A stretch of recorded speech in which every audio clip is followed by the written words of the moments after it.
Hello, everybody. Good morning. Good morning. Welcome to day 3 of the Kyle Rittenhouse trial. This is live. We are live on Facebook and YouTube today. Good morning. Good morning. Hello, Phyllis. I need coffee too. I haven't gotten my coffee ready either. This is the most on time I've been in a year. So my mods are probably shook too. Oh yeah. Good morning, Tracy. Someone give me the key plays from yesterday. We got it. Don't worry about it. We got it right here for you. I'm going to pull it up. How are we all doing? How are you guys doing? Check in. Let me pull it up for you guys quick. I'll give you a recap of yesterday. I got old footage up from my reporting while we wait for the trial to start. Let me go ahead. All right. Opening statements began yesterday with Thomas Binger delivering opening statements for the prosecution. He told jurors the evidence will show that hundreds of people were out on the streets experiencing chaos and violence, and the only person who killed anyone was the defendant, Kyle Rittenhouse. He laid out the fact that Rittenhouse, rather than staying in the car and lot he was claiming to protect, walks directly into crowds that were clearly not the same side as he was. Binger wrapped up his statements in 33 minutes. There was a break to discuss what may be said about Rosenbaum's hospital stay. The judge ruled it not necessary to include the details of Rosenbaum's hospital stay. Again, like the video, guys. Make sure you're following the page. Like the video on YouTube. Before I continue, let's just check and see if there's... Yeah. Oh, there we go. PBS NewsHour is ready. We'll have that up for now. We'll find a better feed. I don't like having their watermark on the screen. But there's a seal, so they're getting ready. I'll just share that so that way you guys know that we're actually watching the trial, not just hearing me talk. But once a better feed comes up, we'll talk about that. So while we wait, I'm going to continue on reading. Where's the post? I need coffee, you guys. I need coffee bad. The defense also introduced some 40-plus pieces of evidence they wanted to use in the opening, mostly photos. The judge allowed it to be stated, but opening statements are meant to be brief. Attorney Mark Richards delivered opening statements for the defense. Richards told the court, "The state makes a big deal that no one else was shot and killed anyone else that night." He agreed, but added no one else was chased by Joseph Rosenbaum. Richards wrapped up his statements in 40 minutes. Goodness, I'm stuttering. I need coffee. After opening statements, the prosecution began bringing witnesses up. The first witness called to the stand, Dominic Black, 20 years old. Black was a friend of Kyle Rittenhouse, and the person who purchased the weapon used that night for Rittenhouse. After the shootings, Black testified to the courtroom. He said he had to do it. It was self-defense. People were trying to hurt him. Black testified that Rittenhouse did not indicate whether anyone had a firearm or knife. The second witness of the day that was FBI agent Brandon Kramen. And now this FBI agent was not on TV. They didn't have his witness. He was called to the stand, but they didn't have him on camera or audio yesterday. The judge ordered there no audio or video for the FBI agent. The judge ordered no audio or video during his testimony. Per pool reporters, he showed infrared cam video from a plane that the state believed could show that Rittenhouse was following and chasing Rosenbaum, not the other way around. So that was the crucial piece yesterday that we all missed, that we all were hoping we got to see, was that Rittenhouse was already following Rosenbaum and chasing him around before it all began at the car parking lot. Lastly, Corey Washington, known as social media as Corey Elijah, a Kenosha resident and live streamer, was called to the stand. Asked about locations, the atmosphere of the groups gathered each night, and if he had known Joseph Rosenbaum. Washington responded he was not acquainted with Rosenbaum. The prosecution began showing footage belonging to Washington. Washington's testimony will continue this morning. So we're actually going to be continuing with Corey Elijah's testimony this morning. Rittenhouse is charged with 5 felonies: first-degree intentional homicide, first-degree reckless homicide, attempted first-degree intentional homicide, and 2 counts of first-degree recklessly endangering safety. He is also charged with misdemeanor possession of a dangerous weapon under the age of 18 and a non-criminal violation of failure to comply with an emergency order. He has pleaded not guilty. Good morning, good morning. Hey, Kenny. Again, that description is in the video. You can find that at any time if you're wondering where I'm reading that from. That's our own description for the video. So just click the screen, click the see more button, or close out the video. I think it might be too many words. It won't Facebook won't let you scroll down to read the rest of the words. So you might need to pull the video down and then just open up the description so you can read that. All right, good morning. Hey, Tracy. We're on Facebook and YouTube. Let me pull up the YouTube feed. I don't even have the feeds open yet. I haven't even shared the stream yet. I haven't reacted to or shared the stream. Just got going right away. I keep thinking this judge is going to be on time for some reason. 91 already on YouTube. Love to see everybody on YouTube. Like the video over there, guys. All right, I got YouTube pulled up now. Hey, Alex, I see you. Hey, Jessica, Cammie, Sophie, I see you. Jason, Carrie, Sherry, CJ, how you doing? Hey, Scarlett, Barbara. Got nearly 100 already on YouTube. How you doing, guys?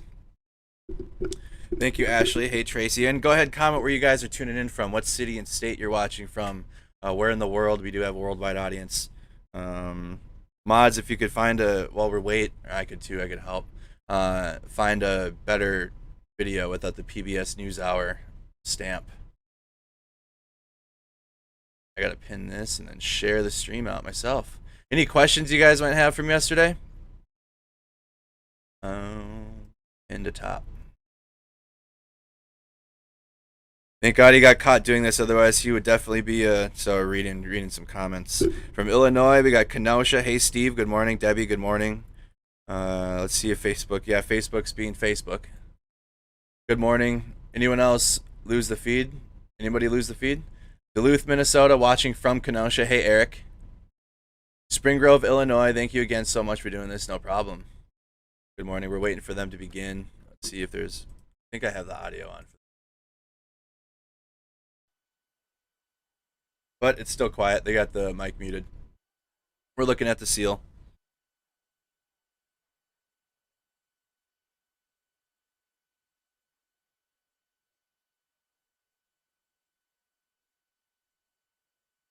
Also today, what I think I'm going to do more of, and so people aren't confused or like what, because people tune in all day long. They come in and they're like, why is this dude sitting there? But I can do this too. Like while, especially when I take a break or if I go upstairs, I'm going to do this. Oh yeah, look at that. Oh yeah, full screen action. And then when I need to talk to you guys or we do have a break, then I can bring it back to. I can even do that too. Got a whole bunch of different type of slides.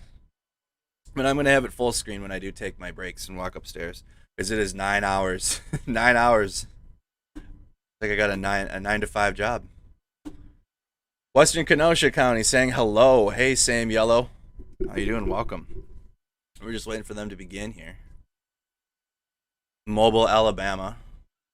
Let's watch some old footage while we wait, so that way we have something to look at.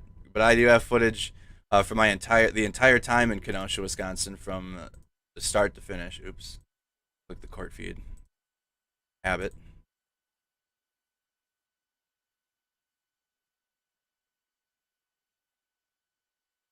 So again, this was the views from night 3 in Kenosha, Wisconsin. This is the feed, and you can find all these videos on Snack Squad's Facebook page, or Snack Squad's YouTube channel, and it's in the playlist. I do plan to talk to CJ on the phone today during the stream. We were going to have a combined live, but I think his technologies is preventing that from happening. I'm blessed with a pretty awesome setup with graphics cards and abilities to do more with the live stream, but we are going to do a phone call and have a phone audio talk, and we'll just pull up the same feed and then talk through it together with you guys listening in from Minneapolis. Hey Jessica, let's give some sound. Get home safely. Listening to, all right, again, we are waiting for the trial to begin. That is the nicest LRAD I have ever heard. After hearing LRAD in Portland and now hearing this one, man. All right, I'm going to take this time to share the stream while we're waiting. We have nearly 400 already on Facebook, guys. Like the video, spam those reactions, follow the page. Go for a Bearcat. I'm sharing the stream out myself now.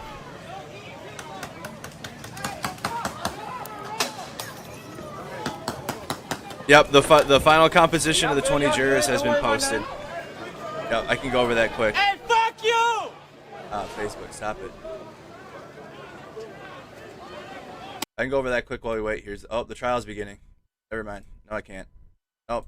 Judge is sitting. I'm trying to find a better feed without the PBS stuff. I'm asking my mods for a feed.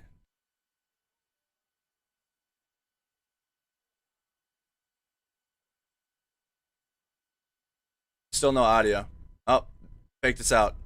Faked me out. Wow, I got it all ready and everything. It showed the judge. Judge was getting set in his chair, and it goes right back up to the seal. Dang it. Well, all right. Well, I'll leave it on this screen, and I'll read the juror breakdown then while we wait, so that way that doesn't happen again. All right, 20 jurors have been selected after. This is the post from yesterday, so this is summarizing. 20 jurors have been selected after a full day of questioning with a series of private one-on-one questions held in the library. So they did conclude the jurors. This was on Monday. They got all the jurors selected in one day. 20 jurors have been selected. A total of 14 strikes for you, 7 by the state and 7 by the defense. Only 12 of these 20 will deliberate in the case. So despite there being 20 jurors, only 12 jurors will actually deliberate, though 8 will be let go. The jury breakdown is 11 women and 9 men. Per the pool reporter in the courtroom, there is only one person of color, a man who said he has friends on both sides of the aisle on their opinion of the case. So that is the jury breakdown. Let me go ahead. I have to pin this to my own profile too. And then when they start, I'm going upstairs and grabbing coffee. Good morning. Hey, Kara. We have 133 on YouTube watching, 59 likes. If you guys could help that out and like the video while you're watching on YouTube. See this. We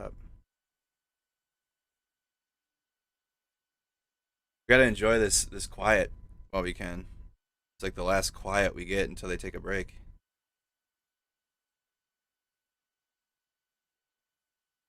Okay. I'm sharing the stream right now, you guys. If you haven't, take this time. There we go. Well, dang, I cut to my feed. I have the audio on. Oh, it's going to my feed.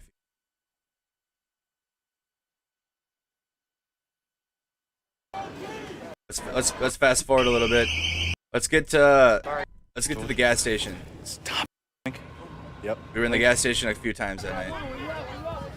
So here's where I say it too. We're back in the dark. So they're in 56th Avenue, I believe, and 58th Street. We're in the parking lot.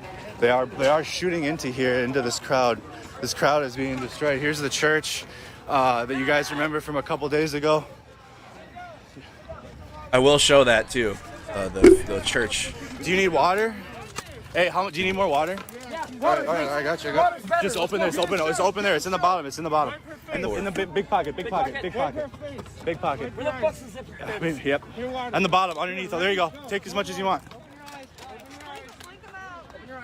Tear gas is something serious. Okay. You'll be okay. Just breathe.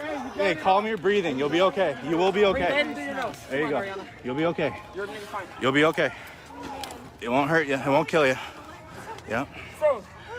Steady breathing. You're okay now. You're out of it. Hey, Sherry. Here. Thanks, Emma. Oh, I can do that too now. I do that from my spot.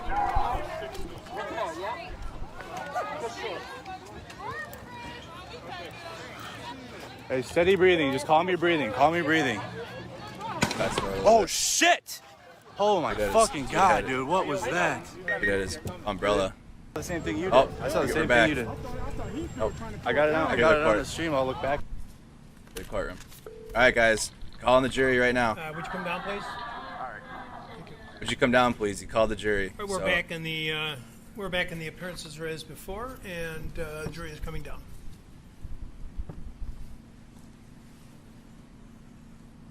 Jury's coming. All right, we're trying to. Let me see.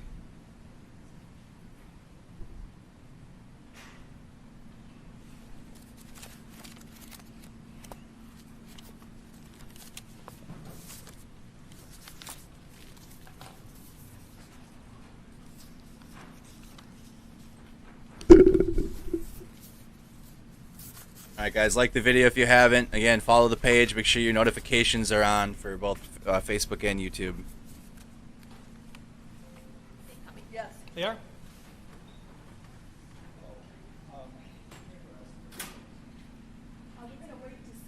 I think PBS might be the only network that's broadcasting this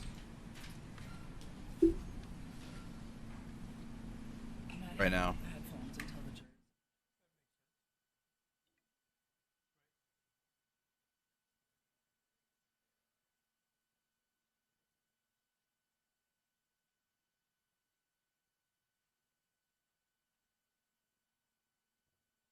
Yeah, none of the other networks have this live yet. But we do, thanks to PBS. Haley, it's not letting you react to the video still? I don't know. Court TV, well, yeah, but with Court TV, they have so much of their own graphics on the screen, it takes up the bottom part of the screen. I like finding feeds that don't have a bunch of crap on it, like on the actual video, so it's a clear video.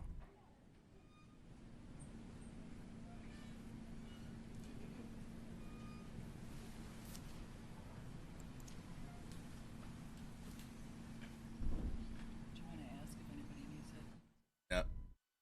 And plus, yeah, the other thing is Court TV brings on their own commentators too. I want to find a feed of just the courtroom, and Court TV does a great job. Don't get me wrong; they do an excellent job. But they're doing what I'm doing, and so they would, it's okay. But I need to find a feed with just the courtroom without their commentating. So all right. So we do have the camera angles of all sides now with this one at least.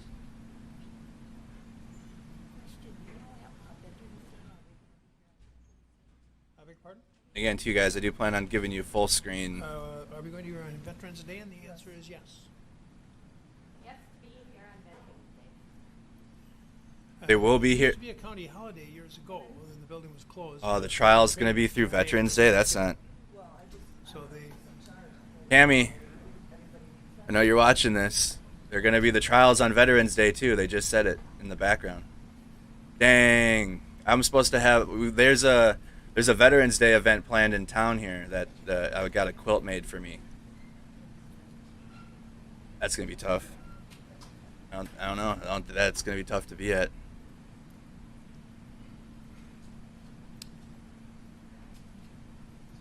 It's not a Kenosha County holiday anymore. Good morning, everyone. We'll continue now with the state's presentation of its case, and Mr. Muir.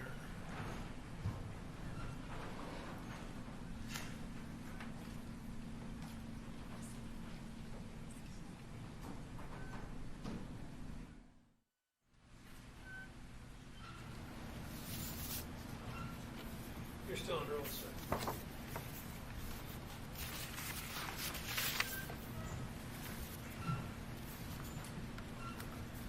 Good morning, Mr. Washington. Again, this is Corey Elijah.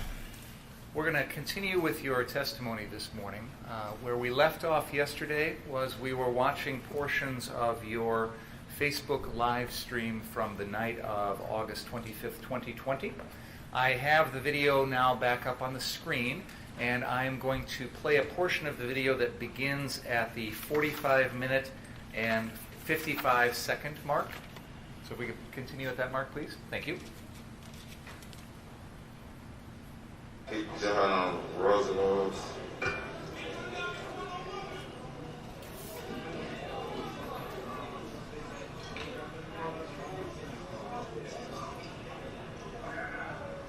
Corey's got the outfit on that he had. Corey's got the best outfits, I swear.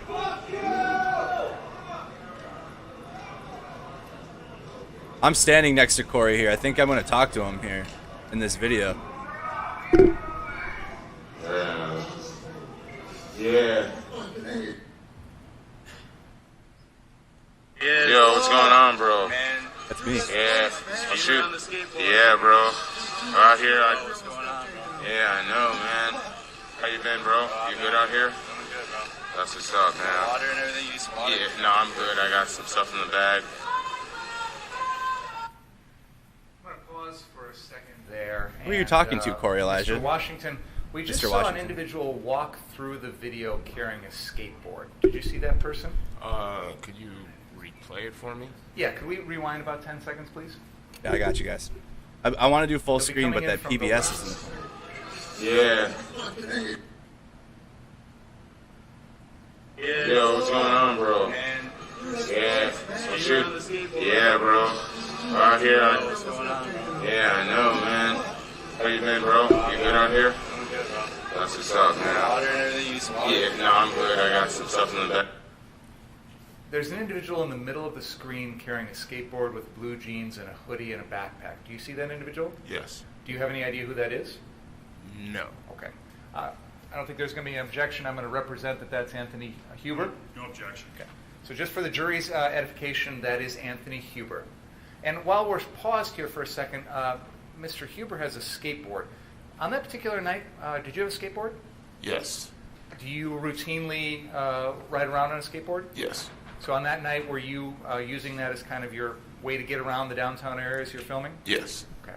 Now, when you're filming this video, were you holding the skateboard, or was it just on the ground? At this point, I was more than likely holding it. Okay.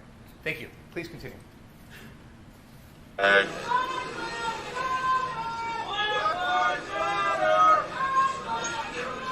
Yeah, it's suspense. Sorry. Whatever. I'm going to have you pause again because there's an individual, if we could back up about 10 seconds, there's an individual who comes walking into the screen again from the left. He's got shorts on, a t-shirt, a hat, and a backpack. Orange backpack. Yeah, it's suspense. Sorry. There's an individual there on the left-hand side of the screen with a dark shirt, lighter shorts, and an orange backpack, and a hat on. Do you see that individual? Yes. Do you know who that is? No. Okay. I'll represent with no dispute that is Gage Grosskreutz. Thank you. Whatever. I guys tried to say that it was the wrong Very. It's all good, bro. I needed a meme for my video. I appreciate it. Corey. Corey? Nice to meet you, Robbie.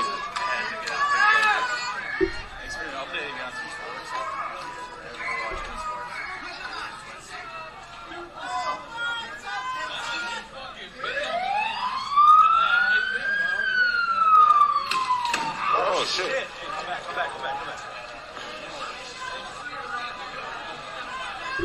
That was close.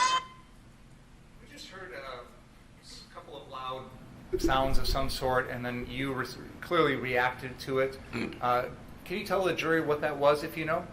I think it was a rock or something. Someone threw something. Okay. It appears you're standing under kind of an awning over the gas pumps. Is that right? Yes. Were people throwing things that sometimes would land on the roof, make sort of a loud bang noise, that sort of thing? Yeah. Okay. We also saw some individuals out in the road with a blue umbrella that they were kind of pushing towards the police. Did you see that? Yes, I saw. Did you at any point observe any reaction from the police to that? No. Okay. Thank you. Please continue.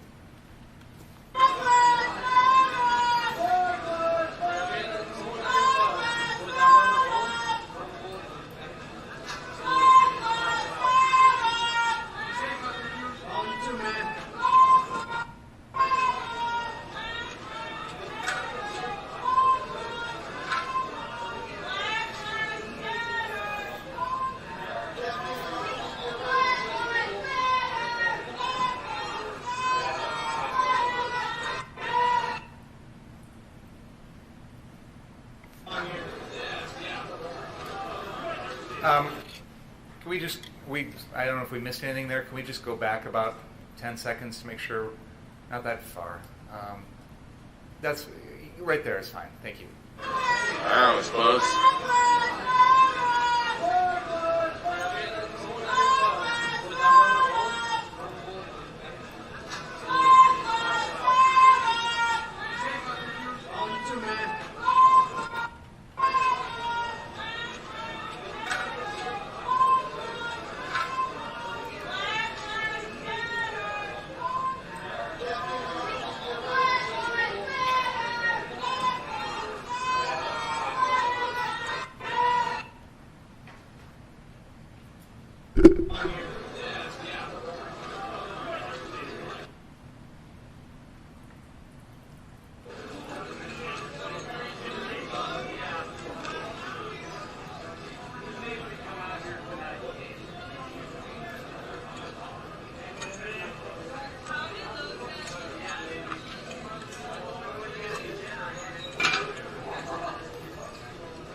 That's me by the gas pump.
Got some fire extinguishers.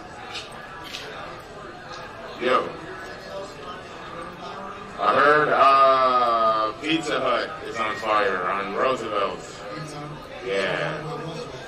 Yeah, that's people said it a few times in the chat. Yeah. Pizza Hut. People are saying Pizza Hut.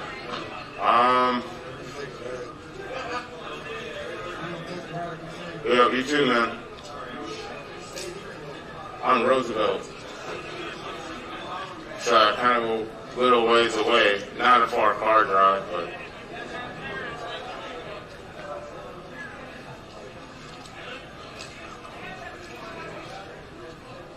motorcycle group with backpacks setting fires.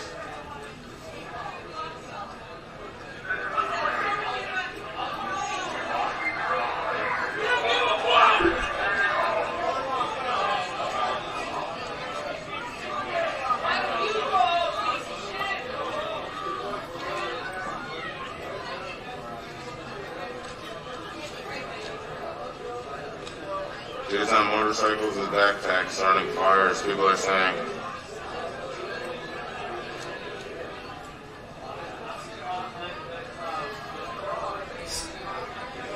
It's true.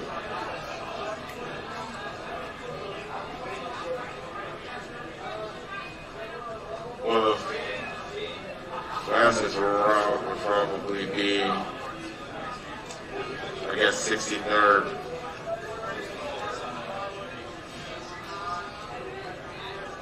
Yo, what's up, Kabilly? What's happening, bro? We're showing like the same thing.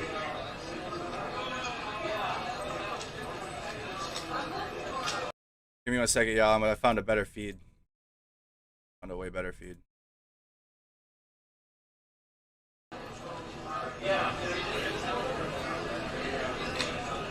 I don't know what the Savage Diary is, but if they're stealing my stream, tell them that I said it's not okay. I don't know. Tell them to write me a check for my services.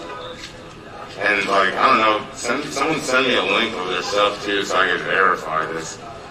All of my content is copyrighted though, so I mean, it would be super frivolous to have to sue somebody for stealing content of an event that they could have just asked me for and I would have to represent to the jury that right in the middle of the screen there is Gage Grosskreutz. No dispute about that. That is Gage Grosskreutz there in the middle of the screen. All right, please continue. They took all our streams. Allowed them to use it. So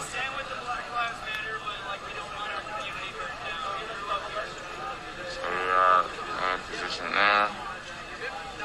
It looks like that fire might have been put out.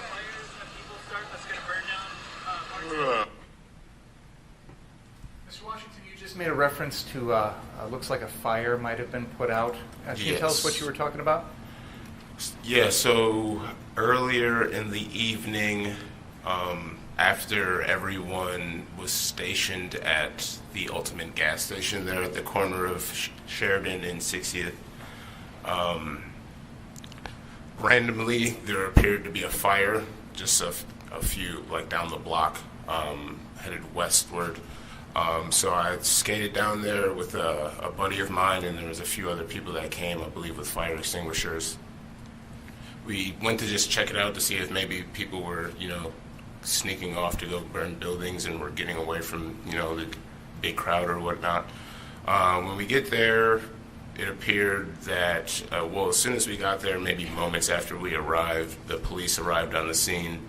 I'm not sure exactly what happened, but I believe there was like a tire fire set by like the owner of the shop or something there, or something like that. I'm not too sure if that's exactly what it was. That's just what I heard happened. That's what it appeared to be. So, Your Honor, may I that is approach and fact. set up the easel?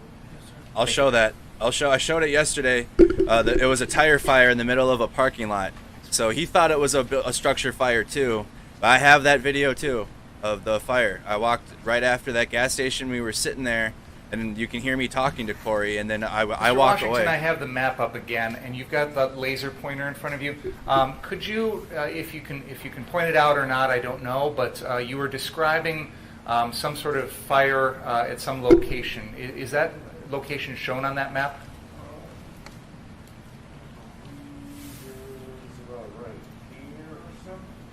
Okay, so you're pointing at a lot that is on 60th Street on the north side, which is at the far left side of that map. And if my street identification is correct, I think that's 11th Avenue and 60th. Is that right? you are correct. Okay, so that would be on the northwest corner of 11th Avenue and 60th. Is that correct? Correct. Okay, and is that some sort of used car lot or something along those lines? Do you know? Yeah, something of that nature. Okay. And you said that at one point you observed a fire at that location? Yes, it was a fairly large fire. But it appeared to be tires that were on fire? Yeah, something like that. Okay. And then the police, when you were there on scene, somebody came and was responding to it? Yeah, there was a fairly large response, I would say. I believe they were in the MRAP or the Bearcat, one of the two, and there was maybe a dozen officers with riot gear and stuff. They kind of pushed us back and told us to go, so we just turned around and went back by the Ultimate gas station. And when you talk about an MRAP or a Bearcat, you're talking about one of those large armored vehicles that some law enforcement agencies use Correct. on this night. Okay, thank you. Can we please continue? Oh, wait, hold on, one more question.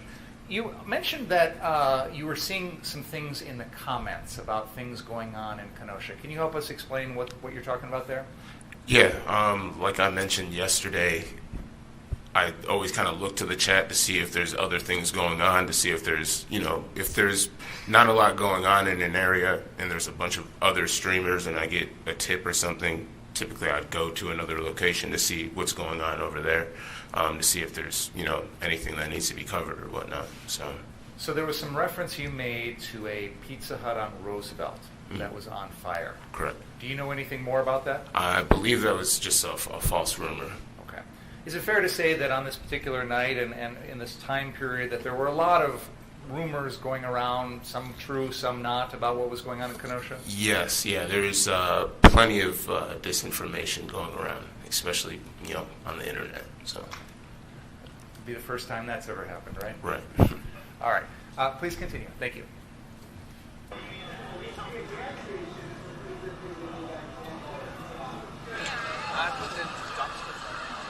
Yeah, they were mad about it. I'm like, whoa, I got a chance.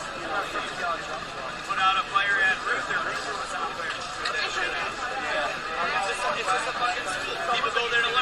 Fire Chief Fluke by your place heading down Roosevelt? Okay.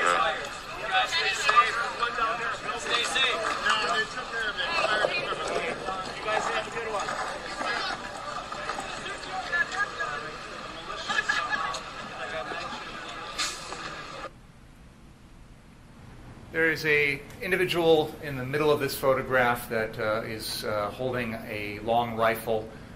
He's got a baseball cap on. Do you see that individual? Yes. Do you have any idea who that is? No. Okay. I'm going to represent, I don't think there'll be any dispute about this, that is an individual by the name of Ryan Balch. Please continue.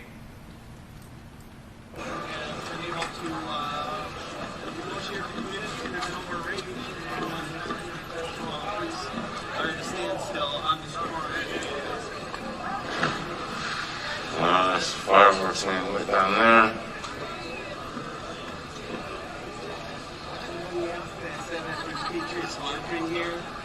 I don't know what that is. You young kids, I don't think you're terminology. Could you rewind that 10 seconds, please? There's going to be someone who's going to be running through the screen. That is the defendant. Can we play that again?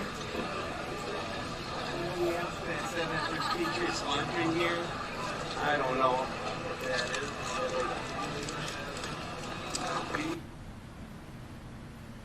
Can we replay that one more time and try and pause when the defendant's on the screen if possible? I don't know what that is. It's hard to catch at the very second, but at any rate, Mr. Washington, we now know. Oh, perfect. Excellent. We now know that that is the defendant, Kyle Rittenhouse, running through the screen carrying a fire extinguisher. You would agree with me on that, correct? Yes. Okay. Let's continue the video for a few seconds, and then I'm going to have you pause again, please. You young kids, I don't think you're terminology. Already trying to, but let's check it out, right? I believe I just heard you say in the video, Mr. Washington, something to the effect of, I don't know where he's going to, let's check it out, right? Yes. Does that sound roughly what you said? Yes. Were you referring to the defendant, Kyle Rittenhouse, at that time? Yes. Now, at the moment this video was taken, on the night of Tuesday, August 25th, did you have any idea who Kyle Rittenhouse was? No. Had you even taken note of him at all that night, up until this point? Briefly, kind of. I took a mental note. Just so when I arrived on the scene, I kind of looked at the people that were there and kind of, I don't know, just took a note of the people that were around me, especially, people that are armed to kind of gauge the crowd and, the environment that I was in.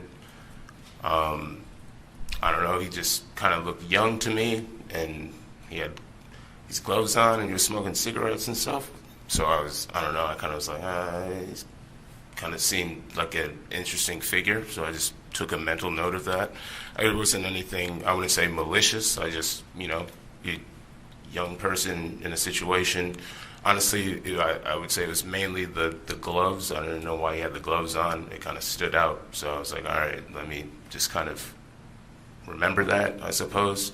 So when he ran by, I kind of looked to the side to kind of see if there's, I don't know, someone chasing him or what the situation may be. That's why I said, all right, let's see what's happening. So what was it that drew your attention to him at this point in the video? There wasn't much happening at the time. It was fairly calm. You see most of the people are kind of just standing around and stuff like that by this point.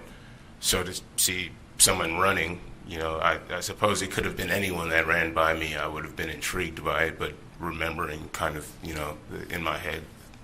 And he had a fire extinguisher as well, so maybe there's a fire or something happening. Maybe he's going to extinguish a fire or something like that. So, again, I wasn't too aware of how close all of these people were I don't know if they were working together. I don't know if everybody, like it was a group of people that were friends or if it was just miscellaneous people that were working together. So I figured maybe he had some sort of intel or communication with someone or something, and he was going to extinguish a fire or whatever it may be. So that's why I headed down that way. Is it fair to say that when we continue the video here, it will show you going in the same direction as the defendant? Yes.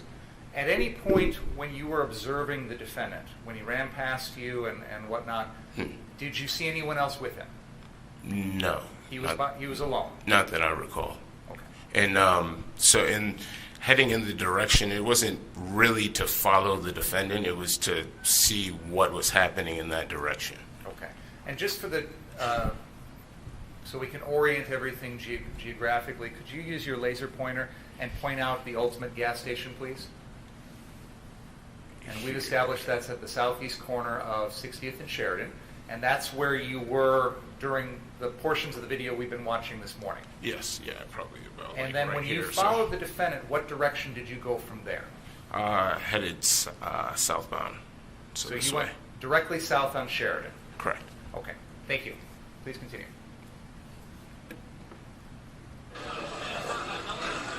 Oh, man, Johnny not pulling up. Not well.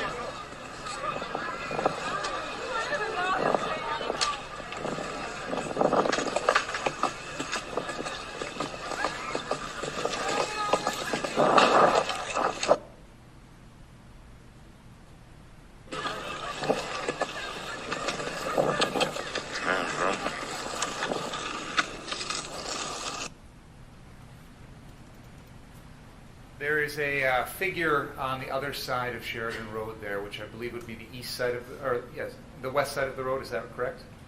Yes. West side of the road. Yeah. That individual, you would agree with me, is the defendant, correct? I honestly can't really see from here. There's going to be no dispute for the jury's purposes that that individual there, shown in the center of the screen on the far side of the road, is the defendant, Kyle Rittenhouse. All right, I see now. It's kind of mixed in with the trees there. Yeah, good idea. I'm going to just use my pointer to try and illuminate that on the screen so that everybody can see it clearly. Work on the TV. We'll work on the TV. We use Can you- Mercad's pointer. Sure, why not? I've always wanted to. Your Honor, may I approach that TV to do that? Well, the defendant can't see it then. Okay, I'll do it here.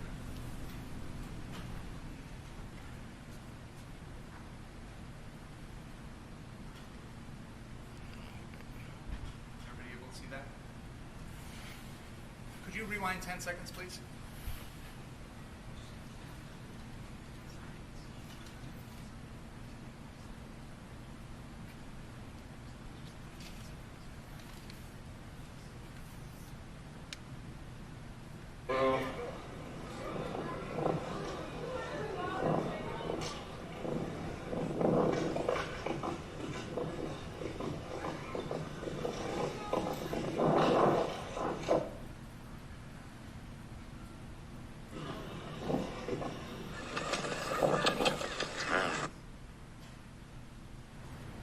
No dispute on my guess. I'm going to represent to the jury there's no dispute among the parties. There's an individual on the screen there that appears to be dressed in all black, but the back of his shirt has some white lettering on it. He's wearing a helmet, and that is Richie McGinnis. No dispute? Okay. No dispute. I'll just use my sister, what's her name? Sister Marcian. Sister Marcian's pointer to point that out for everyone. This individual here is Richie McGinnis.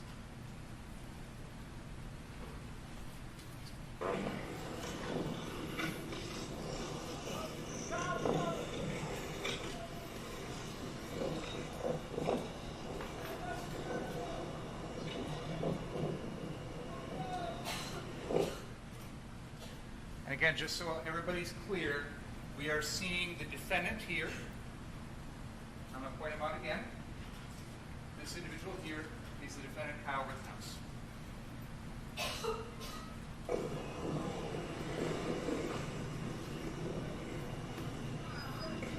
Further.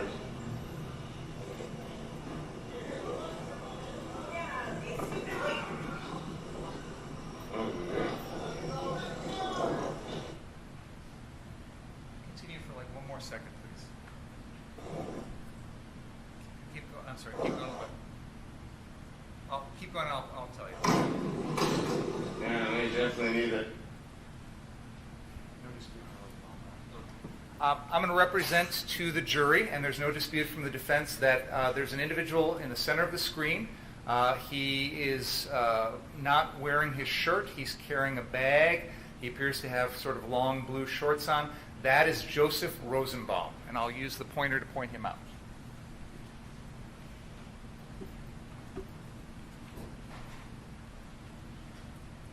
That is Joseph Rosenbaum.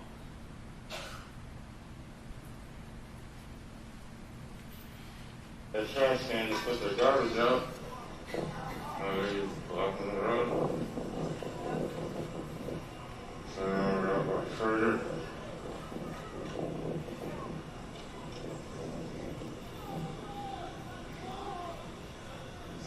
Decent.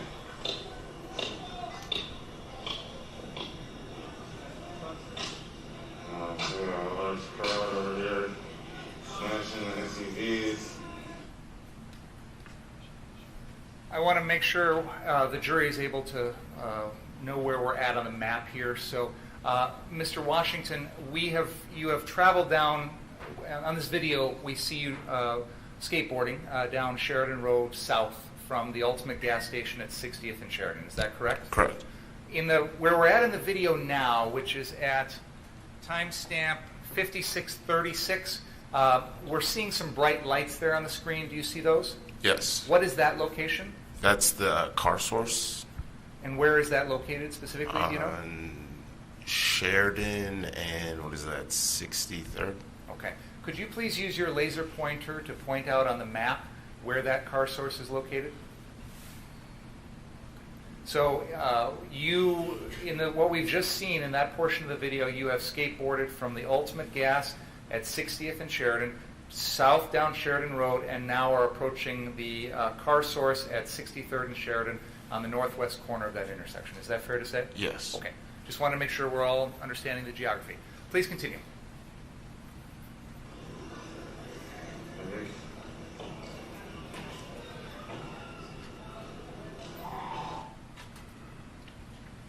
I want to try and point out Mr. Rosenbaum again for the jury. Could you back up a couple seconds, please?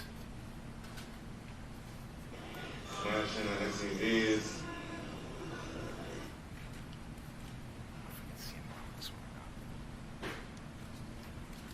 Keep going just a little bit, please.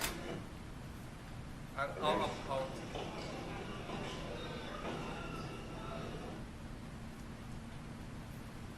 I'm going to point out for the jury, no dispute on this, right, guys? Okay. Joseph Rosenbaum is in this picture now, in the video. This is him right here. Please continue.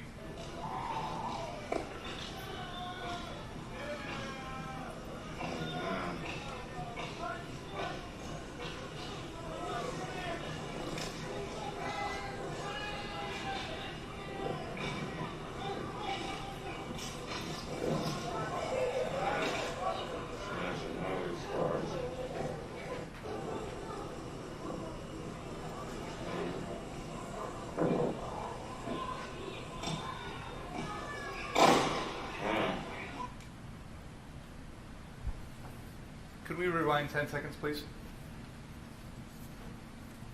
Go ahead.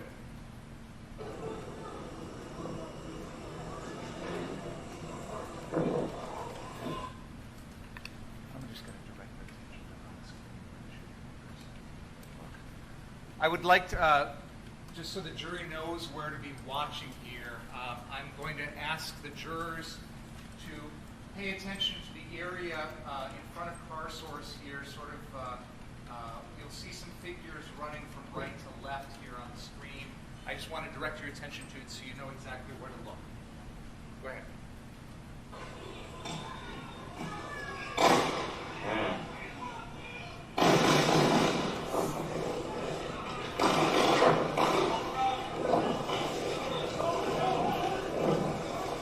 Oh, shit. I'm going to represent to the jury. I don't think there's any dispute about this. We have just heard the shooting of Joseph Rosenbaum. And we'll go back and go over that in just a second. But Mr. Washington. There was a first shot, which was not Mr. Rittenhouse's shot. We'll get to it. Let me finish and I'll go back. Mr. Washington, after you heard the gunshots, what did you do personally? I skated away to find safety. Okay. And then eventually returned to kind of check things out afterwards. Is that fair to say? Yes. Okay. Yeah, I kind of found like a position behind a retaining wall and tried to kind of film from behind the retaining wall. Okay, fair enough. Can we rewind about 10 seconds, please? Let's go back 10 more just to make sure. Okay, thank you. Can we play that again, please?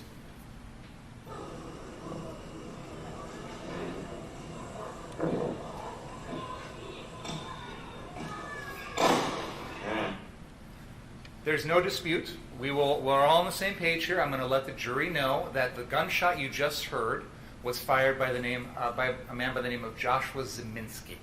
And I'm sure you'll hear a lot more about him later. Let's keep playing.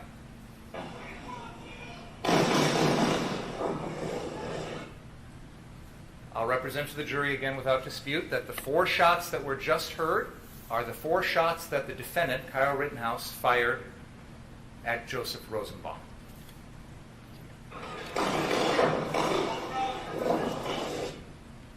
There were several other shots that were just heard then, at least 3, maybe more. Those were not fired by the defendant, Kyle Rittenhouse. Please continue. Oh shit. We got shots fired, guys. We got shots fired.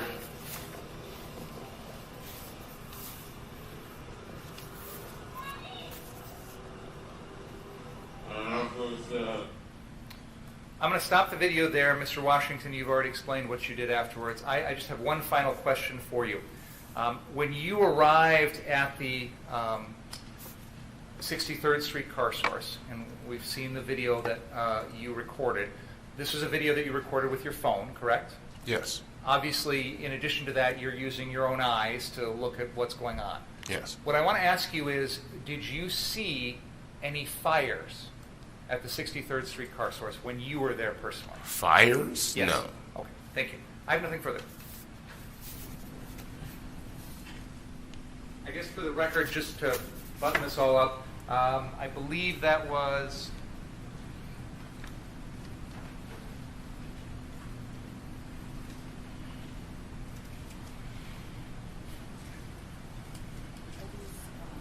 That was exhibit number 11, the video of the Corey Elijah live stream. I would move that into evidence. Which one? I'm sorry. It's number 11. Thank you. Yep.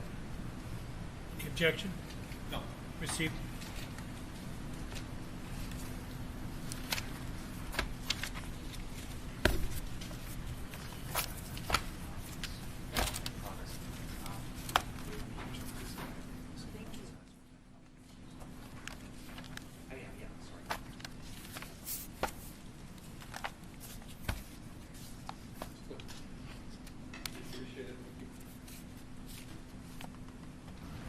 So can I ask you, Mr. Washington, on the night of the 25th, when this all happened, the video that you just showed us, did you receive a curfew ticket?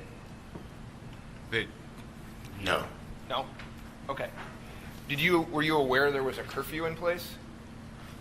Yes. Okay. And you agree you were out past curfew, right? Yeah. Okay. So you had described yourself as a social media influencer, is that right? And that's the fairest way to describe what I do, I suppose, yes. Okay. Do you travel around to video things like you videoed in Kenosha? Like, have you been to Portland and other places like that? No, I've been to places in Wisconsin like Oshkosh and things like this, but I don't necessarily only film like political situations and stuff. I mean, I kind of document all different types of things. Like I was just at a Comic-Con and stuff like that. So.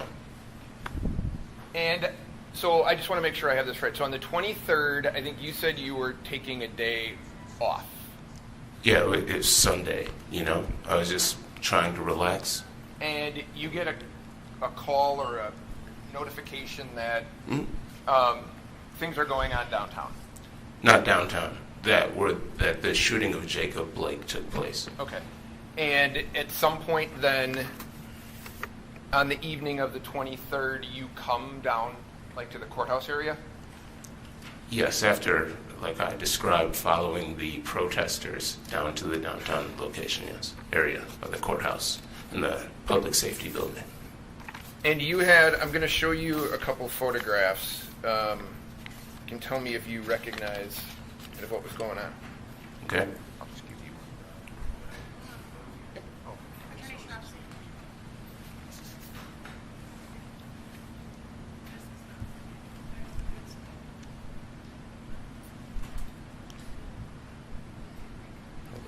Printouts. On the screen.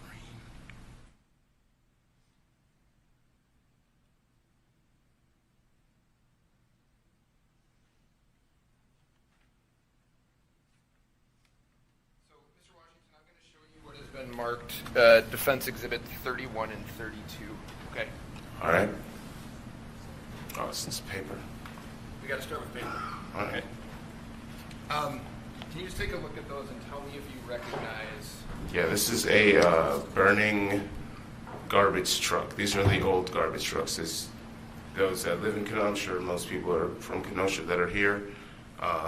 We got new garbage trucks and things of that nature. We got new receptacles and pretty fancy or whatever. So they've used the old trucks to kind of make blockades around the courthouse. And so that's what, D32. D31 here is a photo of, it looks, yeah, like a waste truck or something on fire. And you had mentioned, I think, on your direct that you had observed vehicles like that burning on, was it the 23rd? Yes. Okay. What you like here? Judge, I don't have, our electronics isn't working properly, so I would move these two exhibits, and then if I could just, I'm going to have to show them to the jury with the court's permission. Is there objection? What night were these taken? The 23rd. Sunday night? Yes. Okay. Yes. So, Judge, do you want me just to hand them to him, or just? One at a time. So that when you get it, you don't have to look at both of them. Just pass one on and look at the next. Yeah, and then you can put, yeah.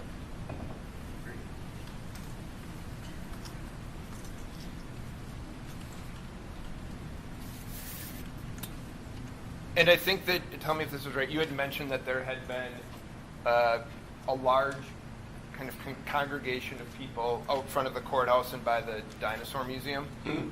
Yes. And there was people talking about damaging. Rebecca. Okay. You can put them up, that'd be great.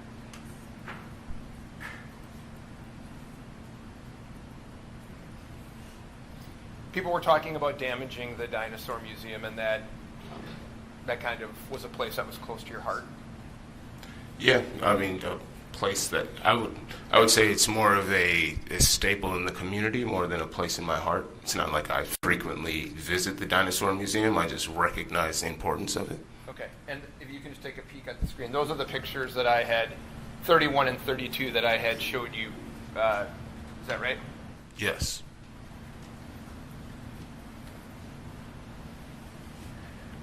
Now, tell me if this is right. You had said that on the night of the 23rd, there started to be people that you saw downtown that you didn't really recognize. Yes. So you had, it sounds like you have some influence in the community and you're known in the community. So there were people that you were starting to think were from out of town? Yes, or at least people that were very suspicious looking. Can you tell me why they were suspicious looking? Attire, mainly, kind of with their attire and actions, I suppose.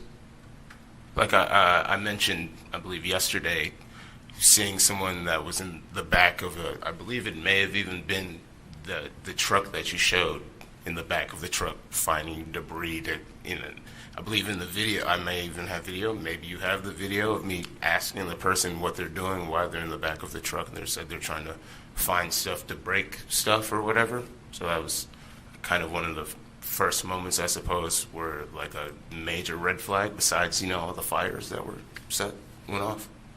Would it be fair to say that what we're seeing on the screen there, that's a red flag to you? Oh, yeah. I mean, yeah. It's a burning garbage truck. Okay. Fair enough.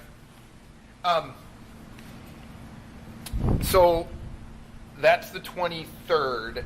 On the 24th, I think you said the 24th is worse than the 23rd. Is that right, in terms of damage to buildings and property? I believe so. Again, I'm trying to be as transparent and fair to myself, I suppose.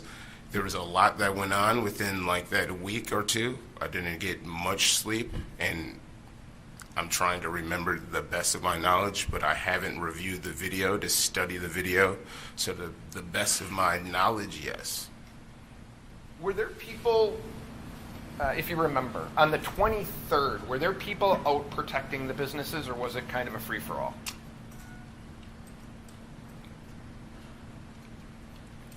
So there weren't people that you could, I suppose, identify that were protecting businesses.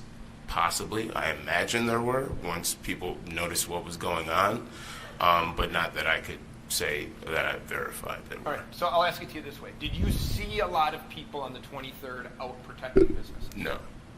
Were there, so then the 24th comes, and you had described the 24th at night becoming opportunistic. Is that fair? That's what it seemed like. Okay. And do you have the video? So one of the things that you had mentioned that had happened was you witnessed the Department of Corrections Probation and Parole Office being burned. If I can show you, is that?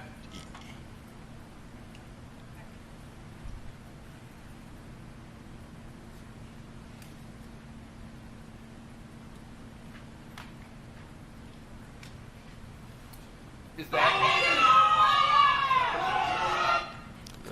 that the Department of Corrections Probation and Parole Office? Yes, I'm pretty sure it's what it says on the building, right? Right. I'm not trying to trick you, sir. I just. Okay. Okay. And if you.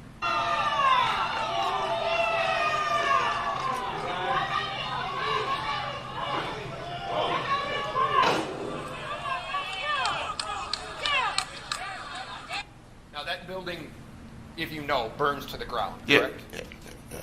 And did you see the Car Source? I think you mentioned that that Car Source business, you noticed it that night as well burning. Yes. I believe I think there's, they have two locations, right? So there's a location closer to the Civic Center Park, and then there's one that's further south. I believe both of them are called the Car Source. Okay. I'm going to show you Exhibit 34 for a minute. Okay. Do you recognize that picture, sir? Yes. And if I said that's a picture of fires at the Car Source, would that be fair to you? Yes. Okay. So, Judge, I would move 34. Any objection? When was this? That's the 24th, correct? Is there objection? I just want to clarify what the timing of the event was. Well, the Car Source burned on the 24th. The majority of the fires on the Car Source were the 24th, yes? If this was on the 24th, then yes. If that's when the timestamp from the video is from, I won't dispute that. Did you see any fires at the Car Source on the 25th? Which was the Tuesday? Yeah, the day Mr. Binger asked you if you saw any fires down there. That was his last question, and you said no, right? You're talking about on Tuesday, the night of the shooting. Did I see any fires? At Car Source? No. Okay. So if I told you that was the Car Source on the 24th, would you have any reason to dispute that?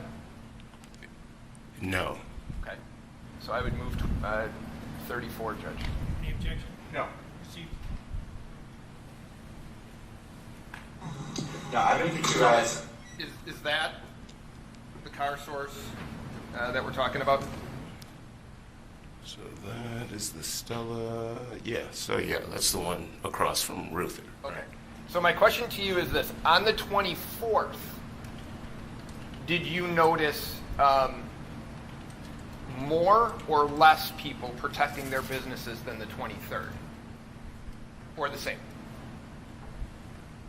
I would more, possibly. Just because people had a general idea of what was going on. Okay. Were there more businesses boarded up? On the 24th? I mean, there were no businesses boarded up on the 23rd. So if there were any businesses boarded up on the 24th, then yes, even if it was one, I imagine. So 24th, you believe there were more people that were out protecting their property? That you noticed? Yes. Okay. Yes. Were there more people out on the 25th, the night of the shooting, than the 24th? Protecting their businesses? Or just in general? More people out protecting businesses on the 25th. Yes. There was visibly more people. All right. And tell me if this is right. On the 25th, more people out protecting businesses, less fires. Agreed?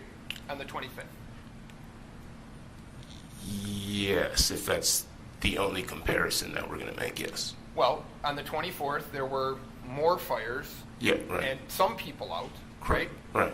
And then on the next day, the 25th, you said visibly more people out protecting property and far less fires. Yes, there was also less people as well, though.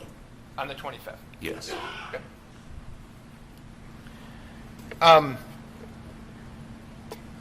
And so you mentioned Monday, the 24th, starts out peacefully in the day, and then it becomes opportunistic in all the property damage on the 24th, the night of the 24th. Right. There was organized protests and things during the day.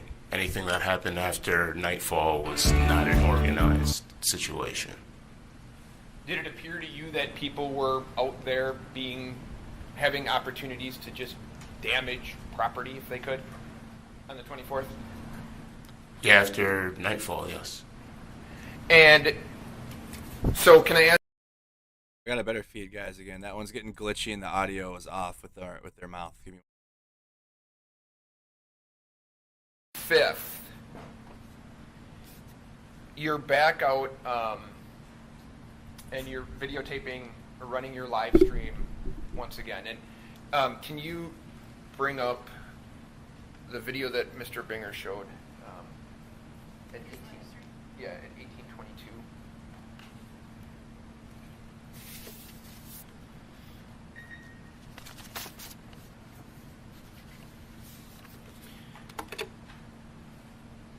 So down around Car Source, would you say there were visibly more people there to protect that business than the previous 2 days? Down at the Car Source? Yeah. Yes. Okay. And it may have been the owners or something, I'm not sure. Just there were more people protecting their businesses, and I understand you're saying less people were out, but substantially less property damage as it relates to fires that night. Yes.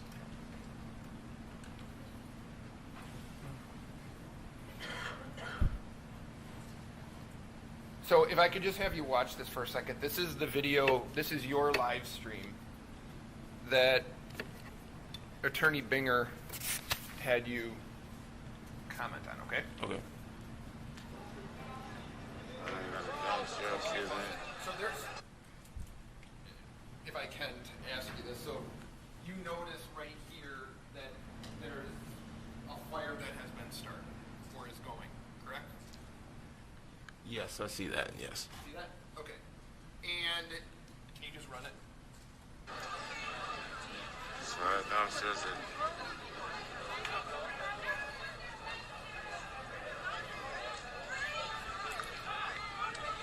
Oh yeah, that downstairs is about to be lit up. Stop it. And it appears that people are going over there to put out maybe the fire that's going to be started in the dumpster? Yeah, there was a lot of back and forth, I would say, where there was like things would happen, then they would get quashed, and then things would happen, and then people would come, and then they would resolve the issue. Yeah. Were there more on the 25th? Were there more people actively, in your opinion, actively trying to put out or quell the fires once they started? Yes. Yeah, that's why there's people with fire extinguishers and stuff. Did you see people with fire extinguishers on the 24th, do you remember? Possibly, but Certainly probably not. Okay, so probably not on the 24th, but certainly multiple people had fire extinguishers on the 25th. Yes. Okay. So we could just play it.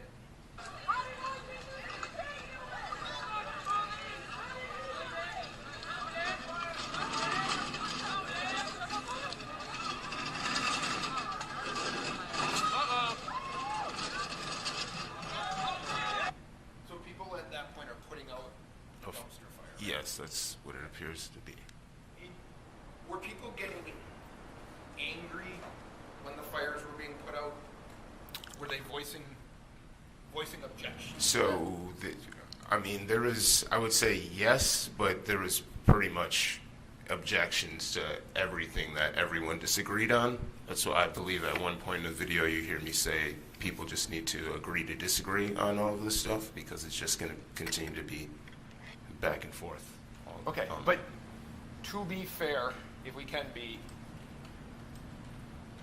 one of the things that made people angry that night were when fires were put out or quelled, right?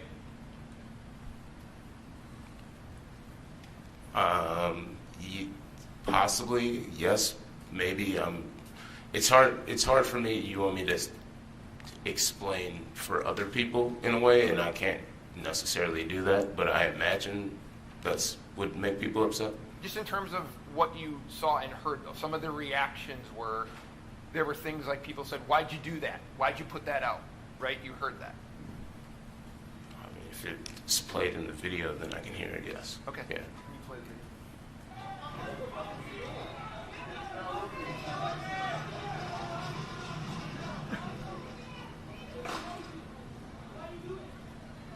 Yeah, like that guy said, why'd you do that? Right there. Yeah. But the context of it, again, to be fair to everyone, I don't know the context in which he said that, but he did say that. Yeah. Okay. Whoever it was.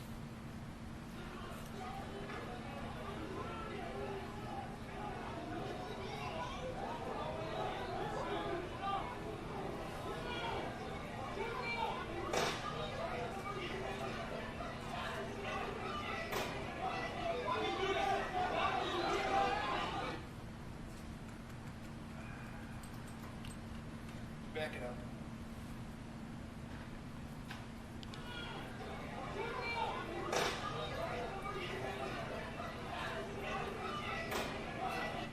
So that gentleman right there, we agree, is Joseph Rosenbaum? Yes.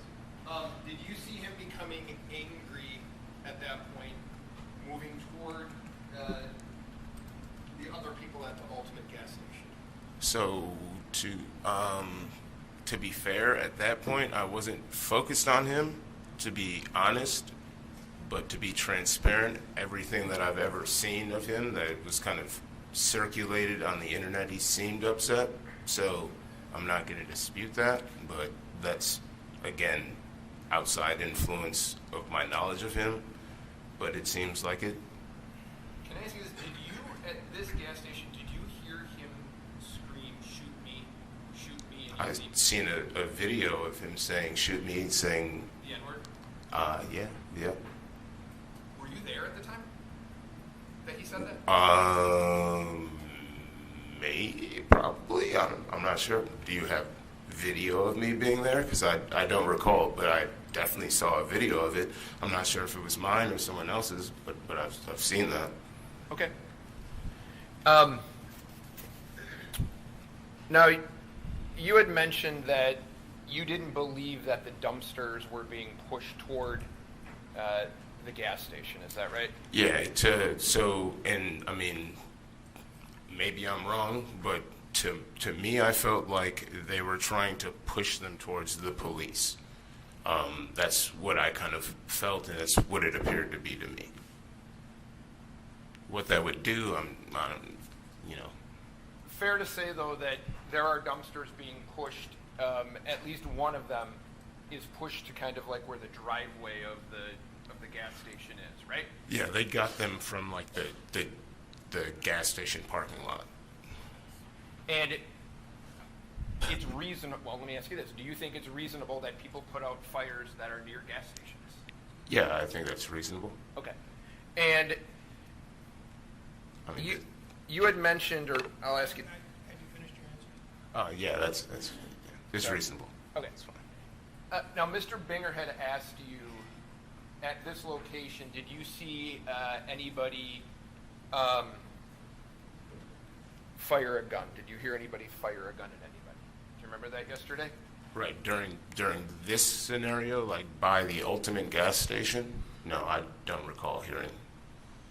Did you see anyone, to be fair, at that gas station chase anybody else trying to attack them? Did you see that? No, not that I recall. Did you see anybody on the ground and another person trying to kick him in the face? Did you see that? Did I see another person try to kick someone in the face? Yeah. No. By the Ultimate gas station, no. Right. Did you see anybody hit somebody in the face or the neck area with a skateboard at that location? At the location by the Ultimate gas station, no. See anybody chasing anybody, pointing a gun at them? See any of that? At the Ultimate gas station? At the Ultimate gas station, no. Okay.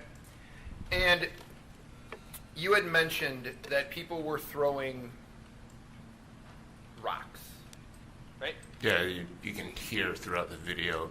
And I mean, throughout the entire, I'd say, several days of things that were going on, there was like the sound of rocks and things being thrown. Kind of was like quiet noise or whatever. Do you know, now rocks can have different sizes and connotations and things like that. Yes. Did you see and have you seen, they were actually taking chunks of concrete and breaking them on the ground and picking up chunks of concrete and throwing those. Yes, I've seen that, yes. Okay, so it was, and I'm not saying that you misrepresented anything. There's a difference between maybe a small rock and a chunk of concrete. Is that fair? Yeah, you can hear throughout the video that there's a difference. You can tell by the velocity of or the sound of the banging that it's different size material that's being thrown. Can you go to 24 minutes? So if I could just have you watch this, we're going to go to 24 minutes on the tape.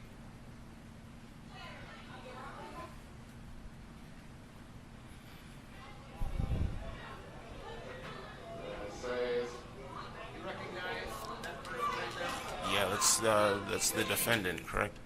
Yeah, that's Mr. Rittenhouse. Agreed? Yes. Okay. Does he, during this time that you saw him, does he appear to be agitated or irritated in any way to you? Right there, it looks like he's just kind of standing, looking around. Okay. If he would have been agitated or irritated or threatening in any way, would you have kind of followed him around probably or no? With the camera to see what he was doing? Like if he was threatening? Yeah, if he was acting, I'll ask it to you this way. If he was acting inappropriate, would you have videotaped him? If he was engaging with someone in an inappropriate way and it was in my radius and I caught it, then I would move to that direction, yeah. So is it fair to say there's nothing about his behavior at the Ultimate gas station that made you focus on him at all? At this point, I'm just kind of standing around seeing what's going on because there's not much happening. So yeah, there's no. So just play it, please. So he's agreeing that he's just kind of walking around like everybody else. Yeah. Is that fair? Yeah. Okay.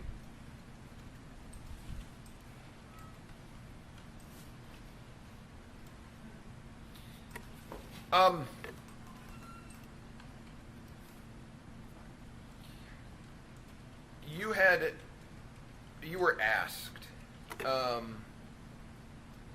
how you got around that night, and you had mentioned that you had gotten around that night on a skateboard. Yes. Okay. Do you know what the trucks of a skateboard are? Yes. What are they? They're what you attach the wheels of your skateboard to that attaches them to the board itself. Okay. So can I ask you this? If you were going to swing that skateboard Mm-hmm. in an effort to create some velocity and hurt someone, how would you swing it? If I was going to swing my skateboard to hurt someone? I mean, I suppose it depends on the situation. It's a plank of wood pretty much, so however you favor holding a plank of wood. Could you grab it? Could you grab it by the trucks and swing it? You could you could hold it, and you could grab it by anything, really. Anything that's on it, you could hold it by. So yes. But the trucks would let you swing it one-handed, right? I mean, yes, I suppose, but again, you could hold just the board itself with one hand, depending on the size of your hands. Again, I have fairly large hands. I hold my board with one hand, all different types of ways. But if you have smaller hands, that would probably be the way that you would want to hold it if you were trying to strike someone, I suppose. I'm not an expert at striking people with my skateboard. I kind of just ride it like what it's meant for. So I'm just asking your opinion on it, that's all. Okay. Now,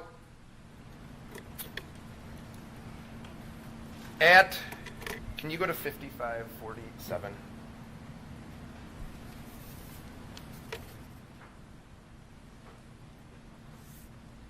Mr. Binger showed you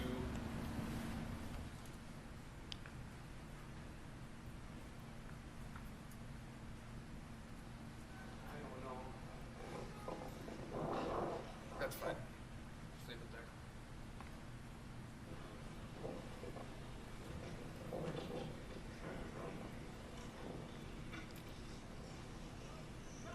So, stop it. Stop. As fast as you can.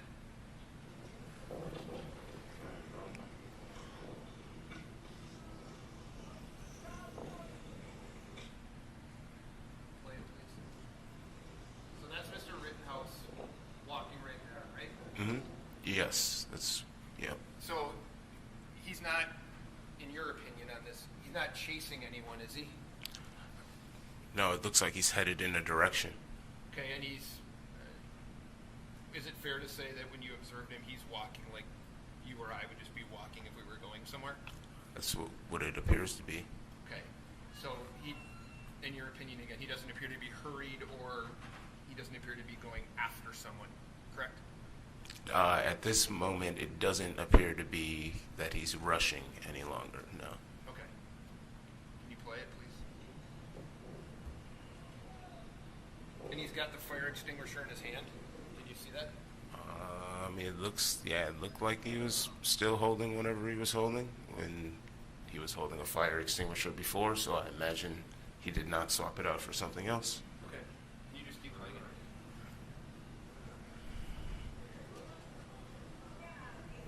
Now, were those people right there started? Was there a fire going right there? I'm not sure. Can you replay it?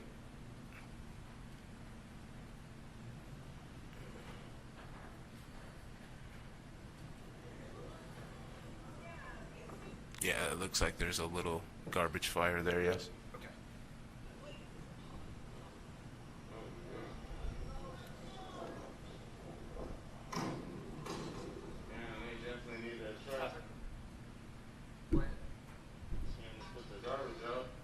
So now, Mr. Rosenbaum, we agree that's Mr. Rosenbaum. Yep. So now, Mr. Rosenbaum here, can you see?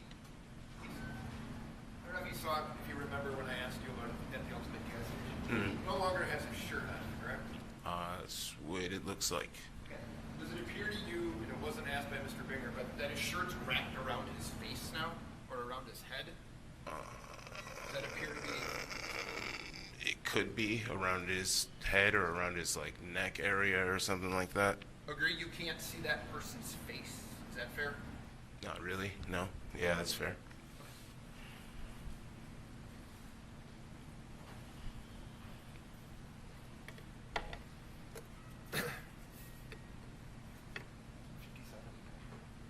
So the last part of this I want to show you, Mr. Washington, is the actual incident, okay, that you captured. Okay. The shooting. I want you to listen.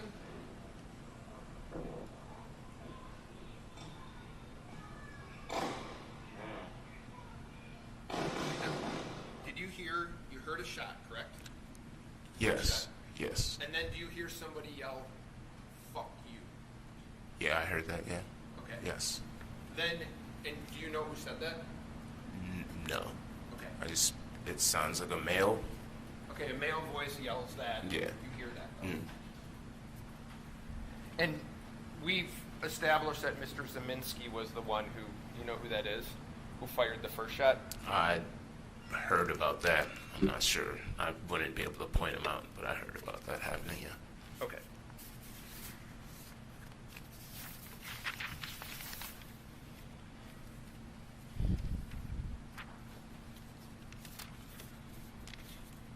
So can I just ask you this, and I don't know, you said that you kind of at least took mental note of yes. Mr. Rittenhouse, maybe because of his age, because of the gloves, things like that, right?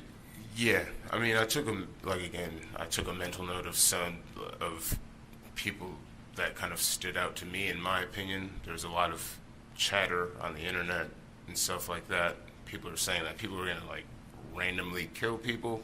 Mainly they said they were going to be targeting black people or something like that, which is, you can all see I'm a black man, so I took a note of that, so I was like, wanted to know who was around. I didn't necessarily feel like that was true, but you never know what may happen in situations that, clearly, who thought buildings would be set on fire and all of that, so you never know what really might happen. So I took a mental note of people that kind of stood out, like people that were acting erratic, like, I suppose, Mr. Rosenbaum, or people, the little things that stood out, like chain smoking with gloves on and stuff, Okay. So can I ask you this? You described, if I have it right, you described Rosenbaum as acting erratic, right? From all of the moments that I was around that you could notice, yes. Okay. Other than smoking with gloves on, anything that Kyle Rittenhouse did that you noticed that was in any way erratic, threatening, use any term you want. Use any term that you want to describe. Anything that was out of the ordinary about his behavior. The only thing I could say that was, I don't, and maybe it's, to be fair, like, this is just, I suppose, my opinion. He just seemed like he was young and like he didn't know exactly like what was going on. And because he was smoking so much, and if he didn't have the gloves on, maybe I wouldn't have noticed as much, but I just don't know why, like in the situation, why you would have gloves on. Maybe there's some technical reason or something that you may know, but to me, that's just what stood out to me. Okay. Not saying that I felt like, oh, this is a guy that's going to go around and mow a bunch of people down or anything like that. I just was like, oh, that's interesting. Let me take a note of that. And when he ran by, I was like, oh, I went in my Rolodex in my head, like, oh, I remember this guy from before. Is there anyone chasing him or anything? No. Maybe there's something happening down that way. So I just headed in that direction, not necessarily focusing on him per se, but focusing on possibly there's a situation in that direction. So I don't know if you've answered the question, but the question was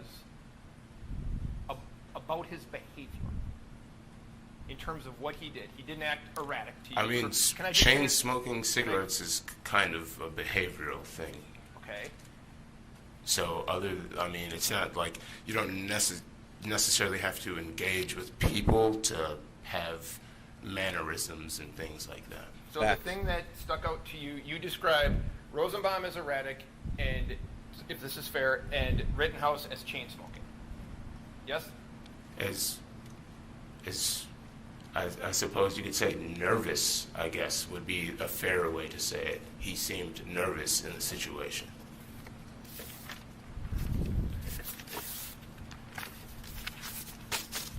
But I mean, I suppose a lot of people were nervous. Again, it's not a slight at him. It was just a mental note that I took. Okay, thank you. Sir, I don't have any other questions for you. Thank you. All right, let's. I have one more question, Judge. Sorry. Okay, go ahead.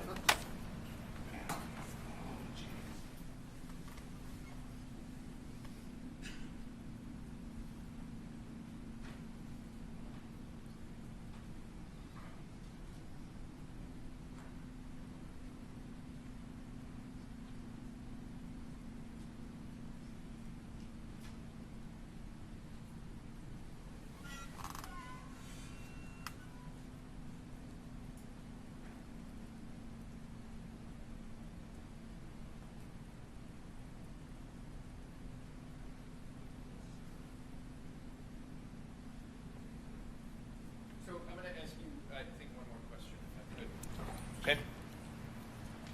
You had said, Mr. Binger had asked you if you noticed any fires at the car source at 63rd and Sheridan that evening. Yes, and I believe I said no, or I don't recall. Okay. Right. So I'm going to show you this, and you can tell me if you recall this. No, I do notice there was damage happening, I didn't like ask you a people question. smashing cars. Just hold on a second, okay? Mm. Do you remember, now that's car source, right? You're aware of that? He Yes, wasn't that's there car for source. that. You'd agree that's a fire inside that truck? Yeah, that's what that looks like, yep. So there were fires at car source that night, He wasn't a witness for that. right? If this is that night and that's what's happening, then yes, that's what just happened, yes. All right, very good. Is this, I don't know, Corey. question, but I was just wondering if this is like right before the shooting happened? This is earlier. This was way earlier. It's not. I'm sorry, guys. I'm talking now. That was way before the shooting. Like, right. He asked the questions and you can answer them. And so, but, Good question, Corey. That was before. I gotta be quiet. I'll do it after. Would that change your answer? The only reason I ask is because if this is right before the shooting, after I ran as soon as the shooting took place, so I wasn't like zeroed in on what was happening there because That was way it was before just the a shooting. shooting that happened, and I was running for my safety. So All right, we're going to take a break at this time. Good, perfect. Thank please don't God. Talk about the case during the break. No, we will. Again, it's standard rules about. I'm pulling up my video right now. Internet, read, watch, or listen to anything. Or transmit You any even message could see regarding in your that. You could service even on see the where they break, pulled it up there. and, They went way back in the video. I'm going to say about That wasn't 15 anywhere minutes. near the shooting, the time of the shooting. Awesome, Corey. Good job. What are you glaring at me for? I understand. All right, they're taking a break. Oh, weird. I got my footage. Another section of the people too. All right, night 3. All right, let's get up to that point. What are they about? All right, and this is my footage from that night of the shooting on August 25th, 2020. I'll mute that so you guys can hear it. All right, we're on a break. They're just gonna keep it on the judge. I want to make sure we don't miss anything. Pause my footage. Like the video if you guys haven't. Yeah, you definitely tried to mislead Corey. That's Corey Elijah from Kenosha. Oh, they're standing to let the jury leave. We gotta watch this stuff.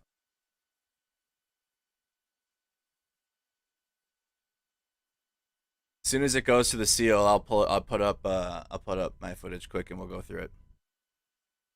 Again, they're just taking a short break and then they'll be back.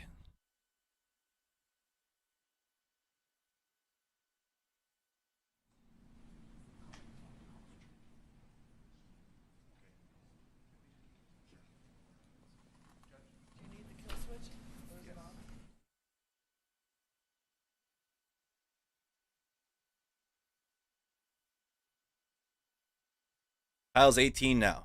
He was 17 at the time of He was 17 at the time of the shooting, and that's what. So what Corey Elijah was talking about is this dude's out there with medical gloves on, right? He's not. It's not like he's just wearing some gloves.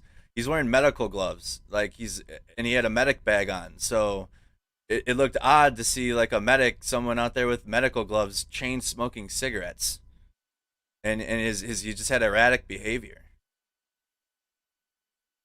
All right, there's the seal. We're good to go. All right, let's pull up my footage quick.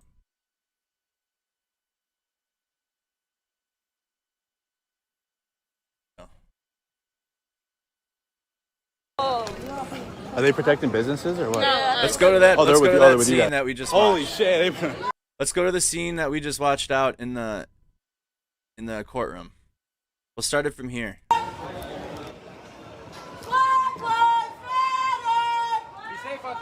That's the last chants of the night right there from those two. That was the very last chanting of the night from those two.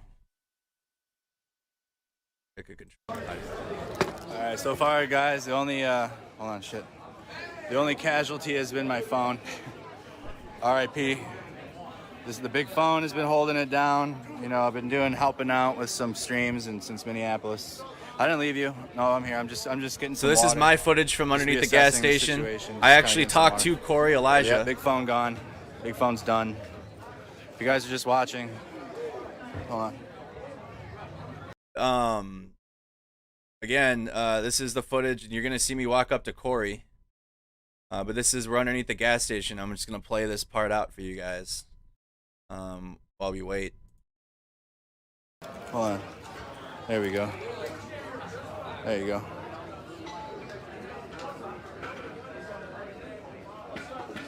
There you go. Thank you guys for hanging out and watching. Just getting some water. Just getting some water right now.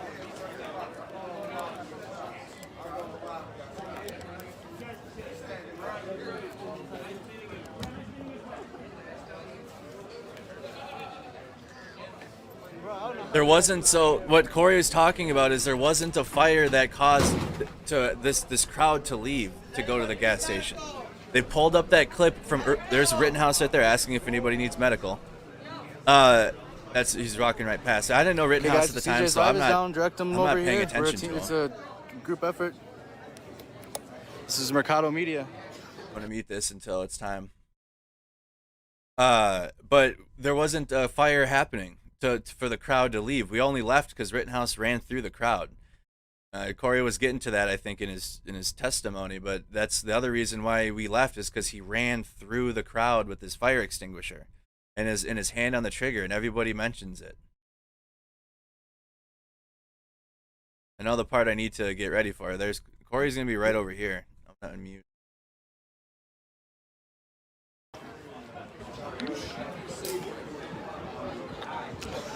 I'm not. I'm drinking some water.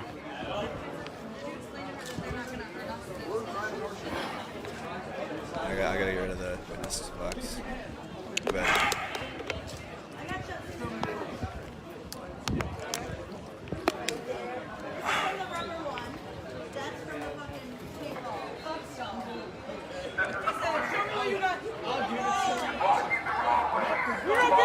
Is that his voice?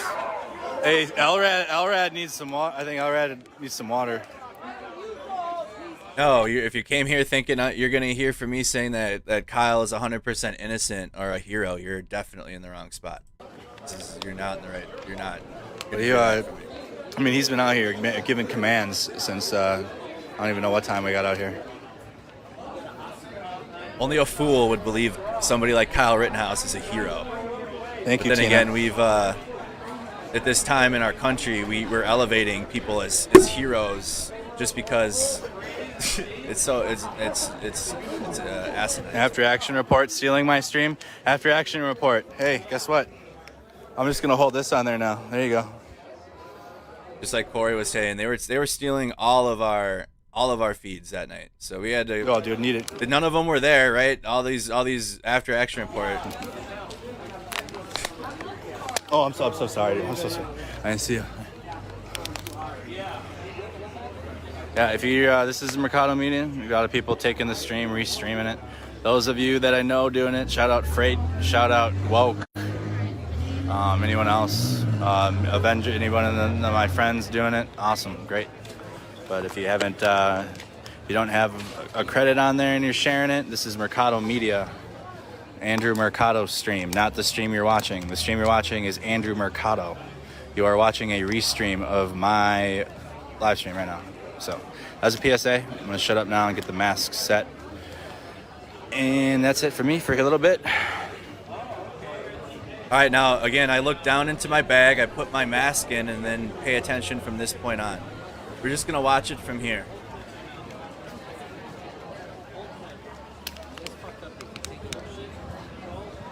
Yeah, drinking some water. This is like a similar to just a rest break. I never said, so people are assuming. Okay, so at another half hour, that's fine.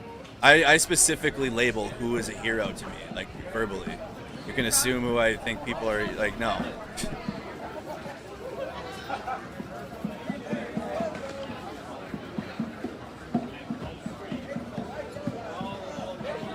You think Kyle Rittenhouse is a hero, you have a fragile definition of what a hero means. If a 17-year-old minor is your hero in a situation that no one else... Filter check, filter's good, guys. No one else is being shot, no one else fired a weapon, not even the police were out there hitting less than lethals, but they didn't even shoot anybody. They had the National Guard out there. They had the actual... They had the military out there. Nobody got shot.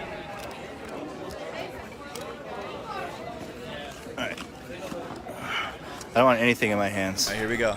This can go back there too.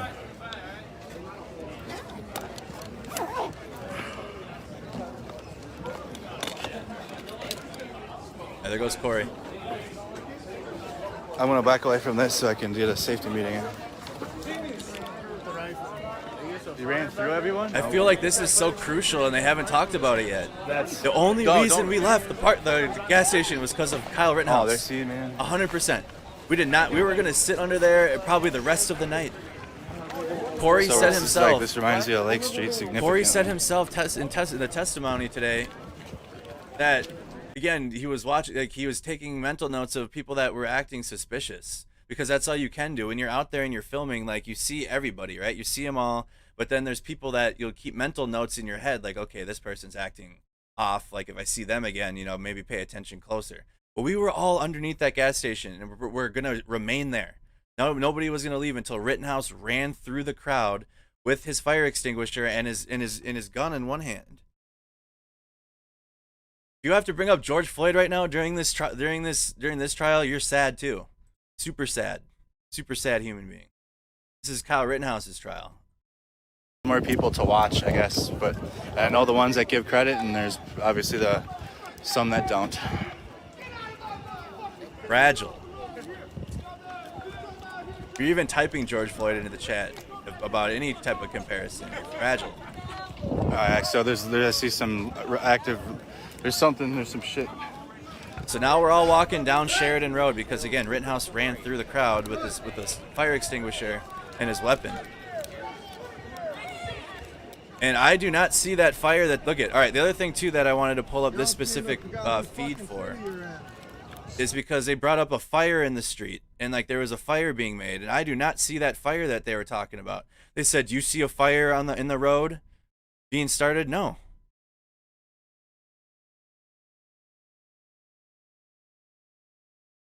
You remember that before they went over the garbage can? Members, they're kicking the people away. Oh, I just heard that.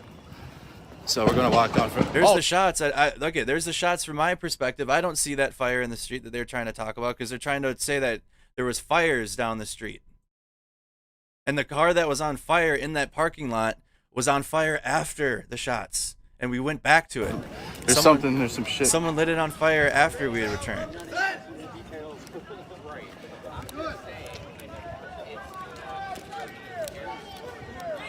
He's not a hero. Anybody saying that, just ignore them, or I don't know, leave them out to dry with their dry opinion. Have a nice night. So don't even engage. Just all the people that come in with the let's go, like they're just let's go Brandon. Looks like the town, free Kyle, the town is kicking the people out. Just let them be. These are community members. They're kicking the people away. Oh, I There's just the heard first that. shot. So we're gonna walk down. Oh shit! the That's 4 gunshots. That's shots. So They're again, shooting. Corey- They're shooting. Corey's way up shots there. fired. Shots fired. Shots fired. Yeah, it's real gunfire. Yeah. So Corey is way up the street at this point. He's skateboarded. He's by the hospital now, right? So Corey is by the hospital. Here's the street. Here's a clear picture of the street. Let me know where the fire is. The chat will be toxic during a trial like this, guys. There was no fire in the street. The defense attorney brought up that there was a fire in the road. Where is the fire? Where is the fire in the street? Where is that? I do not. I was there. I do not even recall a fire being in that road and on Sheridan. There was one knocked over garbage can that you can see is in the frame here. You guys see my mouse? I'm using my mouse to circle things. Yeah. Here's that knocked over garbage can that Corey had brought up. Like Corey skateboarded past it and said, "Damn, someone's trash." Like they put out their garbage can for the night. Like that sucks. No fire that defense attorney tried to bring up. I don't know where. So I'm just passing 61st Street. Yep, 61st Street. Somebody's hurt. Somebody just got shot, guys. We're gonna be very careful here. You guys could share the stream. I'm not gonna get anywhere close if it's an issue. Yeah. Oh God, dude. Oh Jesus Christ. Where's the fire? bro. Where's the fire Oh in my the street that they fucking God, just dude. brought up during the trial? Let me They know if really you see shot. it. Someone. Did you hear the shots? Yeah, shots fired, guys. Shots fired. Nope, commenters, it's fine. Commenters, you guys are good. I'm talking about the people that have platforms and restream. There's still shots. There's still gunshots. There's still gunshots in the city. Hell yeah, they were trying to confuse Corey. That's They're why shooting. They didn't want. They're shooting now. They didn't want. They didn't have CJ and myself or anybody else that was like had on the street that night. It's just wild to me. There was. Hold on.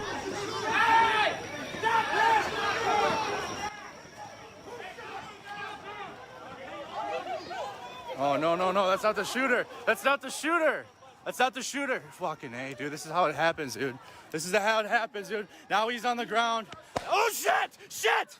Shit! He's shooting. He's shooting. He's shooting. He's shooting. Get down. Get down. Get down. Get down. Get down. Fuck! Get down. Get down. Get down. Get down. Hey, get down. Just sit down. Sit down. People were frozen there on that sidewalk. Come on, fuck. Come on. Come back. Back. Back. Back. Back. Back. Get back. Hey, get in the house. Get in your house. Oh my fucking God! Come on, get the fuck in here. The defense attorney said the fire was on the street, though. That's not. Oh my God. You can say that the fire was behind this and create all you want.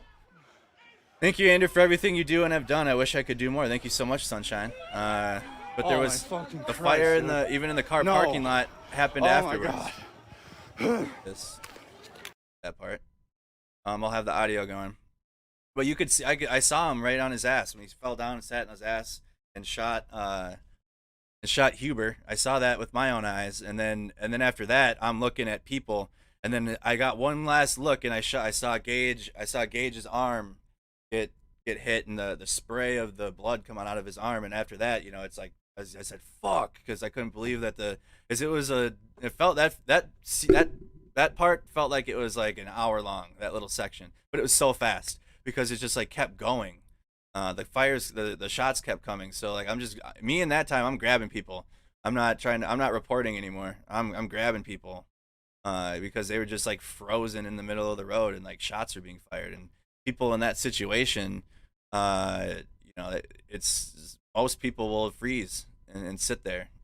It's just a natural, and that's a natural reaction. It's not an unnatural reaction to something like this. It's actually a natural reaction to like freeze up and like Guys, bro, they're firing. They're shooting. be stuck. They're And shooting. the other Just thing get to too, the side. the other thing too is I say during this is that he's not the shooter, and I have to say this almost like every stream now because my narration is wrong in the stream because Kyle himself says I didn't shoot anybody. So you hear that as he's running past, and then there's people echoing after they heard him say that he isn't the shooter. So they heard Kyle himself say I'm not the shooter. Then the people in the road that were following him, that were chasing him, were saying he's not the shooter. So but then there were people closest. They were saying stop him. He's the shooter. But the people closest to me, because I'm gonna go back now so you can understand where my vantage point was, because I was still behind. I was not in the front of the crowd that was chasing him. I stayed towards the back here. Rittenhouse is right here. This is Rittenhouse. Right, you guys see my mouse? This is Rittenhouse right here. Right? This is Rittenhouse. I'm not gonna get anywhere close to this dude. If they're saying stop him and he's running, he's the same guy that ran through the crowd with his gun. Now he's running the other way with his gun. Now it's like in the low ready. Now that I don't know where the fire extinguisher went that he had, but that's gone now. Let's play it from here.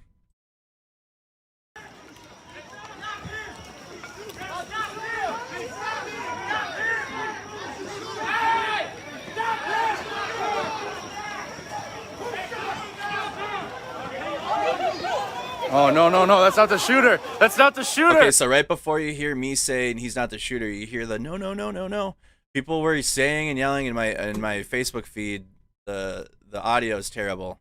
I have way better audio now, but there's people that were echoing like he's not the shooter. And so me in that situation, like you can see this, like there's people chasing this in Kyle Rittenhouse and he has his weapon in the low ready, and there's a crowd chasing him. So I'm just saying like, hey, like it's not gonna go well. There was crowds that would swarm people in 2020 and whatnot, and it would ended in violence and all the time. So that situation just it didn't appear like it was going to end well. So I'm just echoing anything I can at that time, and not the shooter was something that I heard immediately. It's something that someone next to me, because now at this point he's up there further. I didn't stay with the crowd chasing him. I stayed back and off to the side because it didn't look right. So that's why I yell he's not the shooter, and then I do learn in this same stream later when we talk to his militia friends for an interview that I was wrong. And I learned that. That's not the shooter. Fucking A, dude. This is how it happens, dude. This is how it happens, dude. Now he's on the ground. Oh, shit! He's shooting. Get down. Fuck! Get down. Hey, get down. Just stay down here. Hey, come on, fuck! Come back. Get back! Hey, get in the hug! Get in your house! Oh my fuck! There's like 3-4 houses on this. Get the fuck in here! There's like 3-4 houses on that block right there, and people, like, as soon as the shots were fired, like they walked out of their door, and you got to realize he fell on his ass right here in the middle of the street, and so he fell here. Yeah. He fell here, and all of us are right along the line, and the people he shot were on would have been our right, his left. So they're in the line of like where I saw his barrel come up right towards us. So it didn't like we're on the bad side of this here, because he was aiming left. Our right, your right, our right here visually, but there in person it would be his left. Let's continue. This is how it happens, dude. Now he's on the ground. Oh, shit! He's shooting. Get down. Fuck! Get down. Hey, get down. Just stay down here. Hey, come on, fuck! Come back. Get back! Hey, get in the hug! Get in your house! Oh my fucking God. Come on, get the fuck in here. I don't know what that person was doing. They were just like sitting in the road. Let's go up a little bit now. So we're kind of recovering from that. We're recovering from all that. Here's the car parking lot. Now, so look there's a car parking lot. Do you see any cars on fire in that car parking lot? That's the car source, the car parking lot, one of the other ones. Someone had started the fire of the car back here after the shootings. There's a car back here that gets set on fire after the shootings ended. There wasn't a car on fire before then. That guy that they're chasing in the street, he wasn't the shooter, man. And again, I'm wrong. There, now the car's on fire. There it is. So 3 hours, 48 minutes, and 45 seconds is the fire. There it is. You guys can see it. 3 hours, 48 minutes, 45 seconds in, you can see the fire now in the car source parking lot. Let's go back. How far? Oh, when was the shooting? So it was 3 hours, 48 minutes, 45 seconds. Let's go back.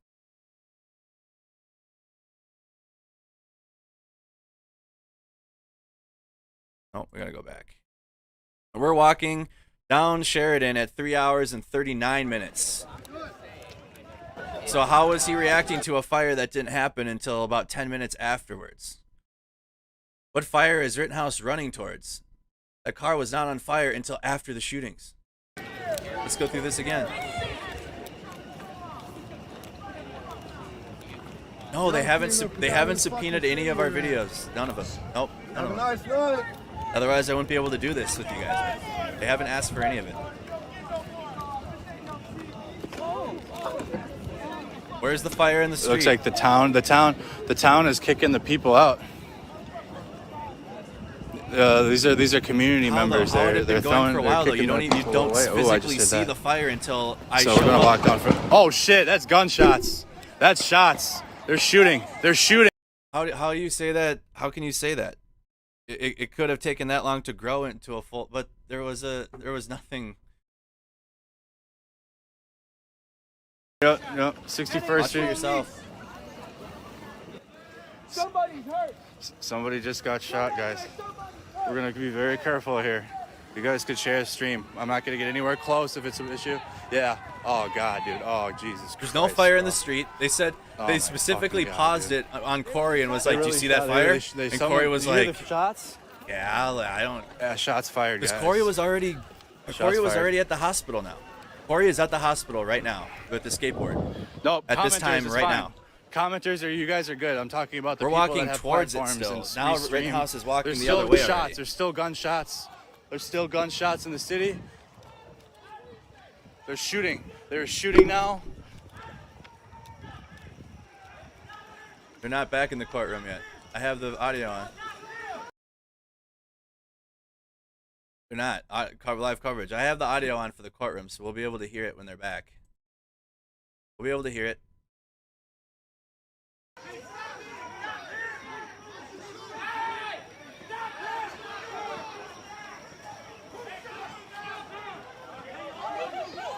Oh, no. That's not the shooter. That's not the shooter. That's not the shooter. Fucking A, dude. This is how it happens, dude. This is how it happens, dude. Now he's on the ground. Oh, shit. He's shooting. Get down. Fuck. Get down. Hey, get down. Just sit down here. Hey, come on, fuck. Come back. Back. Get back. Hey, get in the house. Get in your house. Oh my fucking God. Come on, get the fuck in here. Oh my God. Ugh. I knew it, bro.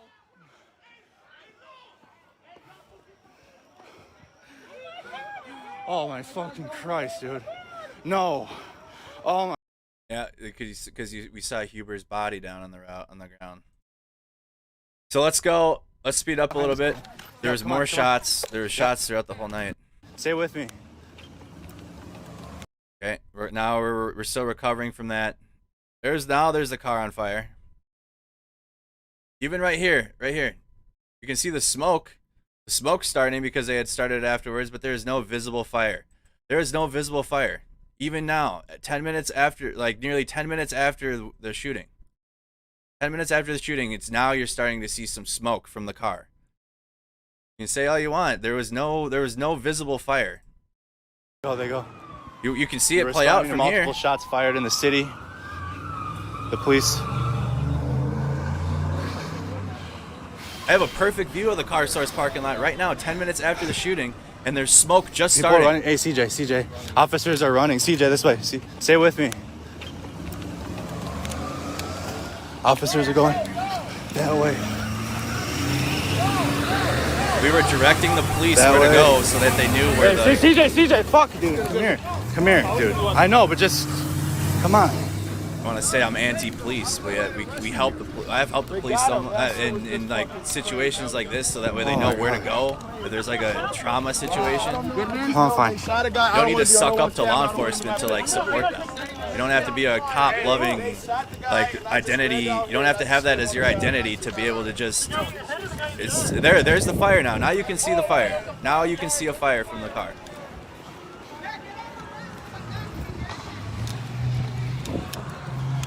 There's the fire. Now you can see it.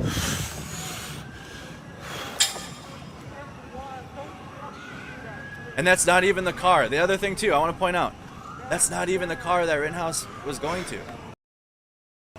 That car is off to the. That car is off to the side into the back of the car parking lot. Still recovering from that shit. But that car is over here. The shooting happened over here. This is where the shooting was. You guys see my mouse? I'll make it bigger circles. Shooting. Car that just now started on fire. Shooting. Car that just now started on fire.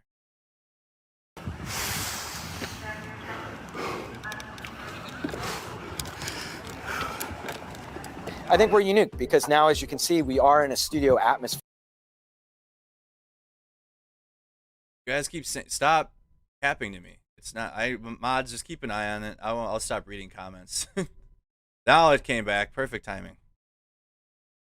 My mods help me out and keep up on that. Would you come down, please? Yes. Thank you. Alright, they're back now, y'all. We'll get back to this in the next break. We'll get back to this in the next break. We'll see what they got to say now.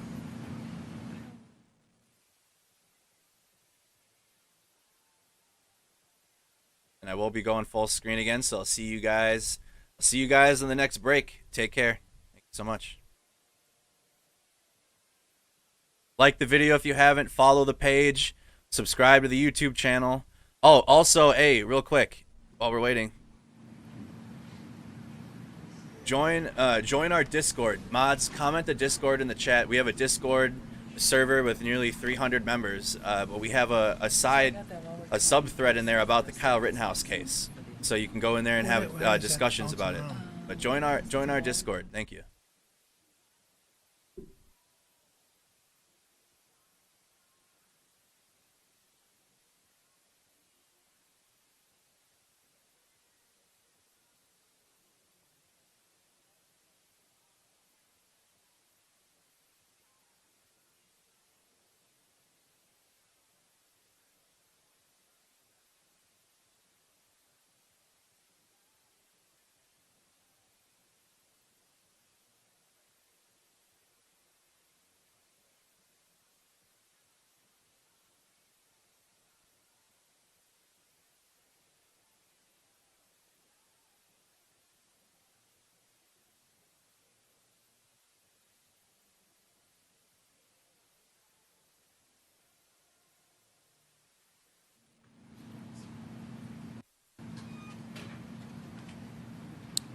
All right. Go ahead, Mr. Baird. Mr. Washington, I just have a few follow-up questions to the things you testified about earlier. We saw in the video that there were a couple of, at least one dumpster at one point that was set on fire on the road. Where did that dumpster come from? I believe the parking lot of the Ultimate gas station. So there's like a commercial building right next to it, and there's like dumpsters. They got the audio and the video so off. I'm trying to find a better one, you guys. I'll play the audio for now, but I'll try to find a better video.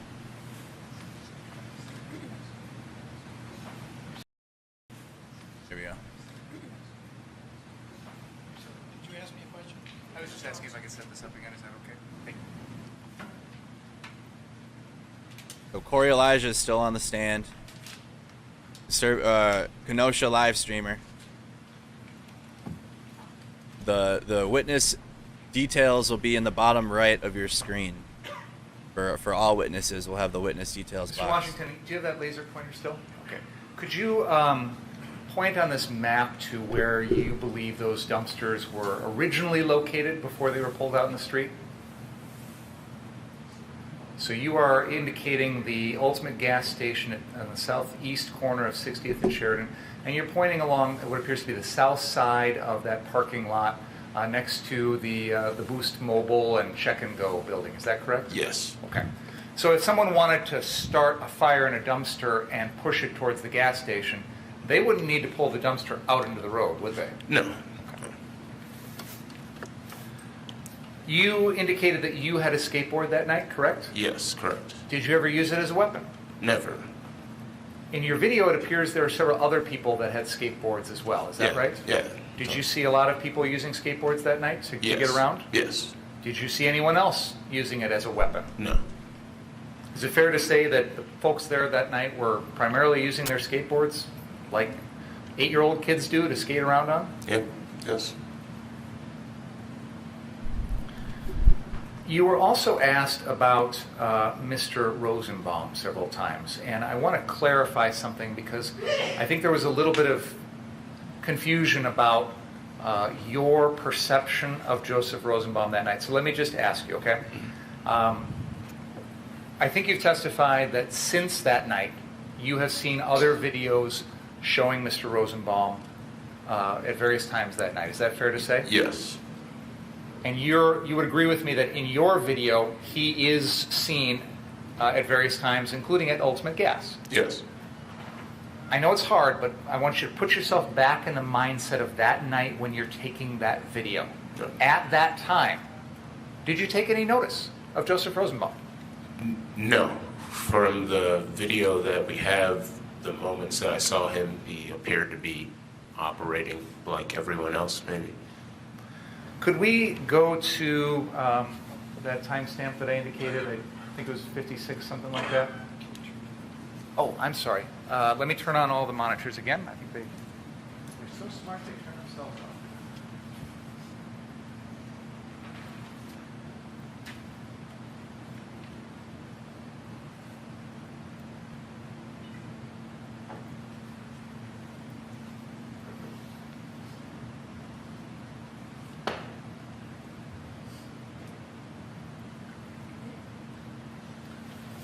What I'd like to do is play the portion of the video that shows you leaving Ultimate Gas heading south on Sheridan Road. So I think that's about where we're at in this video.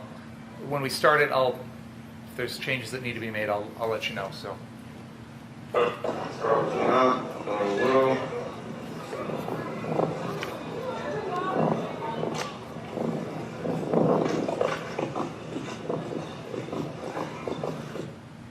Keep going one more second, please. Keep going, sorry.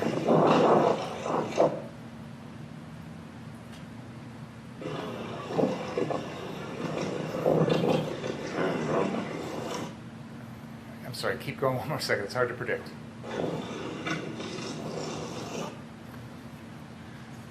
We've already established that the individual that is shown up here is the defendant, Kyle Rittenhouse. And just off the screen to the right, we saw an individual who's been identified as Richie McGinnis. So I'm just reestablishing that for everybody. Can we continue forward now, please?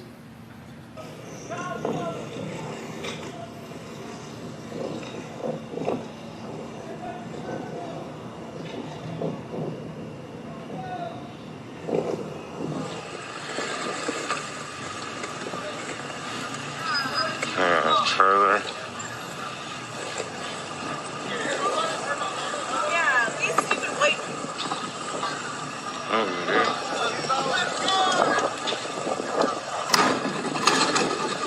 Definitely need that. We've already established also that this individual that I'm going to point to is Joseph Rosenbaum.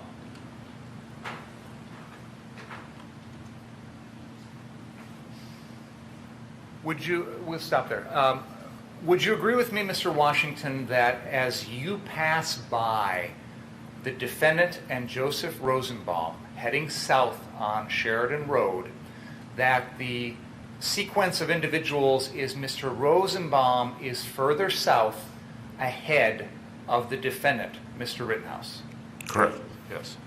In this photograph, we see a house in the background. Is that right? Yes. Now, if you could take a look at the map that is on the easel there. Would you agree with me that in this video the point of view is you are looking west across Sheridan Road? Yes. With the laser pointer, can you show us the block on the west side of Sheridan Road that has houses in it? That is the block between 61st and 62nd Street. Is that correct? Yes. So at this point in the video, would you agree with me that you are on the east side of Sheridan Road, heading south, somewhere in that block between 61st and 62nd Street? Yes. Final question I have for you is, you were asked about what Mr. Rosenbaum is wearing on his face, and I think you indicated that his face was obscured by the shirt. Is that right? Yes. Were you wearing a mask that night? Yes, yeah, you could tell by my voice. I was muffled the entire night, yeah. And this was in August of 2020 when there was a lot of COVID going around, correct? Yes, yeah. Is it fair to say that a lot of people that night had face coverings? Yes. I have nothing further.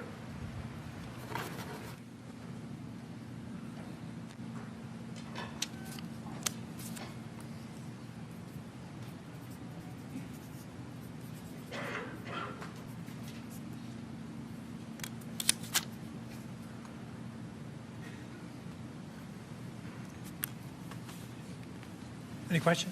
Just a couple of Go ahead. So, Mr. Washington, in that picture that you see there, you're not asserting that Mr. Rosenbaum is using that as a COVID mask, are you? That he's wearing a shirt over his face as a COVID mask? I'm going to object, Your Honor. I think that calls for speculation as to what Mr. Rosenbaum's intent was. You don't know why he's put that he's wrapped his shirt around his face, do you? No. Okay. And you were asked by Attorney Binger in terms of the direction that people are heading, that Mr. Rosenbaum is further south than Mr. Rittenhouse in that picture, right? Yes. Okay. You'd agree on that video, it doesn't appear that Mr. Rittenhouse is chasing Mr. Rosenbaum, does it? No, it doesn't.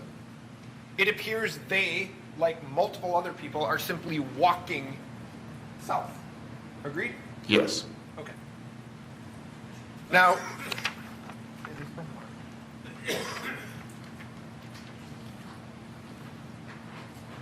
that's not the picture that we were going to have to provide. Okay.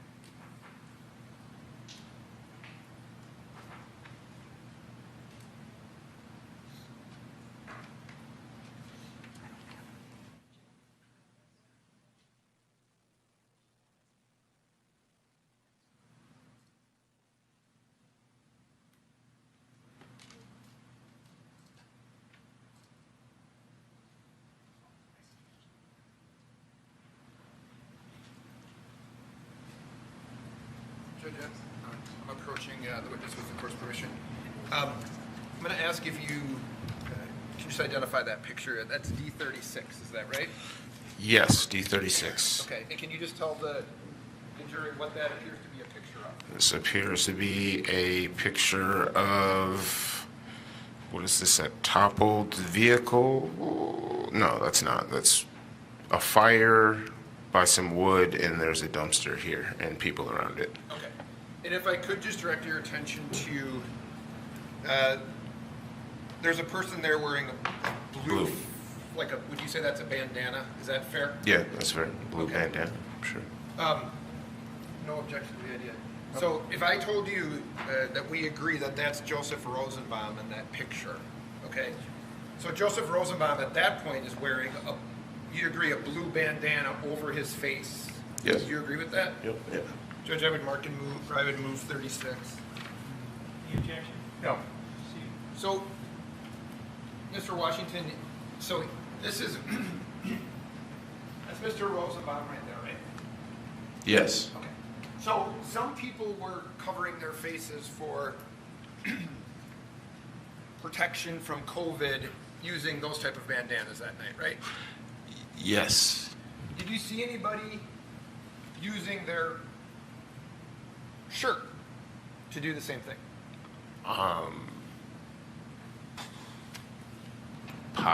Possibly, I'm not sure. Maybe, maybe not. Probably not. Okay. I mean, there's other than Joseph Rosenbaum. I assume you're implying, right? Yeah.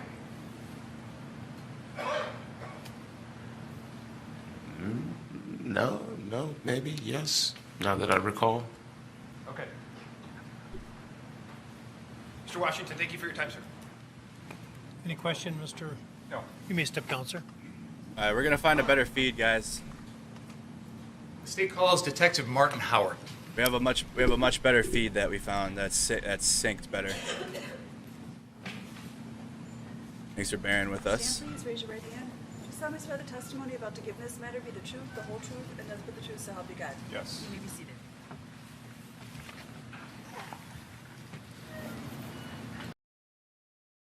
Introducing Buff, the 3, 2, 1.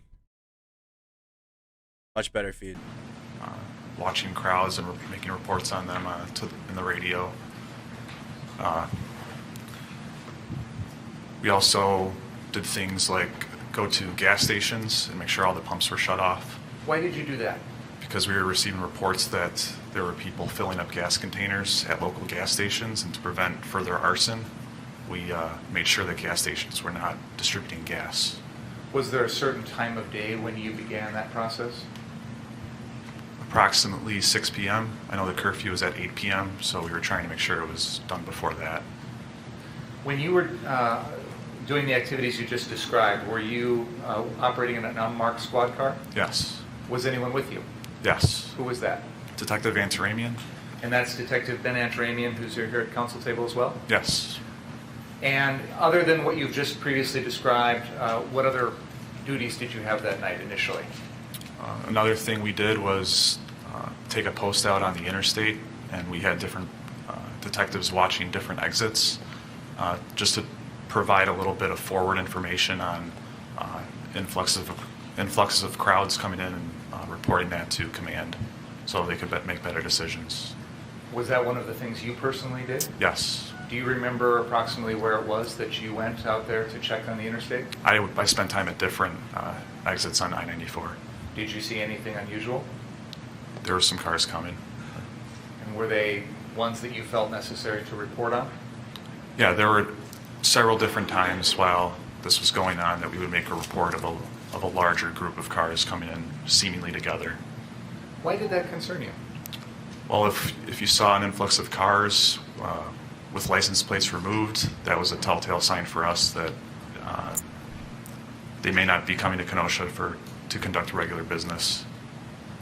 Was there a time that particular night in which any of the off-ramps from the interstate into Kenosha were closed? 1 second, guys. I'm going to pull up a better feed. Of Kenosha. What did that curfew technically mean for citizens of Kenosha? It meant for everybody to stay home. Not be out on the streets, driving around, going to the store, walking around, things like that? Mm-hmm. What about if you wanted to stay on your own personal property? Was that allowed? Yes. What about if you wanted to be on your business property? Would that be allowed? Yes. So, in addition to what you've already described, the patrolling the exits, gas stations, doing a little bit of surveillance and things, were there any other responsibilities that you had that night before the events that we're going to talk about here started? Yeah, there were several others. Another thing we would do is we were receiving a lot of reports, 911 calls of different things going on. A lot of these calls were unfounded, but we still, every 911 call we get, we still have to check it out and make sure that things are safe there. So we would respond to locations where incidents were reported to see if something was going on. And if something was going on, we would verify that and do what we could. Is it fair to say that on this particular Tuesday night, you and most of the rest of the Kenosha Police Department was out there in full response to issues going on in our community? It depended on the issue. But it wouldn't be normal for you as a detective to go to gas stations or the interstate exits or things like that? No, a typical day for me is I'm in the Detective Bureau conducting follow-up investigations, occasionally going out and talking to witnesses, gathering surveillance footage, that sort of thing, but mainly on a normal day I'm in the Detective Bureau. Now, did there come a time in that evening when your assignment changed? Yes. When approximately was that? Just before midnight. And can you tell us more about that? There was a report of a shooting in the area of 60th and 63rd in Sheridan, and at that time we initially got a report that there were 4 homicide victims. And that was a report you personally received? Yes. And as a result of that, did your assignment that evening change? Yes, at approximately 12:30, Detective Vance Raymond and I were assigned to investigate this case. And since that time, 12:30 a.m. on August 26th, the following morning, have you and Detective Vance Raymond been the primary lead detectives on this case? Yes. And can you tell us a little bit about what you have done personally in the course of that investigation? One of the main things I did was go over the internet and try to find as many videos as I could of this incident. There were a lot of videos on social media, so I do Twitter searches for Kenosha and find videos that contain the incident and save those. There were also Facebook live streams like Mr. Washington's that we just saw. I was able to locate that and save that from Facebook. And there were several other locations that videos were found. Some private citizens came forward with video. We gathered those. Now, you said that about 12:30 in the morning on the night of August 25th, early morning. Oh, sir. Apparently the lunch has been delivered early, and some of it's warm, I think, so that I don't know if the jurors want to have warm, soggy, or cool, soggy sandwiches. So let's break a little early for lunch, and please don't talk about the case during the break. Let me ask that you return at about 10 after 12. Is that convenient? Oh man, that doesn't work with my...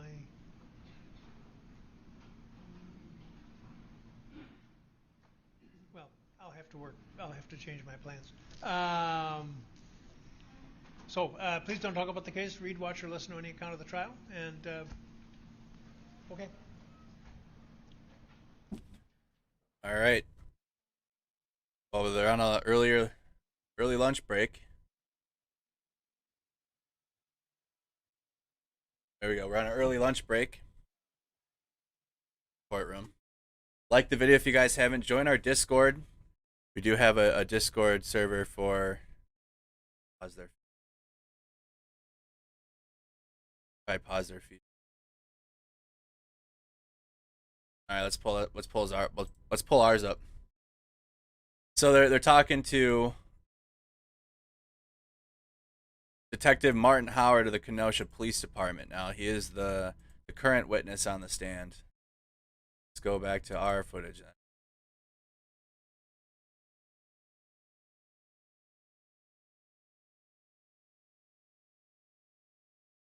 Pull up the playlist, and again, this can be found in our Snack Squad YouTube channel. Shout out to the 260 on YouTube watching. So let's go. This is the beginning.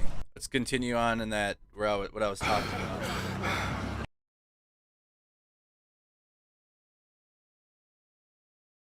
Perfect. All right, so now we can see the fire. So let's just go back. Go back a little bit. So we went from Corey Elijah's testimony. Now we're on the detective. That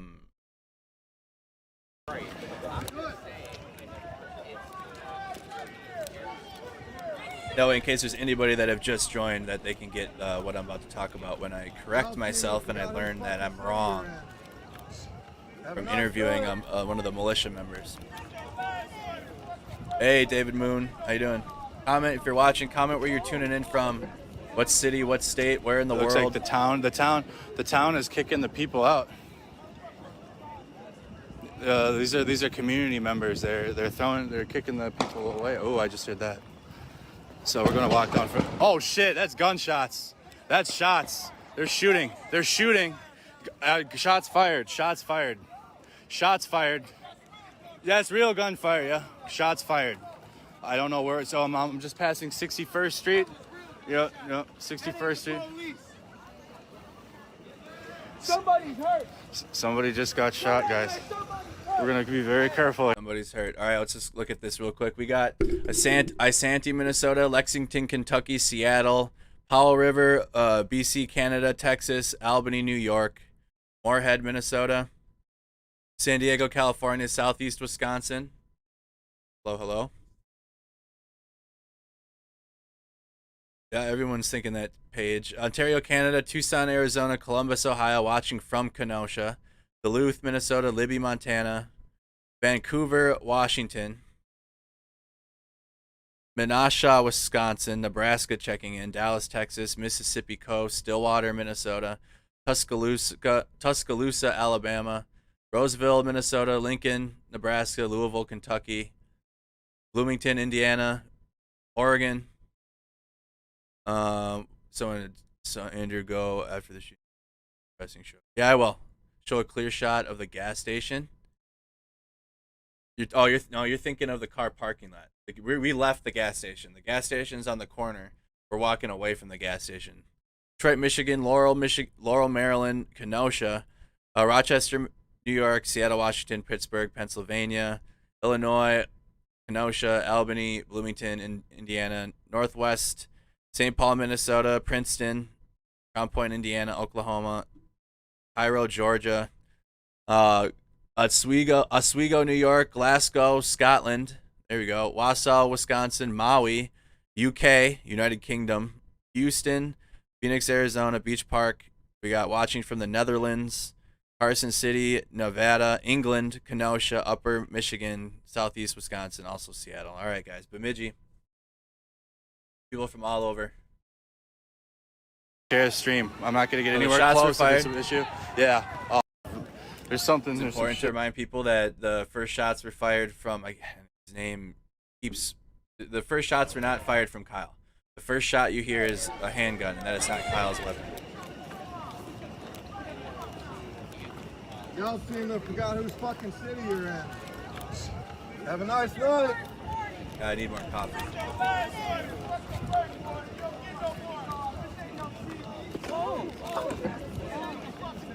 It looks like the town is kicking the people out. These are community members. They're kicking the people away. Oh, I just heard that. So we're gonna walk down from. Oh shit, that's gunshots. That's shots. They're shooting. Shots fired. Shots fired. Yeah, it's real gunfire. Yeah, shots fired. I don't know where. So I'm just passing 61st Street. Yeah, 61st Street. Somebody's hurt. Somebody just got shot, guys. We're gonna be very careful here. You guys could share a stream. I'm not gonna get anywhere close if it's an issue. Yeah. Oh God, dude. Oh Jesus Christ, bro. Oh my fucking God, dude. Someone. Did you hear the shots? Yeah, shots fired, guys. Shots fired. No, they're not using my footage. Nope. We're watching my own footage right now. Nope. Commenters, So, it's fine. If you're watching, Commenters, are you guys? Quiet down. If you're watching right now, they're on lunch recess. They're on a lunch recess, so we're just watching my footage that we can from the night. And I'm gonna go back into other nights because they had talked about the 24th as well, and I want to know what the relevance to the 24th was. Honestly, what Corey said, I don't remember. The 23rd and the 25th are very memorable because that's the first day it started was the 23rd, and then the 24th was this, or the 25th, sorry, was this night. So I need to go back to the 24th as well and see what happened that night. We're going through the shooting, the incident right now itself, from my perspective. About the people that have platforms and restream. There's still shots. There's still gunshots. There's still gunshots in the city. Thank you so much for the stars, They're Becky. shooting 40 now. stars. Thank you so much. Thank you to everybody that did send stars too. I can't thank you while they're talking. Thank you so much to all that are sending stars and helping support the media page and super chats on YouTube and all that stuff.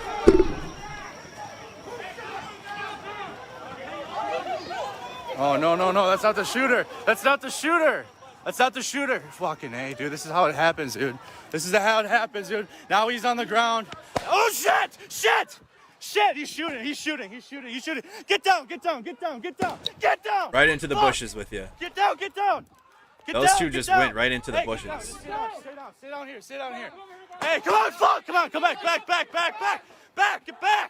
Hey, get in the house. Get in your house. Oh my fucking God. Come on, get the fuck in here.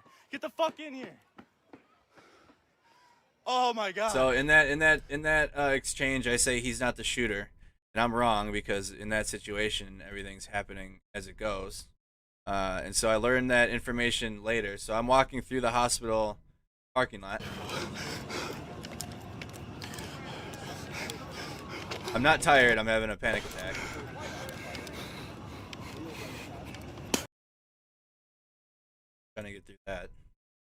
Dude, someone got. All right, so here's the parking lot now that is smoking. So again, shooting. Okay, let's go back. 3 hour. When the first shots get fired at? Y'all seen the forgot whose fucking city 3 hours. Let's see when the first shots are fired. Have a nice night.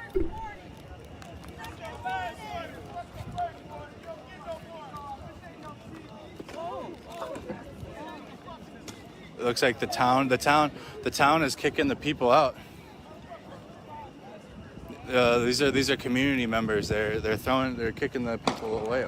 First shot by the protester was at 3 hours 39 minutes and 59 seconds into my stream here. 3 hours 39 minutes and 59 seconds is the first shot, and then Kyle's shots ring out. Oh, I just heard that. So we're gonna walk down for 1, 2, 3, 4 at 3 hours 40 minutes and 3 seconds, right? So Kyle had already started running down there. When did he leave? We need to check that. When did he run towards that car source parking lot? Because that's when the shots start, and he runs towards there. And again, it's a distance from this gas station anything in my hands. down to that car source can go parking back lot. there. It's a ways. I mean, it's like a block or two, but like it's not like it's right there. All right, so he had already ran past. So now there's Corey Elijah right here. Corey's following him. That's Corey Elijah on the skateboard. 3 hours 37 minutes. So he ran towards the supposed fire that didn't start being ignited. That we didn't even see start. The flames didn't even start on it till. I mean, here's 3 hours and 45 minutes. Multiple shots fired. Where's the? Hold on. Look at. There's a very. Please start reporting. There's a very clear image of the car parking lot right there. Let's go back to that. You're gonna have to deal with my panic attack. It's okay.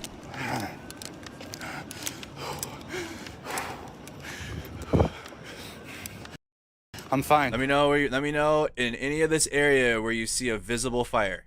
I'm just right here, and this is the car source parking lot. Where are we at? You can see me now. Here's the car source parking lot, all of it. Let me know where you see a fire. Let me know where the fire is in sight until we come back around, and then you see the smoke start.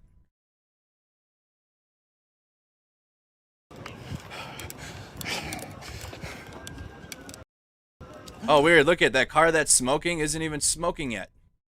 The one that we had a commenter say, well, you know, it takes a while for the and you're right. I've watched vehicles burn, and the smoke isn't even in the air yet.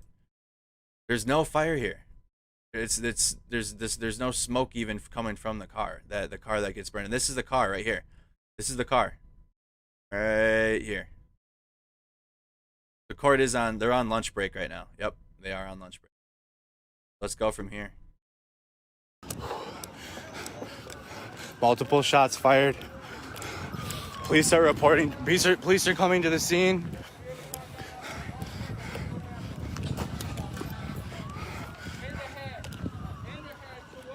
So there's a shooting. There's a shooting here. I am fully behind the building.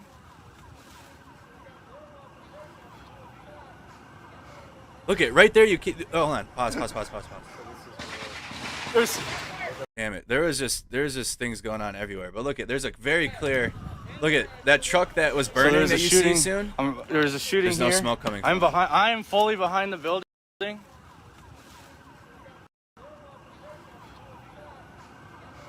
There's the cars.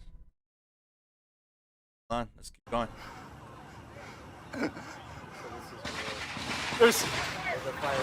Those are fireworks.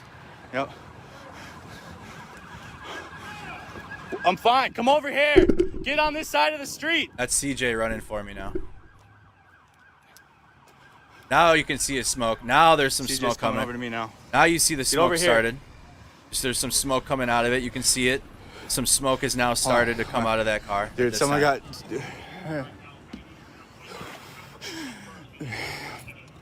I know, dude. I know. I was right there along the sidewalk. That wasn't the shooter. I'm wrong. That guy that they're chasing in the street. He wasn't the shooter, man. He wasn't the shooter. So CJ said, yo, no, I know, because CJ heard the same things I heard.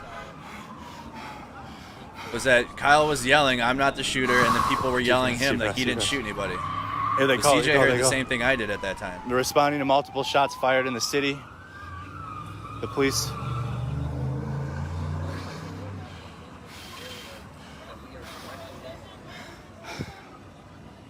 People are running. Hey, CJ. Officers are running. CJ, this way. Stay with me. Officers are going that way. That way. Hey, CJ, fuck, dude. Come here, dude. I know, but just, come on. They got him. That shit was just fucking crazy. Oh my God. Good man. Come on, fine. Shot a guy. I don't want to be on no one's camera. I don't want to be my picture. There, now you can see a fire. Now you can see a fire. Where is this at? Now the car's on fire. At 3 hours, 48 minutes, and 40 seconds, you can now see, you can visibly see a fire. Now you can see a fire. Oh, and then the car tires. Remember that. Someone help me in the chat. The Pizza Hut that Corey thought was on fire was really a tire fire, and I have that on footage too. That Corey, he originally thought it was a Pizza Hut, and it was the tire fire. We'll go back and show that to you guys too.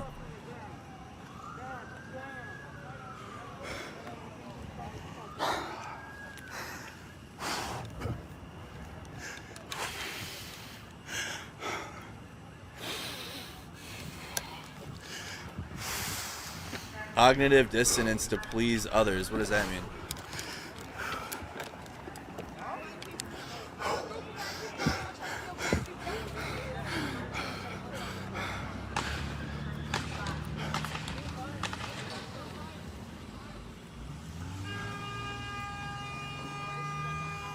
There goes CJ running across the street.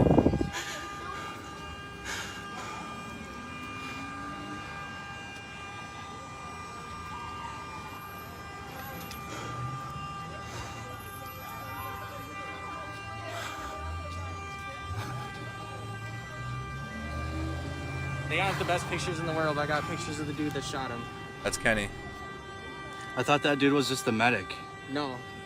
Were you there when he hit him? So Kenny even told me no. He's the shooter, and he was running away from the Yeah, scene. I know, I saw that, but I don't think he was, man. I think he was just a medic. Kenny He knew. was just a medic, dude. Kenny was right. That guy, that specific guy. Kenny We saw came up him, to though. me with and photos. Saw him run down, and then he got hit in the head and he just shot two. He shot, dude. He had a gun in his hand.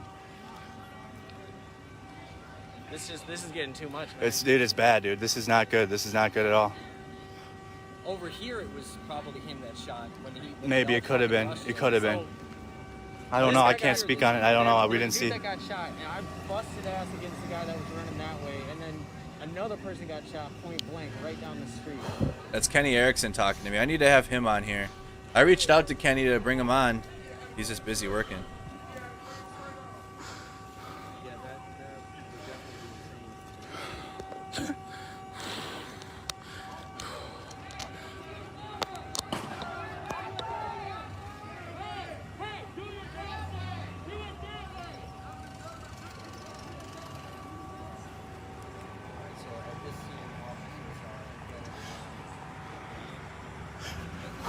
Fuck, dude. Jesus Christ. Smoking like the whole pack right now. I don't agree with that. Smoking the whole pack right now. I don't agree with that because people were watching me live here.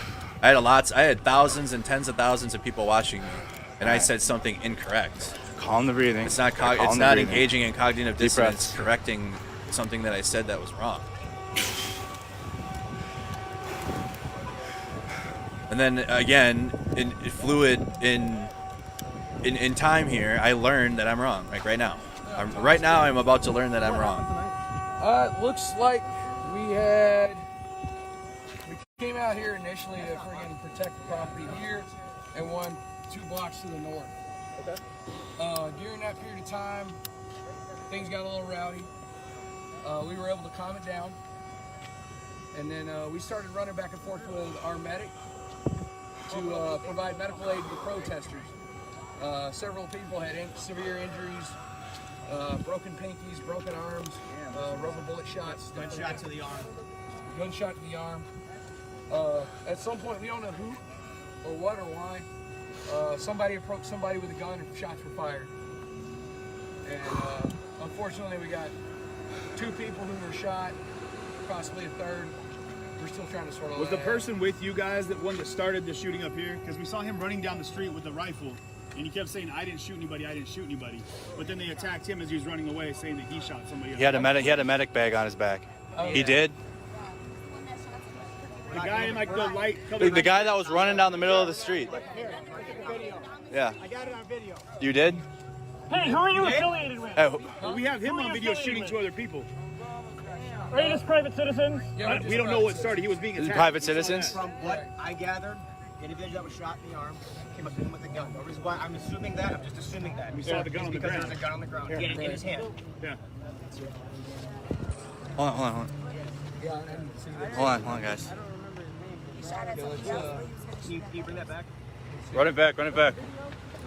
Hey, my hand's on your helmet. It's my hand. I know. Come on, guys. We'll be careful. This guy was such a dick. I can't stand people like this guy. Because we're all clearly trying to see what happened. We were all there, and he's like trying to only show like one person, but he's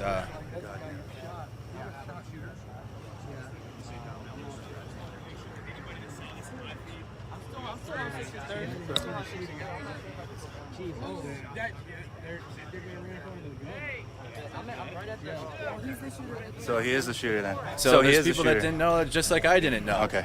All right. The guy that was in the street that was running was the shooter from that you heard the first time.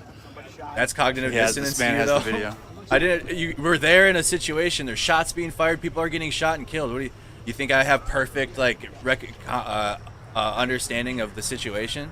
I learned I was wrong in this same 10 minutes later. I'm watching the video of it.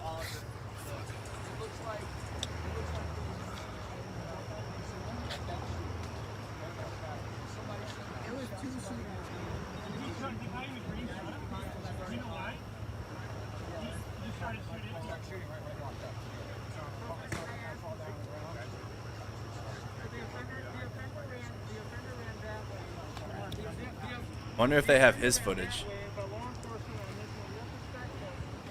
Your perspective.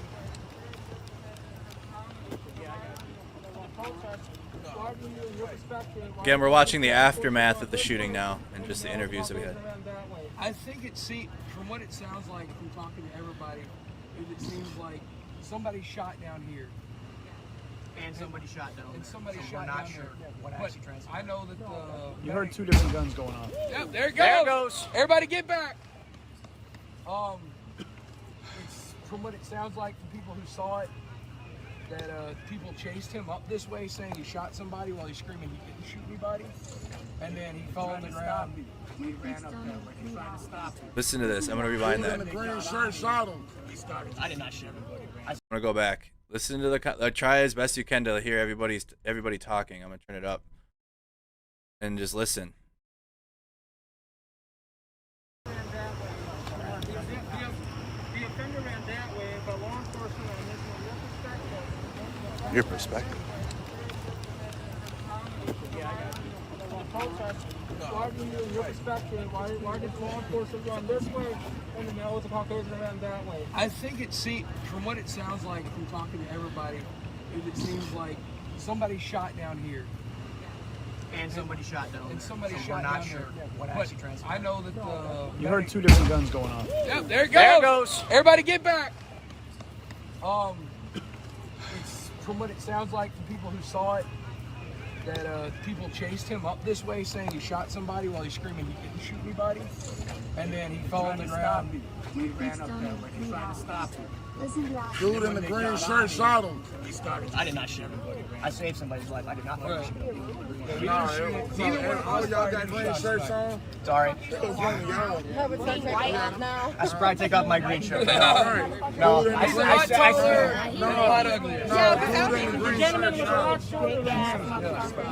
Was he in camera, like in green? Yeah, he was in green. And I had no idea that was. Somebody was in green. I had no idea that was. He was with one of y'all. Wait, you can't read. I forgot. He was with one of y'all. And see now, the thing is this guy, the militia member that we're talking to, he will testify, and you'll hear that they weren't together. They weren't. They all looked the same, right? The militia that was out there, but there was so much unorganized militia out there. Like Rittenhouse, he's gonna testify that he just saw Rittenhouse out there during the daytime, and then they just teamed up for the night. Like they did not go there together. They had no organization. It was just guys with guns out there that were doing the militia thing. There's one of the actual law enforcement that was out there. He came by and walked away. Hey, watch his bag, dude. I can't believe you really got a clear ass picture. Shit. You can stand up in a row. Once the people roll up the house and they execute an innocent person. I'm a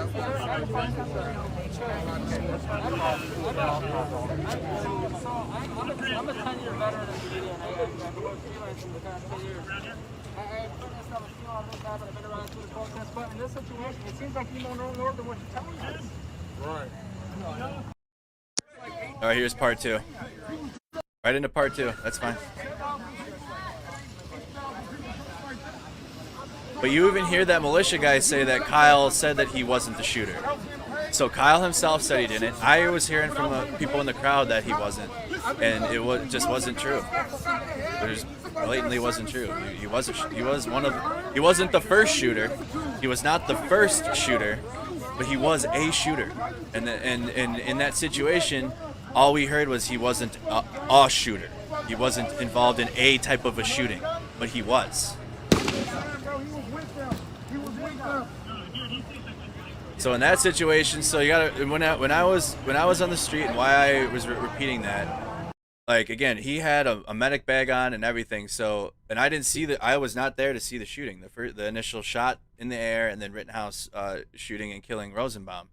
So to me, when I see him, I'm like, he's just a medic. Like he must have just came from that situation and he's gonna go report on it, not knowing that he was one of the shooters. Again, not the first shooter, but one of the shooters. He shot his rifle and killed someone. I did not know that until I got to this group.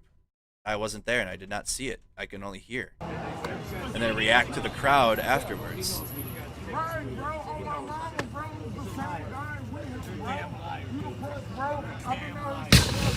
Zelinsky is the guy's name.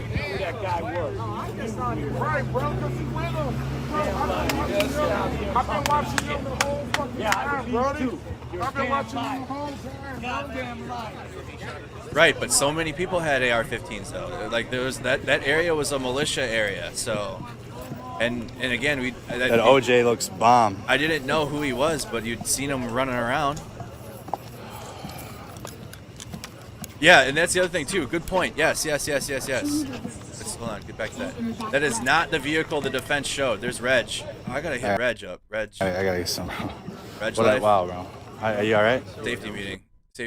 Reg. That's a good point to make. Thank you, Tim. That was not the car the defense showed either. When the defense went back to the parking lot and was like, "So you said that there wasn't any cars on fire in the parking lot?" They have footage from like way earlier in the night, and it's not even that vehicle.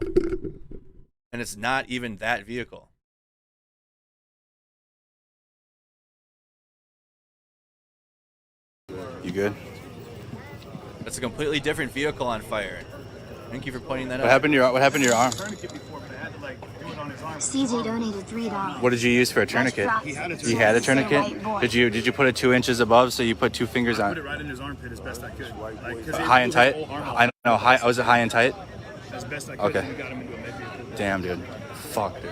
CJ had blood on his. CJ had blood all over his jeans and his pants. We had to throw it away. Yeah. I know, dude. I know. CJ was covered in blood. Like right there in the road. I know, man. Do you need water? CJ? You good? Hey, just breathe, bro. Deep breaths. Guys, we're gonna give CJ a minute. I knew it, bro. The minute I fucking saw everybody here with guns, Yeah, bro. I know, some man. shit was bound to fucking happen. As soon as we saw people with guns, some shit was about to happen. That's Adrian right there. Nobody was out there running crazy with guns until that third night when the militia came. And that's like, just still blows me away. Oh my God. You want to call like that, call Rittenhouse a hero and whatnot, and it, no.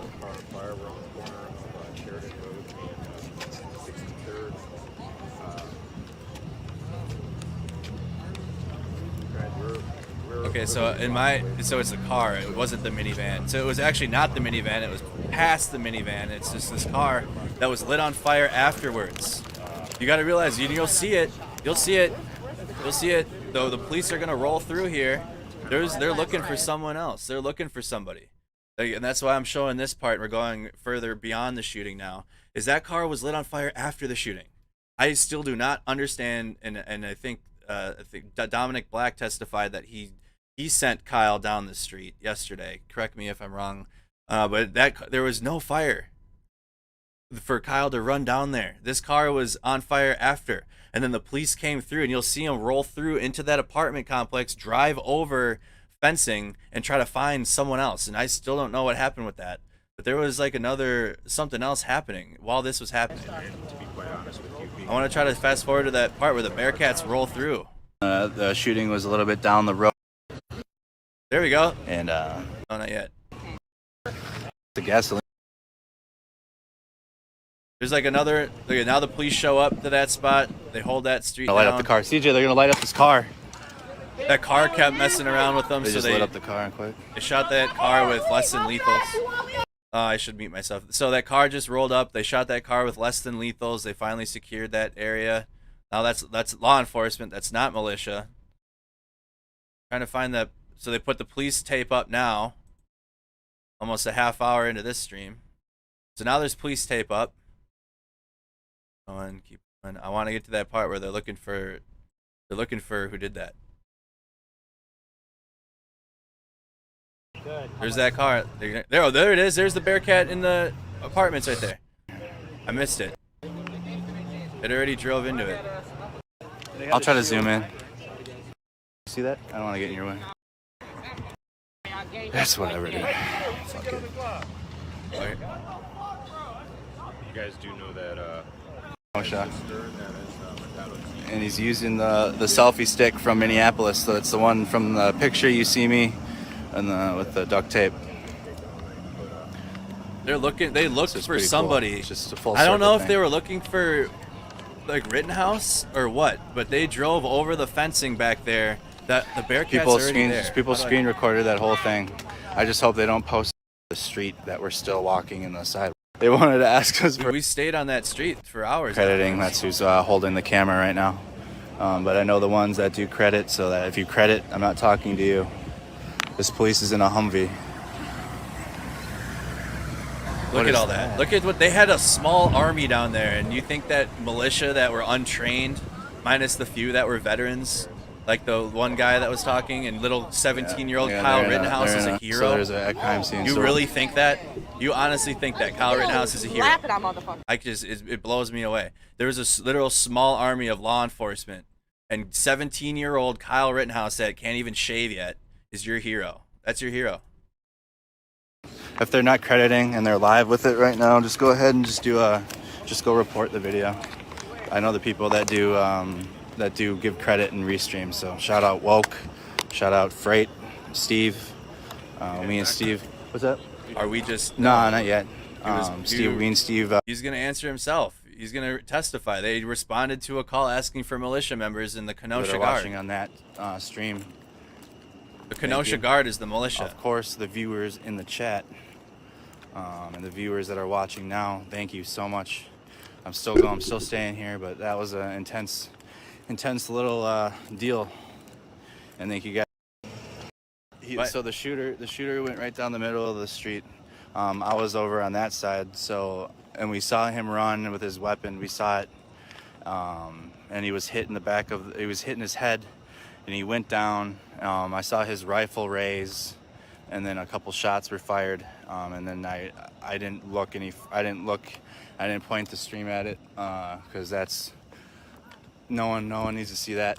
And I just try to pull people out of the street that were still walking in the sidewalk. Like, you guys see what I mean? Like, it was on this, people were in this section here, not really all the way into the street, but next to the gutter.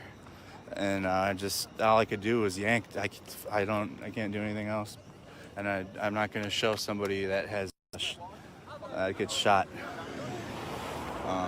In Minneapolis, one person was shot, and I put the phone to my side and tried to just help him into a vehicle. But this was a completely different situation here, you guys.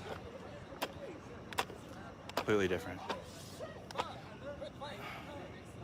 So the first degree homicide, like I'm saying, I think they're gonna have a hard time getting the first degree homicide to stick, but the reckless homicide of the curfew one and under 18 possession of the firearms. But I don't know if they're gonna get the first degree.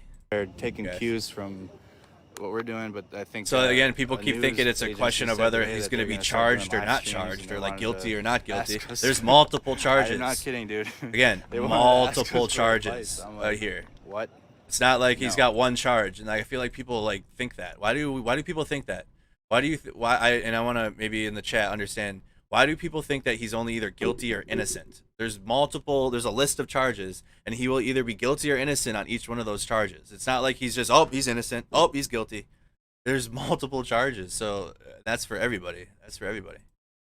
So he's probably not going to be guilty on the severe charges, but like reckless homicide and the possession of the firearm and the curfew one that they stuck on there. I'm not going to do that, So all I could do was the first degree homicide. I'm sorry. That's what the prosecution's trying to. If anyone from my family is actually watching, is that it was pre-planned. It was But yeah, I'm doing okay now though. Took some deep breaths. It was an intense situation. We're walking back, so that's where the crime scene is, guys. I'm glad other people remember them looking for. I think in the those apartments. shots deterred. I'm glad people remember the police looking in those apartments. I'm trying to find that point. I think it might be this. Let's go from here. I saw your shit, man. Dude. I saw that shit, bro. Dude. Yo, does CJ need water? CJ's right over there. No, he got water. We just... Sit, man. You Andrew? Yeah. Hey, bro, I saw your shit, man. Dude. I saw that shit, bro. Dude. Yo, does CJ need water? CJ's right over there. No, he got water. We just got him some, but... Oh, fuck, because I came down, man. I saw that shit on... You saw it live? Yeah, I saw that shit live, and I was like, fuck. Yeah, man. They're shooting? Fuck, yeah, man. They're We should shooting. go down there, man.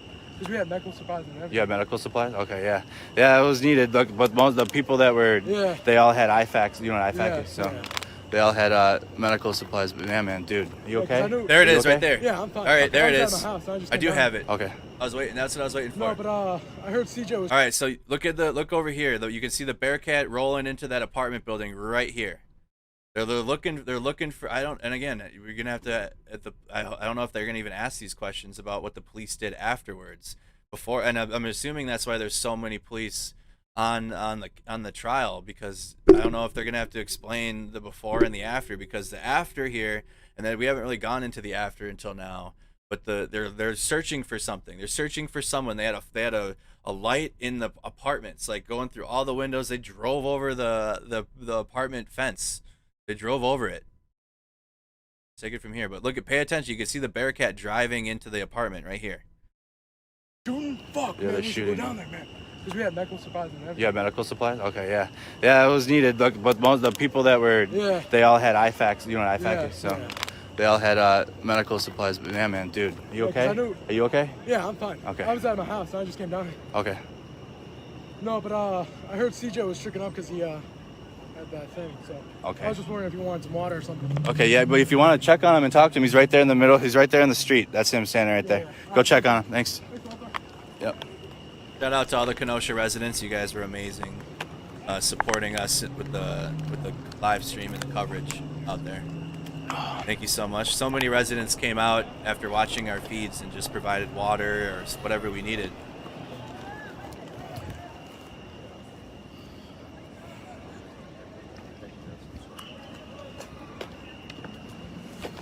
Lakota's holding down the Minneapolis. That's the original selfie stick for Minneapolis, guys. Yeah. Me, I packed it, and Lakota was like, "Hey, I need a stabilizer," and I was like, and CJ said, "I packed the selfie stick." So Lakota's a local streamer. He's from Kenosha, and he's using the selfie stick from Minneapolis. So it's the one from the picture you see me, and with the duct tape. So it's pretty cool. It's just a full circle thing. So now that Bearcat is in those apartments and it's gonna have its light shined on. You can see the light. People screen recorded that whole thing. I just hope they don't post it as their own videos. Oh my god, dude. It's just, that's what's gonna happen, but it's whatever. That's whatever, dude. Fuck it. You guys do know that Mercado and CJ are the same. Well, why y'all ask I don't think you can 101? legally buy a bulletproof vest in Wisconsin, can you? Amazon. On the G. On my daughter. What are they doing? Are they in the grass? Is that a fence? Yeah, right over the fence. You hear me? You see that? That's, they just drove the fence. I mean, they're in some. We're talking about it right now, but you can see that there's like a backyard right here. That's why it's shocking to us, because there's a backyard. It's like a little wire fence with a gate, and that's how you get into your apartments and whatnot. They just drove over it. So we're trying to figure out what was happening back there. They were looking for somebody or something after the shooting.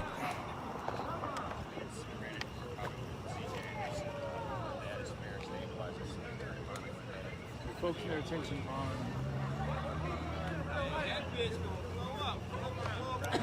Yeah, Jack. They're in the window on the back side of the building. They got a SWAT team. No. It looks like they got a SWAT team, and they're moving in on this apartment building. I'll find other footage, but I will never use. So Jack, they got Jack the window. So Pasivic's the police footage here are for anything. securing the. They're moving in on this. You want me to pull up the guy that went to the pizza place? Went to the basement of this pizza. Oh my God.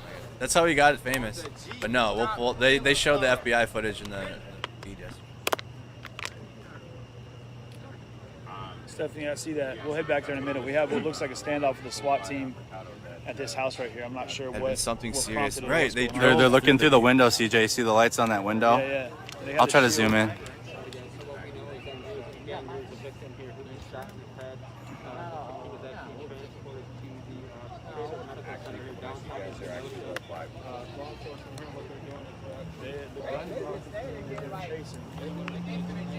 Yeah, I have much better quality footage now. That's actual law enforcement now. That's out there. I don't know. I have no idea. I just know that when I got to him, he got hit in the head, and he was on the ground. And people were wrestling with him, trying to take his weapon from him. What it looked like, and he just started shooting. And two people were hit. Live out here, you know, it's the gas. They're in that apartment building back there. The LRAD's back there.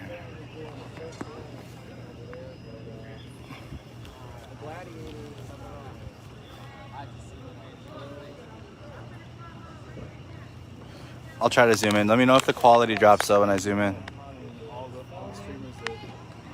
There's the Bearcat. There's the little fence. They're shining the light in the apartments.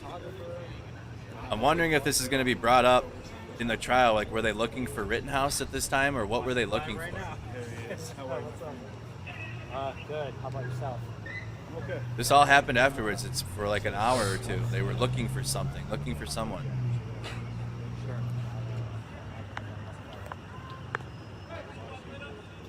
Sorry. No.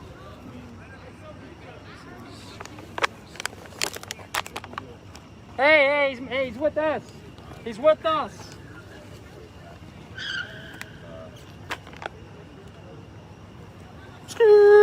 Let's check the courtroom and see if there's any type of. Got shot a couple times. Why did they come back? That red with the maroon SUV. Didn't they get popped a couple times by the Yeah. less lethals? Yeah. Impact rounds. Hey, I'm sure everyone was running through real quick. What? Andrew Mercado's right here. He's safe. He's okay. Oh, they're on recess. So. But again. I think he Still had on recess, yo. maybe a bit more go-to know-how being in battle. I mean, he's been in combat. He served tours overseas. So he, as a veteran, I think can definitely speak more clearly as to what happened. And process Yeah. We saw him on my stream running down the street. He was running down the middle. You must have been like opposite side, so you were probably directly across the diagonal because you were where he went down. Were you there where he got hit and went down? I was 15 feet behind Yeah. him, So you were like so I was like along those houses with him, and like the people were in the gutter in the street, and I said, oh no. I saw him running, and then the people chased him. Someone said they were looking for Rosenbaum. No, Rosenbaum had already been placed into the Bearcat and transported to the hospital. No, they're not looking for Rosenbaum. Rosenbaum's dead already. Along those houses with him, and like the people were in the gutter in the street, and I said, oh no. I saw him running, and then the people chased him. And as soon as they hit him in the head, and he went down, and then his weapon went up, and a shot went off, and that's what we saw. I don't know if my stream had seen it, but then I started throwing people into the damn into the houses, dude, because I didn't know what else can you do? Like, to get people out of the street because there's fire that people were shooting, dude. What's up, man? It was rough, dude. It was rough. Thanks. Militiamen are good. The ones out I appreciate you guys putting in all the love here. Like, really those means are a lot. good guys. We are defending our city from terrorists. We are trying to defend our city. Man, turn that bitch ass light off.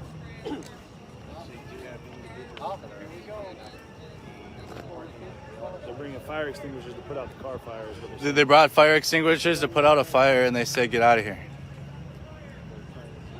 Which doesn't surprise me because the guy down here, Andrew, I don't know if you saw this guy right down here they shot in his backyard. Yep. He's like, I live here, man. Like, why are you shooting at me? And they kept shooting at him. I mean, I don't know what he did to get them even to focus on him at all.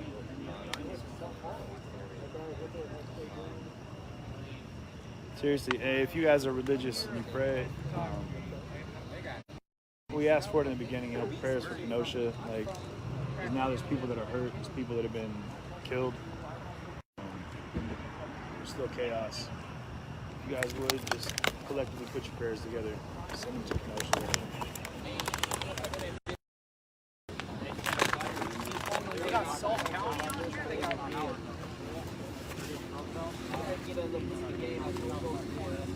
Again, if you're just tuned in, we're going through old footage while we're waiting for the trial to resume. They are on a lunch recess right now, so that we're just going through old footage from my time reporting in Kenosha, Wisconsin during this week. No more big phone. You got a backup. Yeah, good. Thank God I got a backup. I mean, it works. Terrible image quality. So far, we listened to the rest of Corey Elijah's testimony, witness testimony, and now we are hearing from If I see him, he and I are going to have words. Detective Martin Howard. I saw that. He was just putting the camera in the guy's face. I heard people in the streams said that. They said you pushed him out of the way. He was just sitting there with his camera, taking pictures of this guy bleeding out.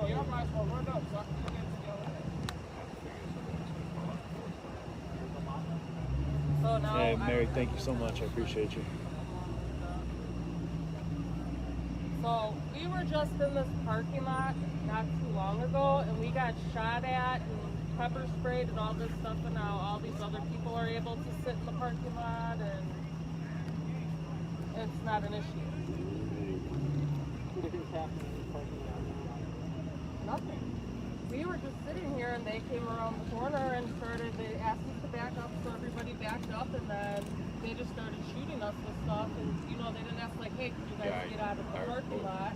They just started shooting at cars and shooting at people. And now there's people up in the parking lot again, and they're not doing shit about it.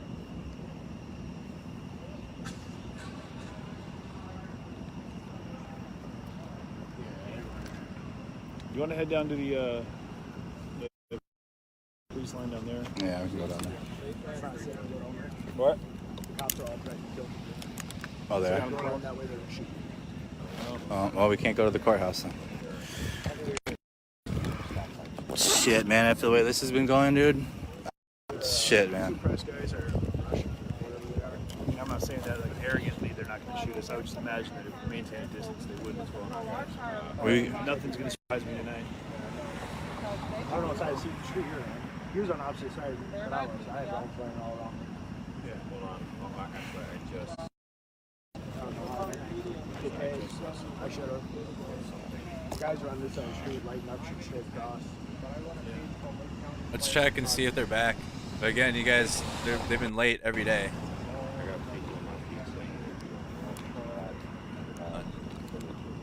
There's the seal. Yeah, of course he does. I've told everybody. Hey, can you hold mine, dude, really quick? Or can you look quick? Yeah, I got it. Yeah, I made it. Yeah, I've told everyone on my stream to share the stream, send it Don't to even the have the police, Rittenhouse trial take on that, there yet. cut it, clip it, whatever they got to do. But the Kenosha police need to see it. Okay. And so yeah, and I encourage anybody in the stream that saw anything on any stream to do the exact same thing. Jacob in the back 7 times. Share that stream to the police. That's who needs to see it. What are you guys having for lunch? I'm gonna have my lunch after this. Yeah, right now we're kind of like, we can't really move right now, you guys. You just please, I get it. I know there's other things going.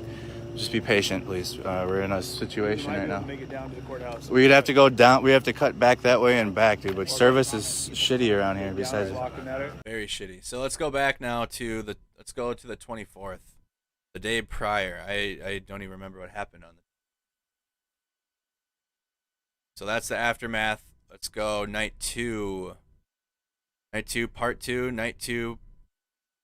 Night 1. So night 2. This is the 24th.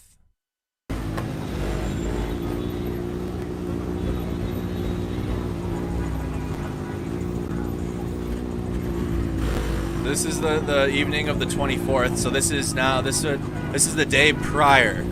So this is the day prior, and the defense had brought up the 24th, and I'm not sure why. I don't know why they brought up the 24th. Let's fast forward through. Getting the YouTube I up. remember lots of protests, like lots of marches. Else is restream. Speed was getting rough on the 24th.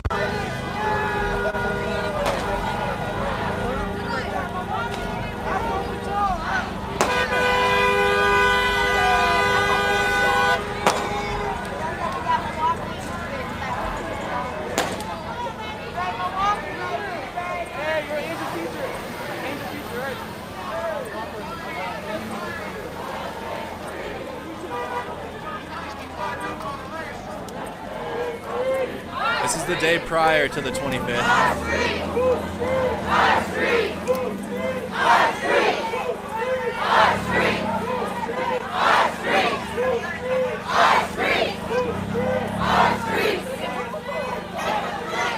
Let's keep going a little bit more.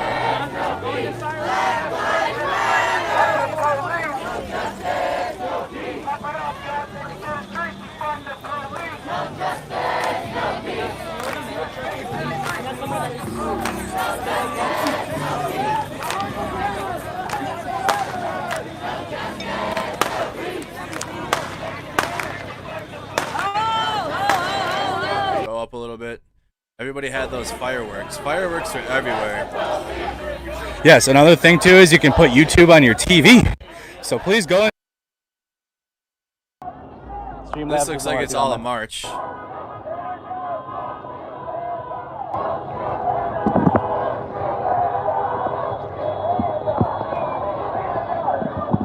Again, this is the 24th of August, so this is the date. This is the night prior. The defense had brought up in trial.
now the protest is on Sheridan Road, walking towards the courthouse. Speed up a little bit.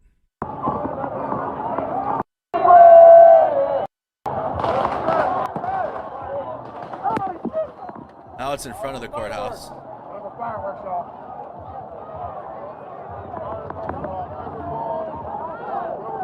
Yes, Sam. Yes, please. So this is the 24th of August. There's no fence yet. I'm right up next to the courthouse.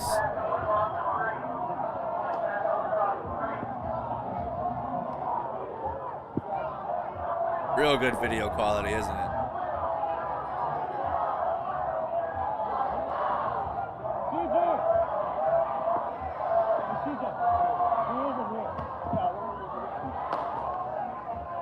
Fast forward some. They had deployed less than lethals. Still no fence though, so it was all open here. I'm standing in the grass of the courthouse. Not right now, though. I don't need anybody else coming in here right now. I mean, this is not a safe place for anybody. I've got a gas mask. I'm gonna cut the comments for a minute, guys, just so I can go ahead and see full screen what's going on here.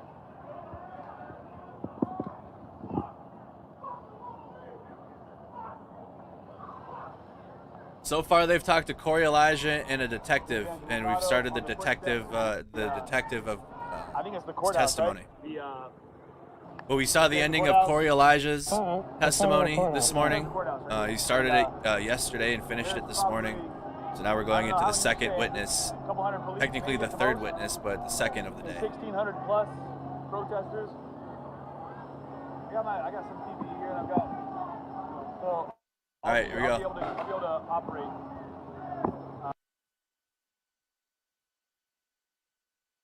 No sound in the court. This might be a bad audio video feed. I'll find a better one if we go, but I just wanted something for now. Here it is. They're calling the jury back in. We are resumed, guys. Take this moment and like the video. Make sure you're following the page. Subscribe to the YouTube channel. There's 300 watching on YouTube and 162 likes. Let's get that number up if we could. Facebook, spam those likes or the reactions in the bottom right corner. Consider becoming a member of the page. Every new member is worth $20 this month for me, so that's awesome. So if you become a member, even if you have to cancel next month, just because $4.99, it's okay. It's worth 4 months of support this month, so that's awesome. And thank you also to those that are just here to watch and participate in the chat. Right. All right, see you guys in a little bit. Okay. Not a problem. I'll try to figure this out.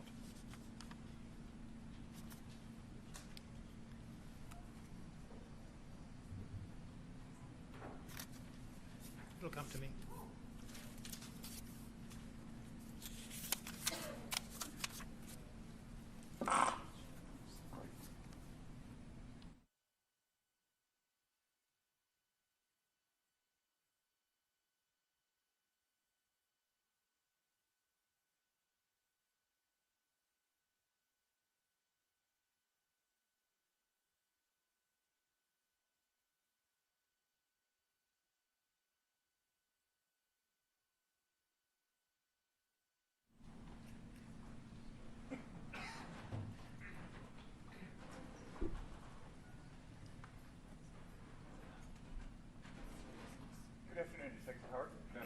I want to continue discussing your assignment on the night of August 25th, 2021. Excuse me, before we took a break. 2020, thank you. Before we took a break, you were talking about going on the internet and downloading some videos, and we're going to get back to that in a second, but I want to go back to the evening of early morning hours into the next day of August 25th, August 26th of 2020. Did there come a time in which you learned the identity of the person who had shot people that night? Yes. How did that come to be? There was information on social media, and also we received information that the person had turned themselves in at the Antioch Police Department.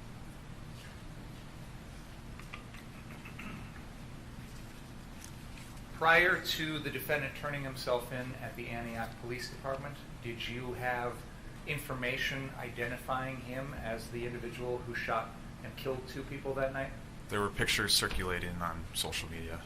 Were you able to see or figure out the identity of the person in those pictures? Early on in the investigation, I recall seeing a picture, but I do not recall knowing the identity of the person immediately. Did there, after the defendant turned himself in to the Antioch Police Department, did you go down there in person?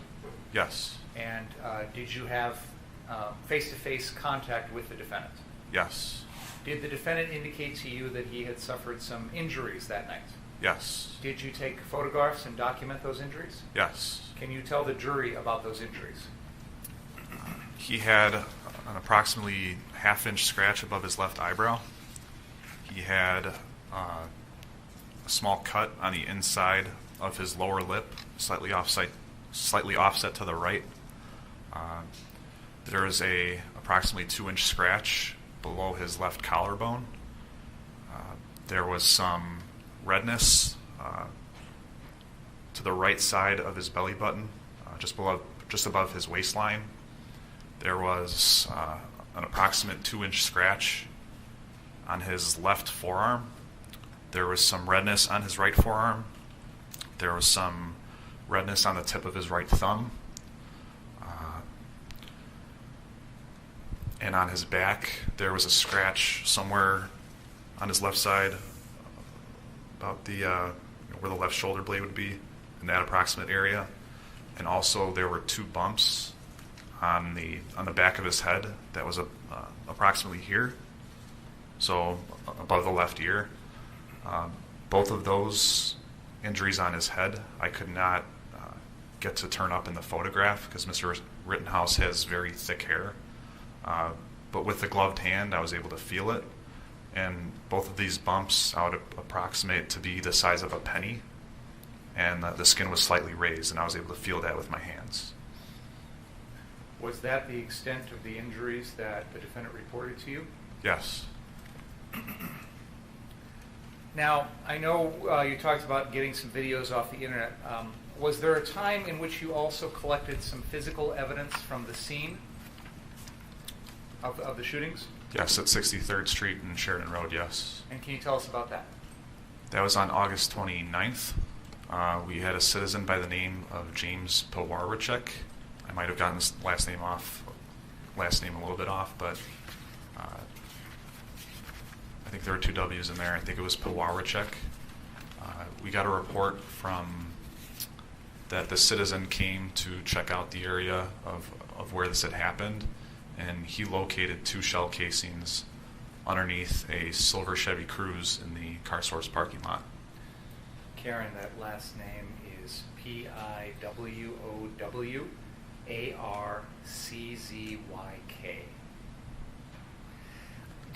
After receiving this report, did you go to that scene to check out these shell casings? Yes. Did you recover those shell casings? Yes. And what were they specifically? They were 2 Aguila 223 REM shell casings, and the location of where they were located, the silver Chevy Cruze was right in the area of what I had seen on the videos of where the shooting of Joseph Rosenbaum had taken place. Thank you. Now, you mentioned earlier that as part of your investigation, you searched social media, the internet, etc., to gather videos of this particular night. Is that correct? Yes. Okay. I'd like to go through some of those videos now in your testimony. Let me turn the TVs on.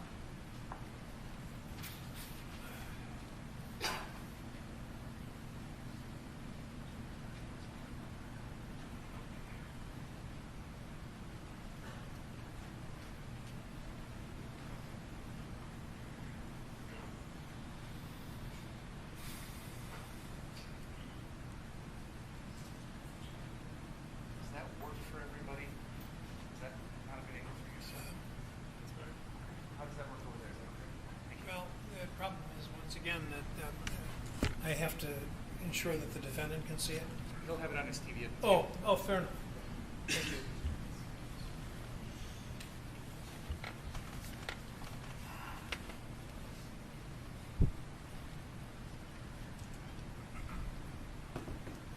The first video that I'm going to show is on our...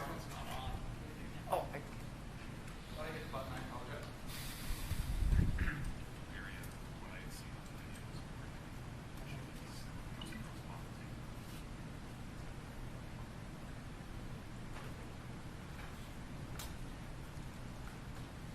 This is a video which is on our list as exhibit number 18. And this is a video from a news source called The Rundown Live. So if we could begin this, begin playing this at the very start, please. Kristan T. here is here at the Rundown Live, and I'm here with a bunch of militia. They're protecting a local car shop across the street. I saw yesterday as this one, there's video of it on YouTube, of this one burned. And we have that fire and people are hitting it with bats and a whole bunch of other things. I have an objection to this audio being played and the editorialization. I don't have a problem with the video being played. I think we've agreed to the authenticity of it. I think that the individual who recorded this is available to be subpoenaed if necessary. Well, I don't think it's... there's a rule of confrontation. May we approach, Your Honor? I don't want to continue this in the presence of the jury. Well, start there. Start from that position and we'll see. This is a confrontation issue.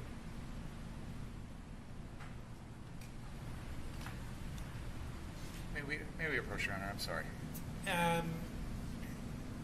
It's no, because it's be something that has to be a record, and I'll have to send the jury. It's not.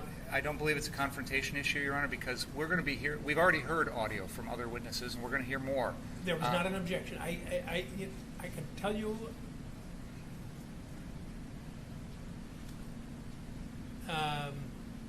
If there's descriptive material, then he's entitled to confront the speaker. There's not descriptive material of the defendant, Your Honor. This is not a confrontation issue. You've heard it before? Yeah, I've seen it. It's editorialization. He's already made statements, assertions of fact. He just made one. He did.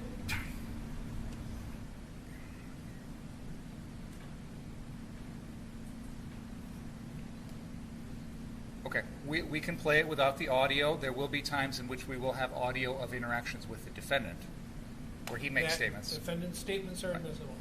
All right, I'll do my best to alert you when those occur. So let's play without sound for now.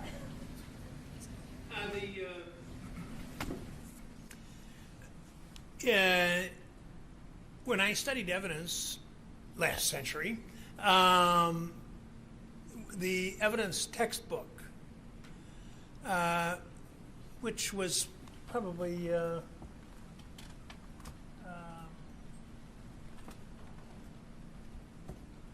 about this thick, about a quarter of it was dealt with the hearsay rule.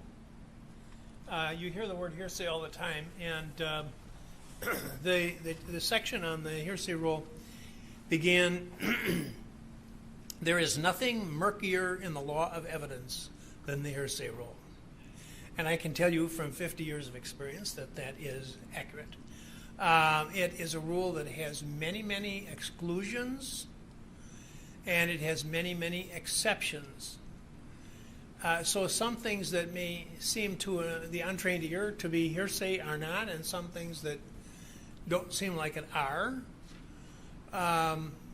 Basically, the rule is that a statement of a non-testifying person cannot be offered to prove the truth of the matter which is asserted in the statement. The rule, this is something we actually referred to on the first day when I talked about what's introduced in evidence has to be under oath. It has to be subject to cross-examination. And that's not true of statements that are made by somebody who's not here while testifying as a witness. He's not here on the stand, he's not under oath, and he's not subject to cross-examination. So this person who's describing this is occurring on a discussion that you or I might have if it didn't require the strict rules that we have in the courts, perfectly, ordinary conversation. But when it gets into court, and this is actually referred to in the Bible, St. Paul, when he was put on trial, in the Bible. I think it's Caesarea. Well, it was over in Palestine, in Israel. He was accused of some activity, and he was a Roman citizen, which was not common, but he happened to have been a Roman citizen, and so he had rights that we share now as Americans. And when they tried to put him on trial with evidence which was being repeated by somebody who wasn't there and under oath, he said, "Where are the witnesses against me? I am a Roman, and I have a right to confront my accusers. They should be here." And so that led to actually his voyage to Rome to have his case heard before the emperor. So it's an ancient rule. It's strictly enforced in the criminal courts for very obvious reasons. So that's what we're talking about here. And so if the person who's making this descriptive material is here and can be put under oath and cross-examined, then it's admissible. But otherwise, it is not admissible through the officer here. You can play the video. And now, one of the exclusions from the operation of the rule, there was reference here to there were apparently statements, the state claims were made by the accused. Mistrial. There's an exclusion. That is not hearsay. A statement made by a party opponent is not hearsay. So he's entitled, the district attorney is entitled to have the sound up during those if they are statements of the defendant himself. So, go ahead. We'll continue the video without sound. There will be a moment in which, shortly, where we'll turn the sound back on. But for now, we'll just play without sound.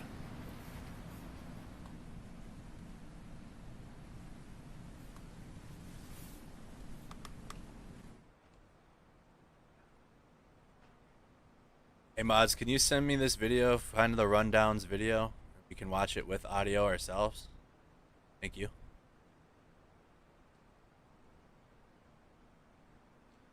Let's pause for a second there. Detective Howard, have you had an opportunity to watch the video we've been playing so far? Yes. Okay. May I set up that easel again, Your Honor?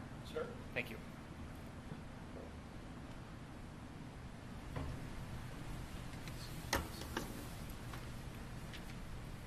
This is Andy Mercado talking. I'm not sure how the judge can talk about hearsay and then quote the Bible. That happen? Legal experts, you want to come on? Any legal experts, real ones in the chat?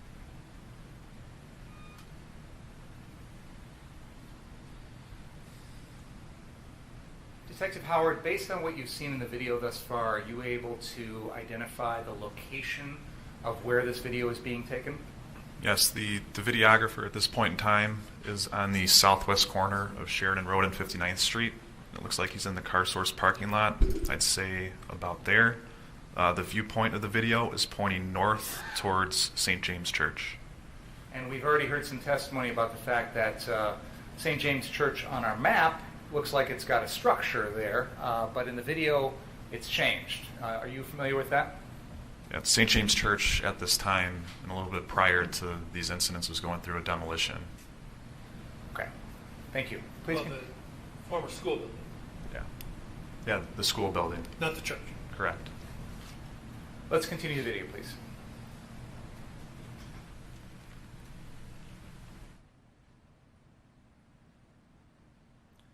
Let's pause 1 second here, and can we turn the sound back on? I think everybody's in agreement. That is the defendant, correct? Yes. Okay. So let's turn the sound back on briefly for this section, please. We're live, got the rundown live.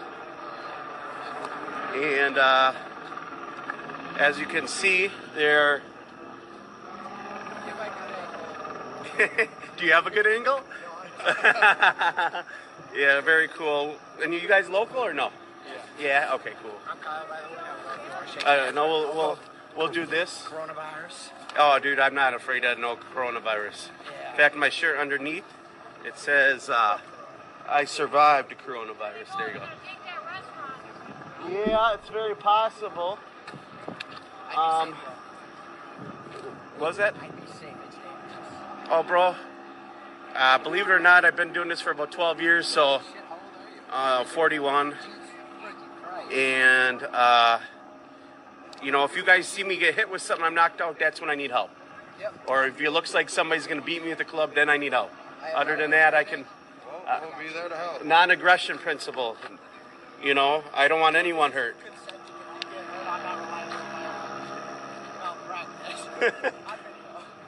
They have medics too, and their medics are pretty helpful, even though they might be on the other side, if that makes sense. But they'll help me, okay? We got medics too. Okay, cool.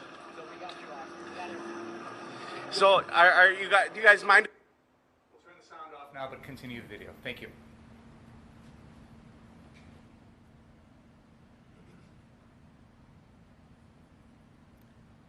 I'm sorry, I misspoke. Let's go back a few seconds and turn the sound back on. There, let's continue with the sound at this moment for a little bit, please. Thank you. They have medics too, and their medics are pretty helpful, even though they might be on the other side, if that makes sense. But they'll help me, okay? We got medics too. Okay, cool. So, are you guys? Do you guys mind? Is there a way up on the roof?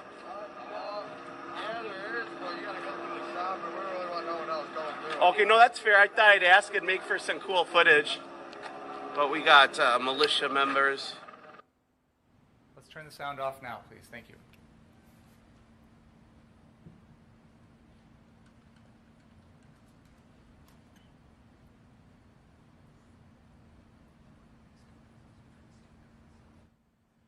Can we pause the video for a second there? No dispute on okay. I'm going to use, may I use that sister, what's her name again? I'm sorry. Marciana. I always said Marciana. I'm going to point out, up on the roof there is Dominic Black. And there's not any dispute about this from the defense, so I just want to clarify for the jury. I'll do it on the screen here if I can. This individual here, which is the one with the lighter shirt on, is Dominic Black. No dispute on that? Okay. So that is Dominic Black up there on the roof. Thank you. Keep going, please.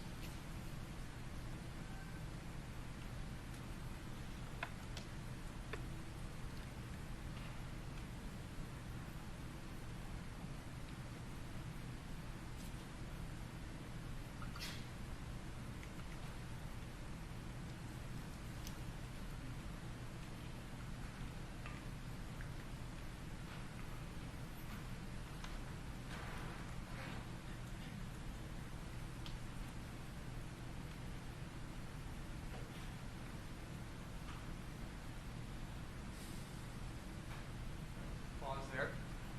Now, can we please skip forward to the 30-minute and 25-second mark?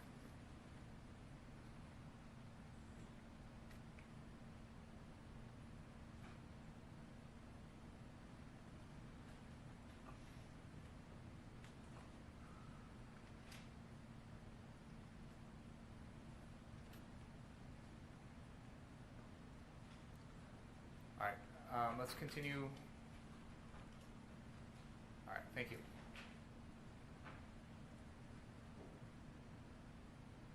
Can we play from there? No sound at this moment, please.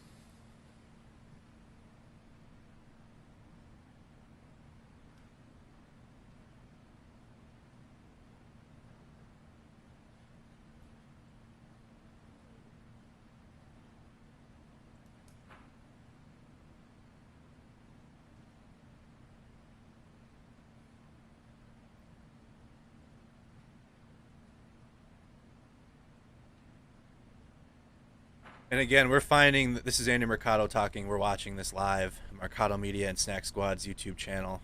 We are trying to find the Rundown Lives video to play it during a break, unedited with the sound, so we can hear it ourselves.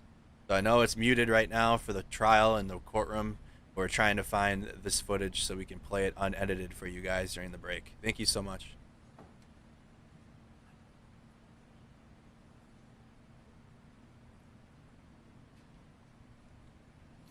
Pause for a second there. I don't think there's any dispute on both. For the jury's purposes, I'm just going to point out this individual that is going to be walking towards the camera is Ryan Balch. And then we just saw the defendant on a car that was leaning against a car that was off to the right of this. So he may come back into view again, but just wanted to point that out for the jury. Please continue. Can we stop 1 second, please? Can we go back to the point where the defendant comes into view and turn the sound on, please?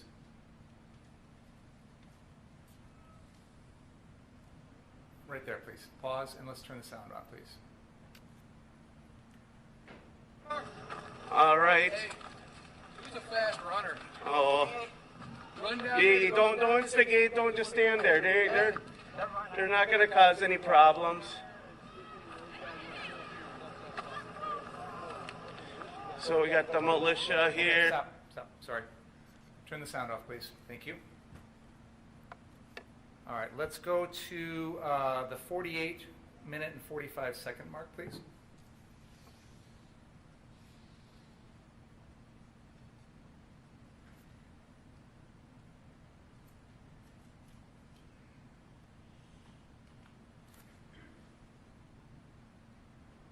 Okay, can we turn the sound on for this, please?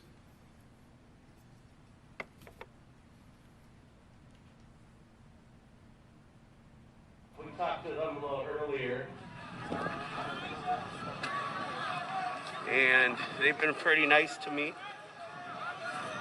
They've kind of let me come and go. How you guys doing? Hey, who you with? The Rundown Live. So, Got a reporter in the perimeter! all right, they're saying I'm in the perimeter. They're making awareness that I'm here.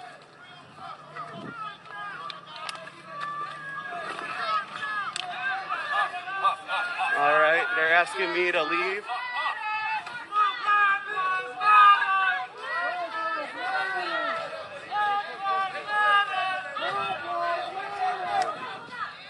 And we got the militia here.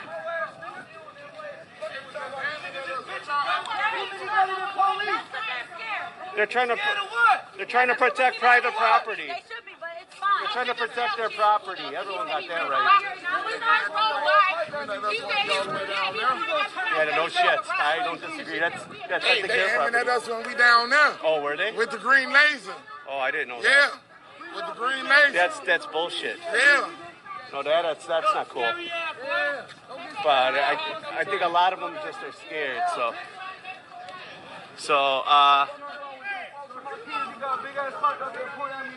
Look at these pussies on the roof. they're just trying to protect their property, bro.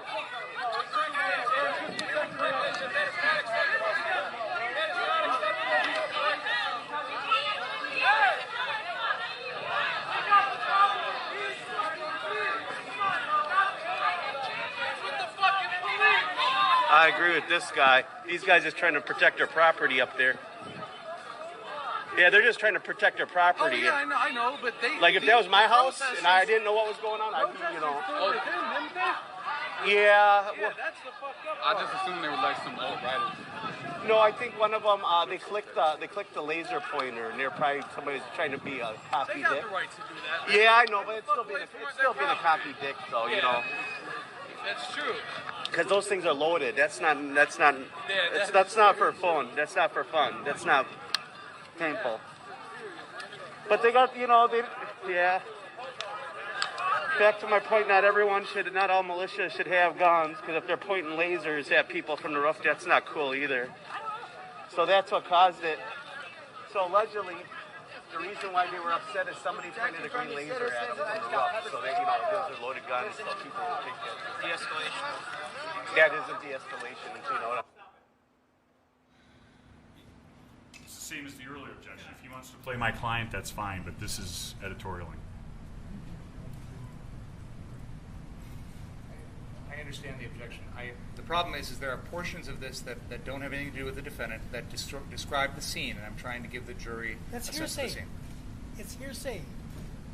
I'm not introducing anyone's statements for the truth of the matter asserted. I'm introducing it for the state of mind of the defendant as he watches If the it's scene. not for the truth of the matter asserted, it's irrelevant. No, it goes to state of mind, Your Honor.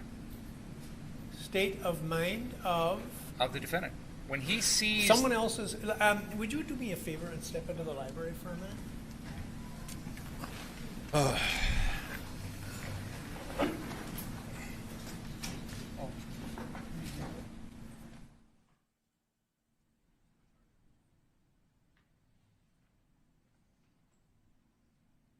Please don't talk about the case while you're out of the room.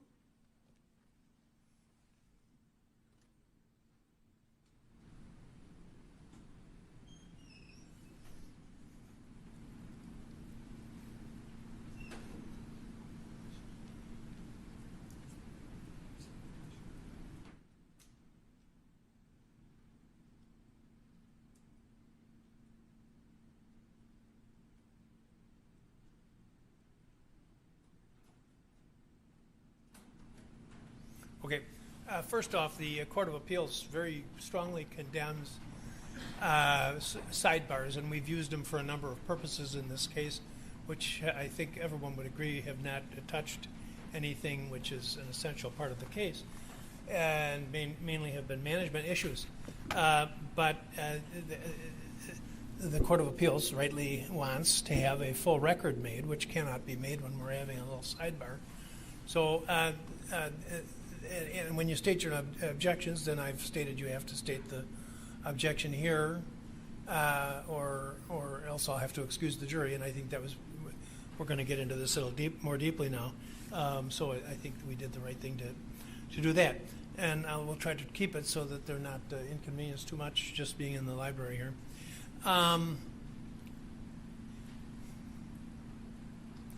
No, let me just test the stage here.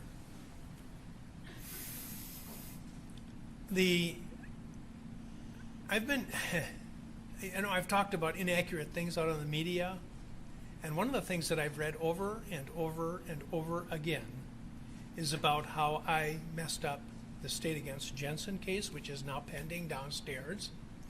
Actually, I had it 100% correct in the first place.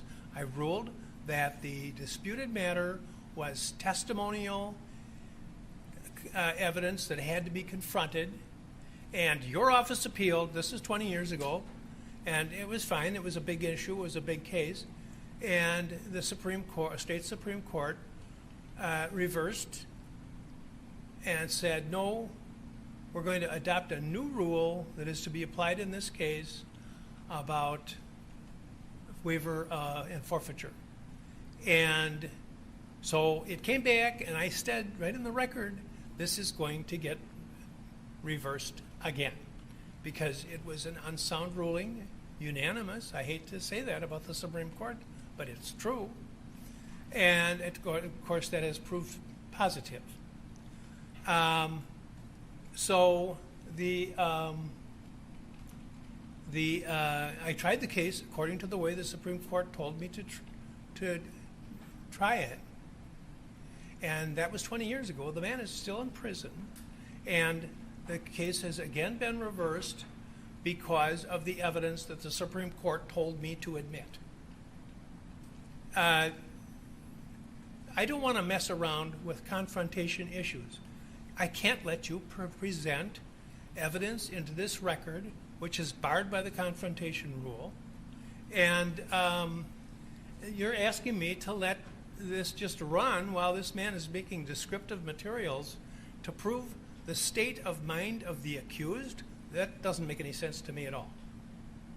First of all, Your Honor, nothing that's being said in this video can be construed as testimonial. There was historical information that he was saying in the part that we did here. It is not for testimonial purposes. He is not presenting it in anticipation of litigation. He's not giving it to law enforcement. It's not a report for the purposes of reporting a crime or for any pending legal action whatsoever. Let's not even talk about it as confrontation. Let's talk about it as hearsay. Then it goes to the defendant's state of mind, because the defendant is witnessing everything that's going on in this video. He is witnessing what's going on in the crowd. He's witnessing the response. He's witnessing all of these statements that are being made. And it goes to his state of mind. It's a present sense impression. And the defendant's state of mind, as we've all agreed multiple times in this case, is critical to the case. Your Honor, start at the beginning for where I came in. The state argues that we've been doing this. One, Mr. Elijah, who was giving the editorial comments in the first video, he was here to be questioned. In this case, this individual who's in charge of the audio-video feed is not under the state subpoena. He could be. If they chose to do that, they could have him here, and he could testify to his opinions, and we could cross-examine those. That would be acceptable. What Mr. Binger is saying is, my client is there, so he knows all this. There's no proof that what that individual is seeing, filming, and commenting on, my client is looking at it, seeing, or part of it. That's why that person needs to be here to testify. I have no problem with this detective testifying as to people, places, and things from this video. We stipulated that. I did not stipulate to the editorial comments. I have no objection. Obviously, there's no basis for it when they want to play statements of my client that are on video. That's not hearsay. But this and his statements regarding militia, things like that, that is hearsay. So we've got two complaints here, or two objections. One is the confrontation clause. This is not testimonial. It doesn't even fall anywhere near testimonial. Therefore, confrontation clause, I don't believe, is a valid objection. When it comes to hearsay, Your Honor, we had a pretrial dispute regarding things that Joseph Rosenbaum did all night long that were not witnessed by the defendant. There you go. The defense argued that those things should come into evidence because they show the context, they show his character, they show propensity for violence, they set the scene here. And I argue to Your Honor that if the defendant didn't personally witness it, it shouldn't come in. That argument failed. You allow them to come in. We've heard in the opening statement a lot of things about Joseph Rosenbaum that I know personally, and the evidence I think will demonstrate that the defendant never witnessed that night. But they're going to come in to attack the character of a deceased individual. And I understand the Jackson ruling. I've read that decision. I understand all of that. The difference is, Your Honor, this is exactly what the defendant witnessed. He is right there. Now, counsel is asserting that the defendant isn't aware of what's going on at this scene. I don't know that.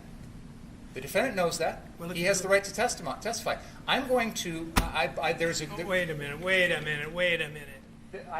You're right. He has the right to testify. He has no obligation to testify. Absolutely not. But if he's going to get, and if you're going to, he is present. He's within a few feet of all this stuff going on. So it is a perfectly reasonable understanding that he is witnessing this and that this is forming his state of mind. He is seeing confrontations. We are showing the jury those confrontations. These are occurring right in front of his face. So this is him right there. I'm not showing stuff that was 10 blocks away. I'm showing what was right in front of him as he's witnessing. We've already seen him in this video. Now, if the defense wants to argue he didn't witness it, if they've got evidence to suggest that, they can argue that and the jury can make a decision. This is a factual dispute. The hearsay objection, again, these are not being, no statement that I'm showing this to you is being offered to prove the fact of the statement. But hearsay does not necessarily have to be admitted for the truth of the matter asserted to be relevant. It can be admitted for other purposes, such as present sense impression, state of mind. These are excited utterances that are going on in the heat of a conflict in a scene like that. So there are plenty of hearsay objections. There are so many things you're touching on that I want to be able to tackle them all. Sure. And this present sense impression thing, what the defendant was aware of with respect to what was pictured in the video, and I'll give you that even though the camera's aimed on him and is looking into his face and what he's seeing is actually the videographer, but I'll grant you he's there but you're accomplishing the result as to what was available for his scrutiny when you show the movie, the video. I don't see where the commentary by the videographer is part of his sources of knowledge. That's number one. Secondly,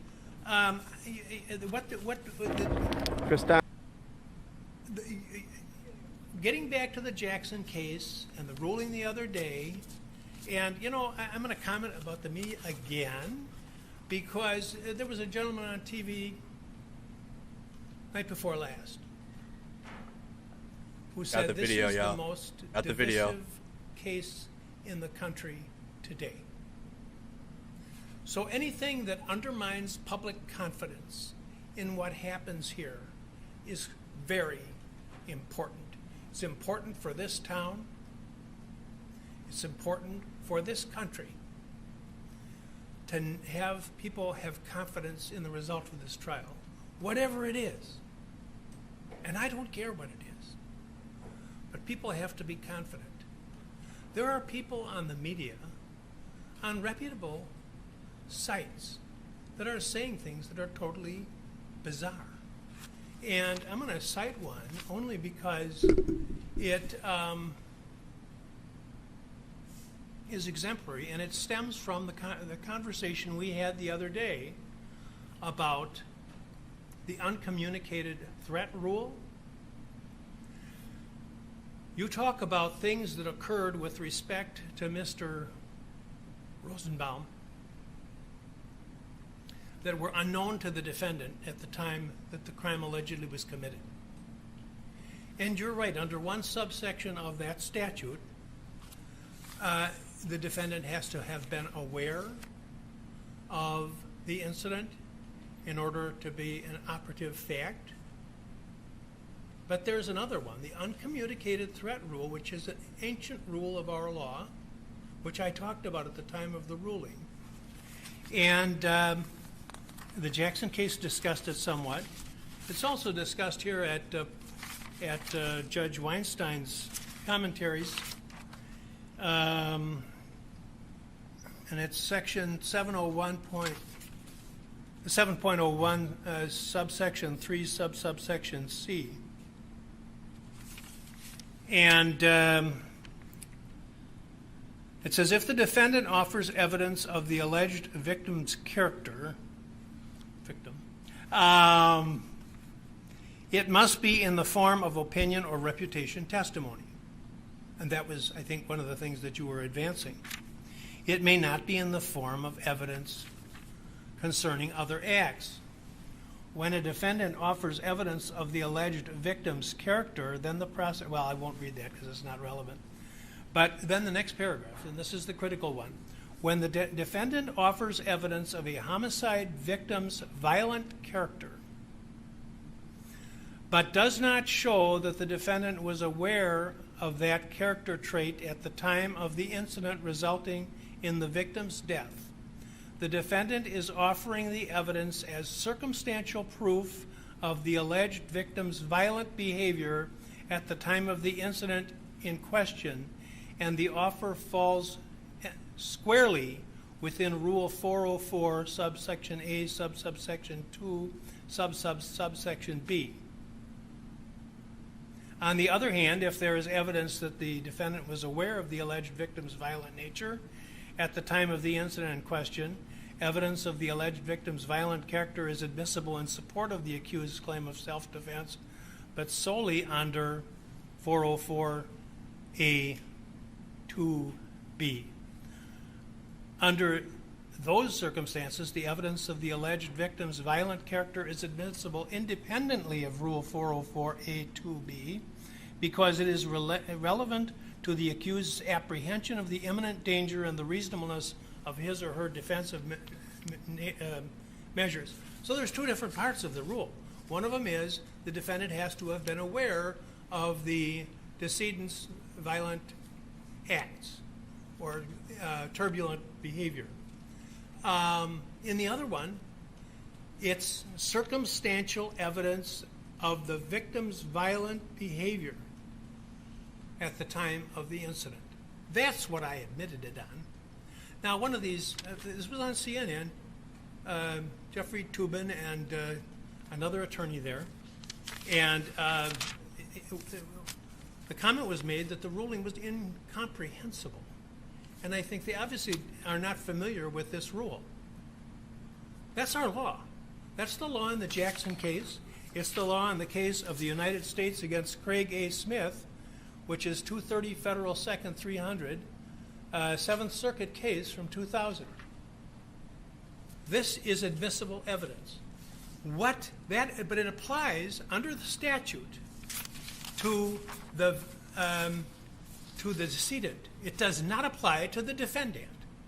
So you're mixing rules up here, and I don't understand any theory under which you can bring in what certainly seems to me to be hearsay when you could acquire the attendance of the witness. Judge, there are two things. They're using reporter commentary to rule on reporter commentary. Like, I cannot understand this, you guys. 404 clearly is not a Wisconsin statute. Well, I'll look it up. It's the same rule. It's 90404. 904? It just changes one numeral, which has been the rule for as long as I've been practicing evidence. What was the subsection? You said 404 subsection 2B2, was that it? Yeah, it would be Wisconsin. The federal rules and the Wisconsin rules, as you know, have basically are the same in most instances and in this one, but they just use a different numeral. That's the greater latitude rule of child sex offenses. No, it's not. It's not the greater latitude rule. The jury is not in the room at at this time. 90404 sub 2B2, that under Wisconsin statutes, that's the greater latitude rule for child sex offenses. So the greater latitude rule for child sex offenses, there may be a difference in the subsection lettering and numbering between the federal system, which is Rule 404, and Wisconsin statute, section 904.04. So I'm not sure where that section that you were mentioning, Judge, matches up with the Wisconsin statute. I think that is Mr. Krause's point. All right. 90404, character evidence not admissible to prove conduct, exceptions, other crimes. And subsection, you know what it is? They changed not only the first digit, but they also changed the A's and B's to 1s and 2s. So you're right. I was reading from from Judge Weinstein's commentary, but when you translate into Wisconsinese, it comes out as with numerals. But it's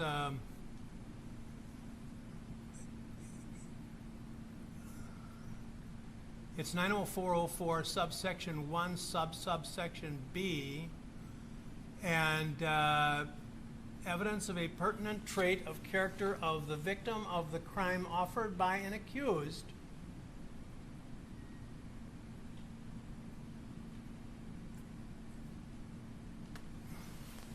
and then under 90405 methods of proving character is subsection 2 is specific instances of conduct of the in this case the decedent. I understand, Your Honor. So that's the basis upon which this ruling was made, and it's not incomprehensible, and it's in accordance with our law. And what is in the mind of the defendant is not governed by that rule. This is the character of the decedent. I understand what you're saying, Your Honor. I want to briefly respond to that, if I may, and then I'd like to get back to this video. I think just generally, I have not watched Jeffrey Toobin or anyone else discussing this case on the media.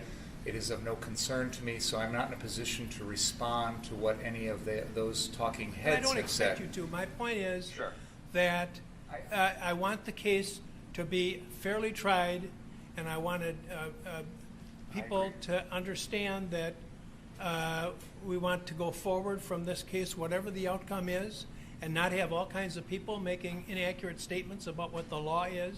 I don't have any comments on the media's coverage, Your Honor, so I'll move on.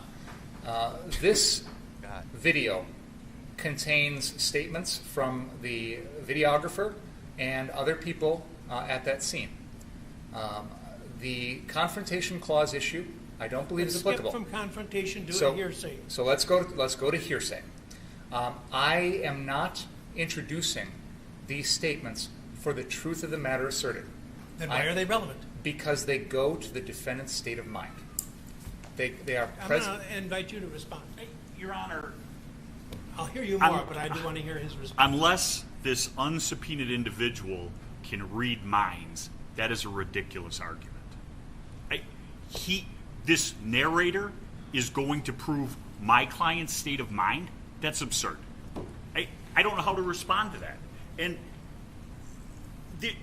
the general, and I don't even want to use this word, but panoply of what's going on here, if it's not the opinions of the narrator, that goes to what may or may not have been seen by my client. You know, somebody yelling, they're throwing things, or there's a laser. I'm not objecting to that, because that's part of what goes on and what went on that night. It was shown, even some at the gas station that Mr. Elijah was testifying to. What we're objecting to is the person who is running the feed and giving the editorial comments. That is hearsay. Can I just ask, maybe we can short circuit this a little bit? What specifically is this person saying? Is it the word militia? That's I think, the triggering word here. It seems to me you have the burden to tell me what that I should expect from this video that I never heard before, how I should be ready to pounce. Because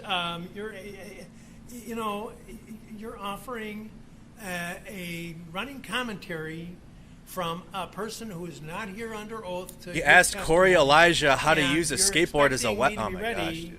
At a moment's notice to figure out what's going to be the next word out of his mouth, and then try to put my question was actually directed to the defense, Your Honor. I didn't mean to direct it to you. All right. So I think the difficulty practically, Your Honor, I understand the objection of the word militia, and I don't think it's hearsay. I think it falls within a number of exceptions, but nonetheless, if we're going to deal with that word, I guess there's a couple of options. One is I can try and go back, and I'm going to need some time to do this. I would need to go through this video and figure out every moment that that word is used, and we will have to figure out a way to cover that up, stop the sound for that second that that word is used. The other option is, and I think this is a perfectly reasonable one, is the judge, you can simply instruct the jury on this issue, that this is the narrator's statements. They are not to be, that the jury should give no weight to what the narrator is characterizing. I've never done that before. In 50 years, well, in 38 years up here, I have never told a jury, I'm going to play this, and some of it might not be okay, but just don't pay any attention to that. Is that what you're telling me? I respect the fact that you've never done it, Your Honor, but it has been done. It is a perfectly permissible procedure by the court. The jury is presumed to follow your instructions. Yeah, we give them instructions on evidence all the time. We're going to take a break right now. Would you ask the jurors to go ahead and not talk about the case, please? We're going to take a break. I think it would be prudent to do so at this point. All right, well, they're taking a break. Guess what? We're going to watch the footage that they censored in the courtroom. After. I don't know. They'll be back. What a show. What a show this is. Rare footage. There it is. Oh, wow, weird. Let's watch it unedited. Oh, let's watch it without the there it is. This is the video that we were watching in the courtroom. We're going to watch it unedited right now. Here we go. Like the video if you haven't. Make sure you're following the page. You're subscribed to the YouTube channel. If you're watching on YouTube, whatever platform you're watching on. Thank you guys so much for your support. Let's start it. Here is here at the Rundown Live, and I'm here with a bunch of militia. They're protecting a local car shop across the street. I saw yesterday there's video of it on YouTube of this one burn. And we have that fire, and people are hitting it with bats and a whole bunch of other things. and they're not being paid to be here, but they are doing it in service to the owner. So we got militia on the roof here, and it's pretty neat. They're here to protect the local neighborhood and buildings, they said, from rioters and protesters, from the sounds of it. And the police are trying to send everyone home. How you guys doing? We're live, got the rundown live. And as you can see, they're... Do you have a good angle? Yeah, very cool. And you guys local or no? Yeah. Yeah. Okay. Cool. I'm Kyle, by the way. I don't know if you want to shake No, we'll do this. Coronavirus. Oh, dude, I'm not afraid of no coronavirus. Yeah. In fact, my shirt underneath, it says. No, this is the Rundown Lives video. This is the Rundown Lives video that we just watched in the courtroom. So if you're wondering what we're watching now, so this is what they had. This is the video they had, and they had to edit it, and it turned into a whole argument, and now they're on a break because of this, because the prosecution can't play some of the audio from this because it's hearsay, and then the judge just went into a rant about the Bible and how the Romans operated in those times, and then do you know what's so crazy to me is that they brought Corey Elijah on, and they asked him skateboarding questions. And they asked him what you think. The defense asked him about the trucks of the skateboard and whether it could be used as a weapon. And Corey was like, I guess, like, I don't know. That's just a lot of clown activity happening right now in the courtroom. Coronavirus. There you go. Yeah, it's very possible. Was that? I'd be safe. It's dangerous. Oh, bro. Believe it or not, I've been doing this for about 12 years, so 41. And, if you guys see me get hit with something, I'm knocked out, that's when I need help. Yep. Or if it looks like somebody's going to beat me at the club, then I need help. Other than that, I can... We'll be there to help. Non-aggression principle. I don't want anyone hurt.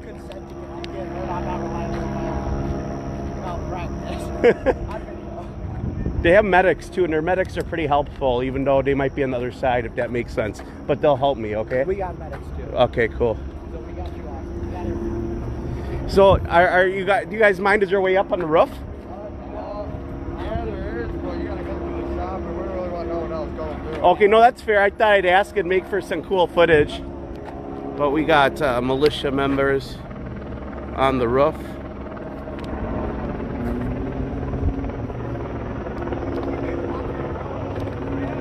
But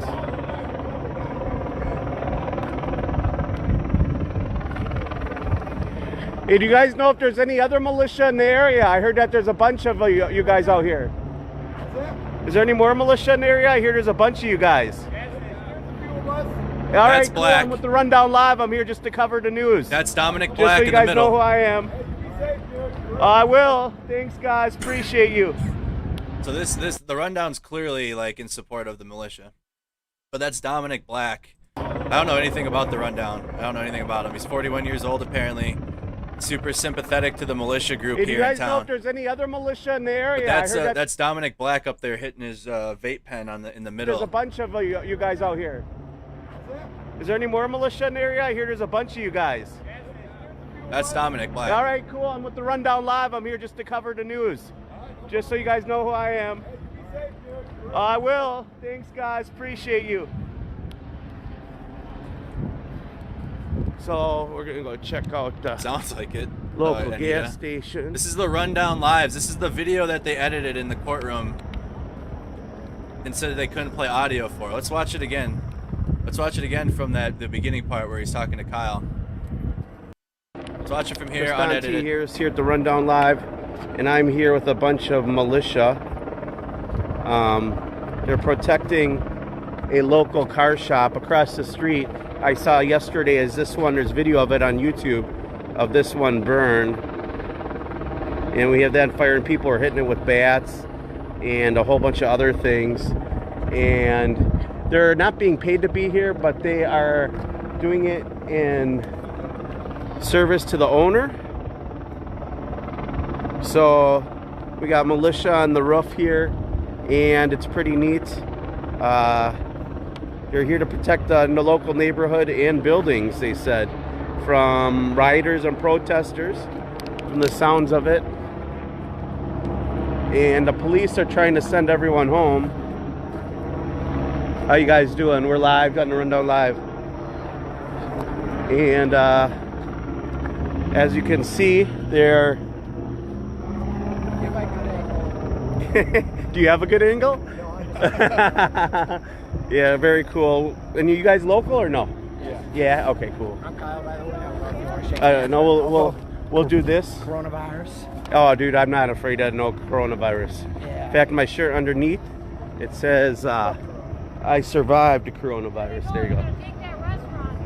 Yeah, it's very possible. Was that? I'd be safe. It's dangerous. Oh, bro. Believe it or not, I've been doing this for about 12 years, so 41. And, you know, if you guys see me get hit with something, I'm knocked out, that's when I need help. Yep. Or if it looks like somebody's going to beat me at the club, then I need help. Other than that, I can... We'll be there to help. Non-aggression principle. You know, I don't want anyone hurt.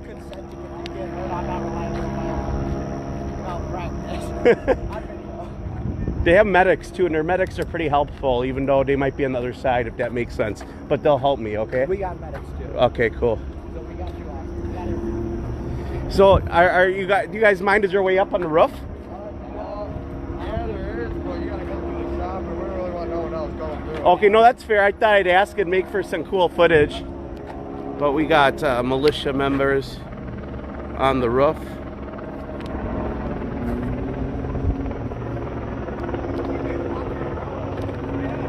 But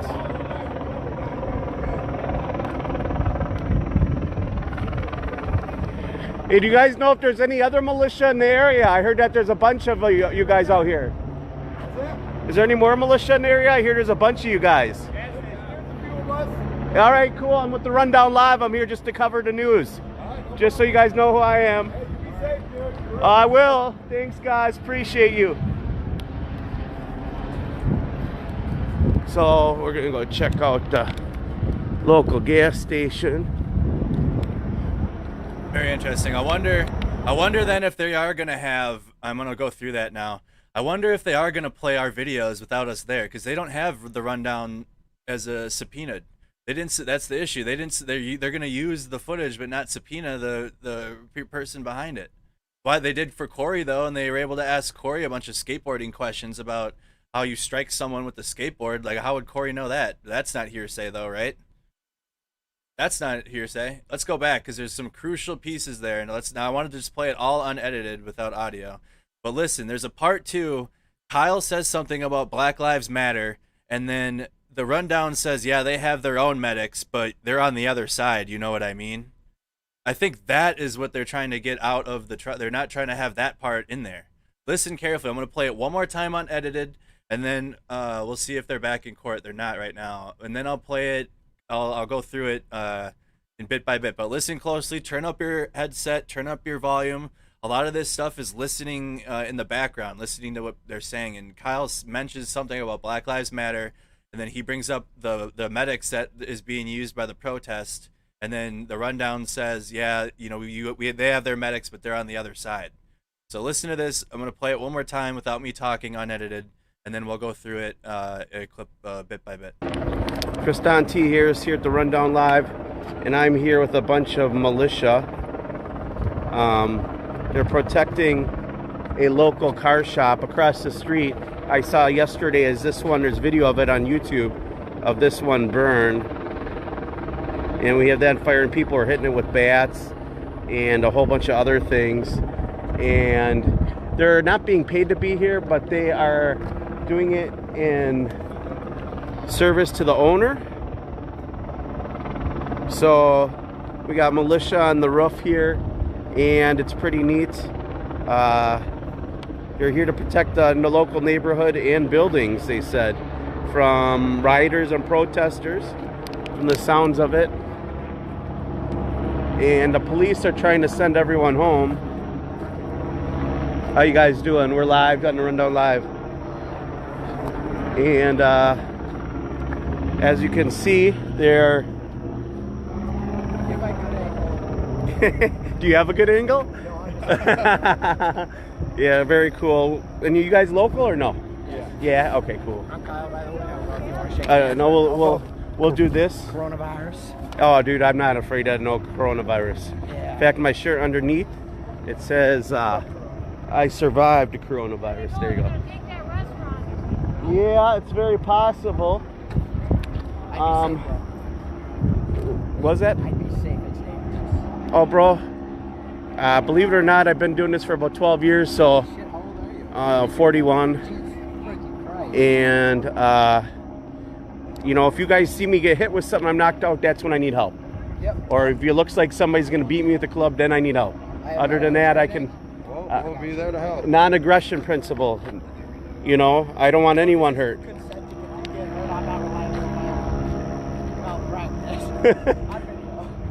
They have medics too, and their medics are pretty helpful, even though they might be on the other side, if that makes sense. But they'll help me, okay? We got medics too. Okay, cool.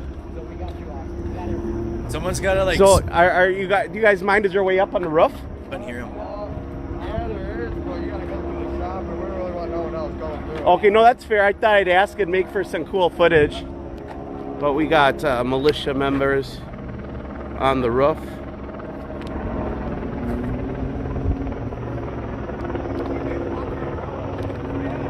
But That's Dominic Black. Okay.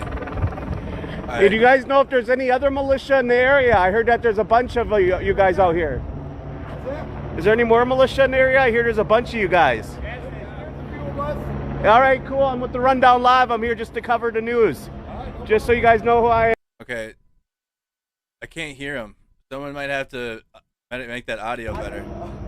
They have medics too, and their medics It's are right pretty before helpful. that. It's right before that. So it's right at the 2:06 mark in the Rundown's video. Rare video footage of Kyle Rittenhouse and protesters' night of Kenosha shootings on YouTube. And it's at the right before the 2-minute and 6-second mark. Right before the 2-minute and 6-second mark. I'm gonna try to go back again. It's as loud as I can put it. Maybe I can. He says something and then he says, "Yeah, they have their own medics." Knocked out, that's when I need help. Yep. Or if it looks like somebody's going to beat me at the club, then I need help. Other than that, I can... We'll be there to help. Non-aggression principle. You know, I don't want anyone hurt.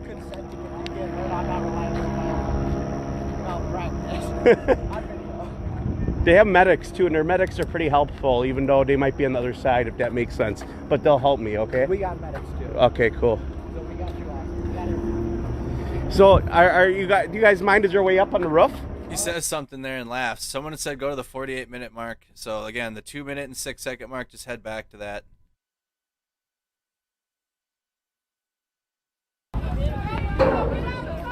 They're asking everyone to go home, leave the parking lot. That's what they're saying, but I don't think anyone... I don't know. We're not gonna go. We can have my own. But that's the yeah. You're gonna have to. Someone's gonna have to clear that up or make that louder because it's very hard to hear. I thought let's go back. Try it one more time. I think there's anything on my end I can do. You need that part cleared up a little bit. They have medics too, and their medics are pretty helpful, even though they might be on the other side, if that makes sense. Because the Rundown makes a contrary statement there. He's like, well, actually, they're pretty medical. And Rittenhouse is like laughing. Anyone hurt? Rittenhouse is laughing. And then the Rundown makes a contrarian statement. Well, actually, their medics are pretty helpful. They're on the other side, but...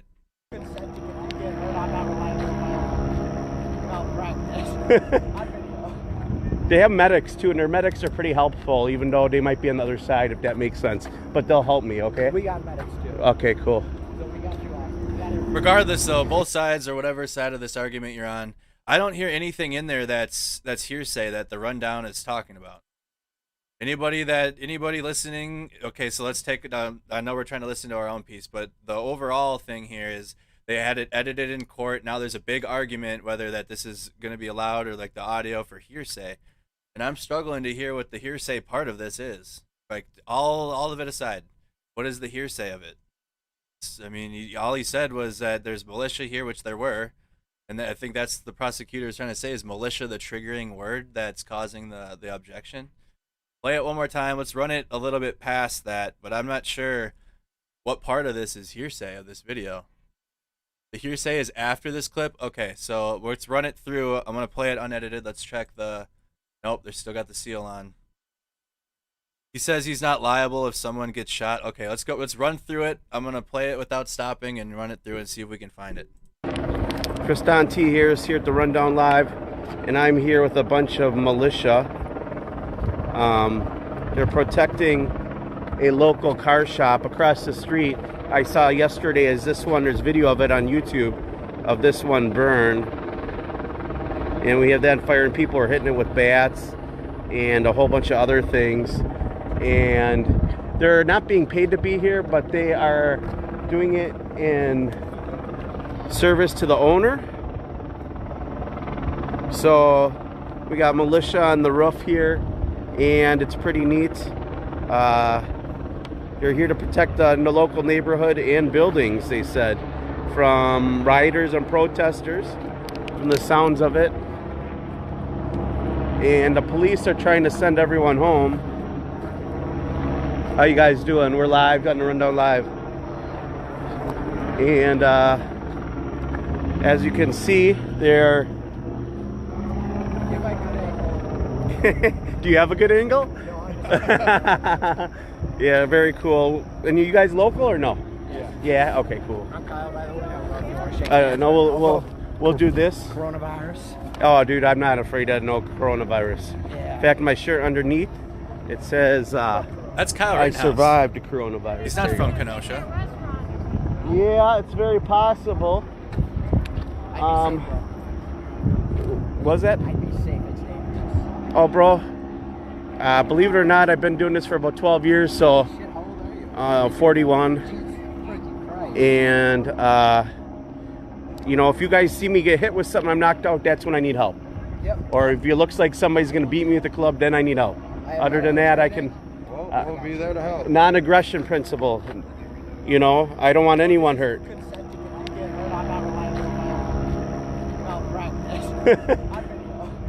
They have medics too, and their medics are pretty helpful, even though they might be on the other side, if that makes sense. But they'll help me, okay? We got medics too. Okay, cool.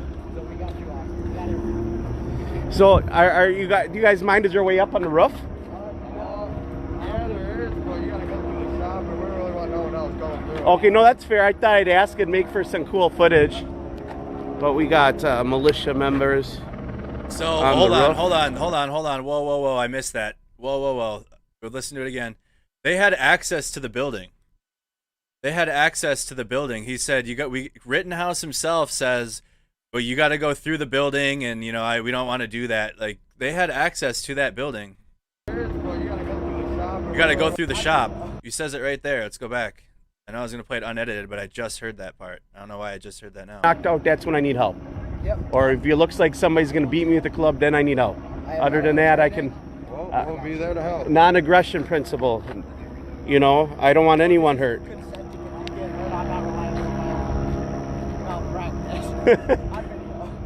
They have medics too, and their medics are pretty helpful, even though they might be on the other side, if that makes sense. But they'll help me, okay? We got medics too. Okay, cool. So we got you off. We got everything. So, do you guys mind? Is there a way up on the roof? Yes, they got keys from the owner. Yeah, there is, but you gotta go through the shop, and we don't really want no one else going through. Okay, no, that's fair. I thought I'd ask and make for some cool footage. But we got militia members. Dominic Black had a key roof. to the building. The owner gave Dominic Black the key. He's on the roof right now. But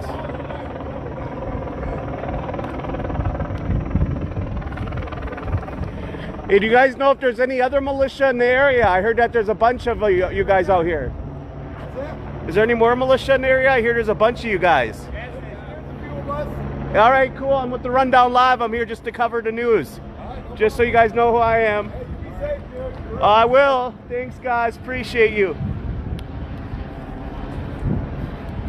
So we're going to go check out the local gas station.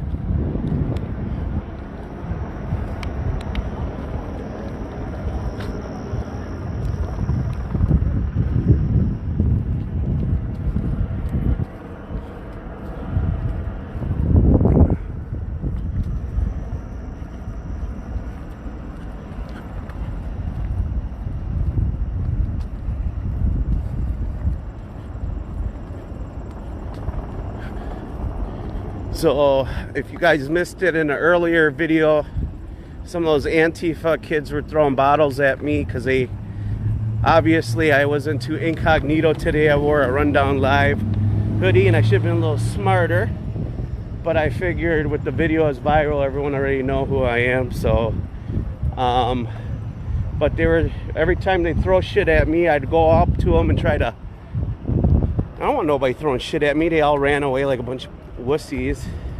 I don't know why, but it looks like we got militia over here. We're gonna go and see what's going on. So you just admitted that there was a few of them and the guy said militia, so it's not hearsay. Reading comments right now. Let's go back some. Go back to here.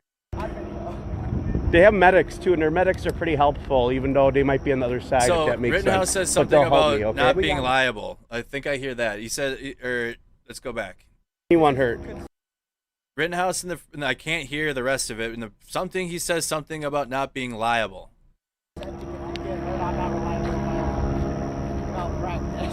I'm not liable.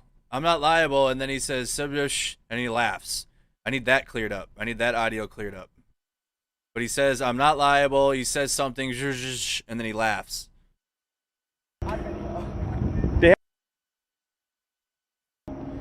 You know, let's very go back protesters from the sounds of it. And the police are trying to send everyone home. No, the other guy doesn't say a word.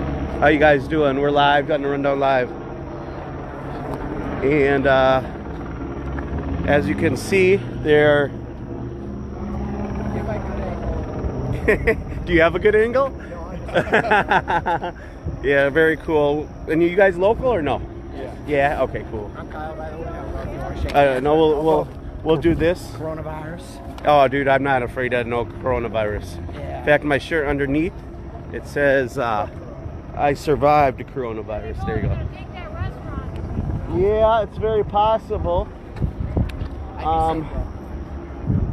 Was that? I'd be safe. It's dangerous. Oh, bro. Believe it or not, I've been doing this for about 12 years, so 41.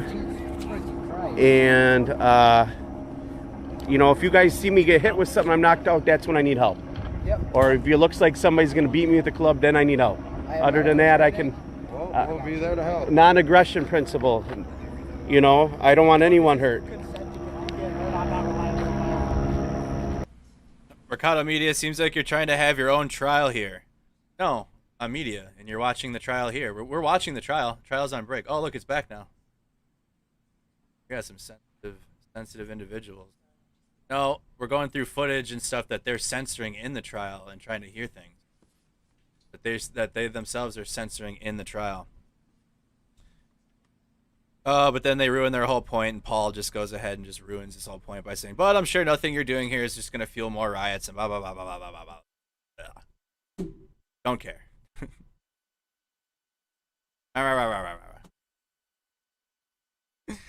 Thanks for your contribution, Paul.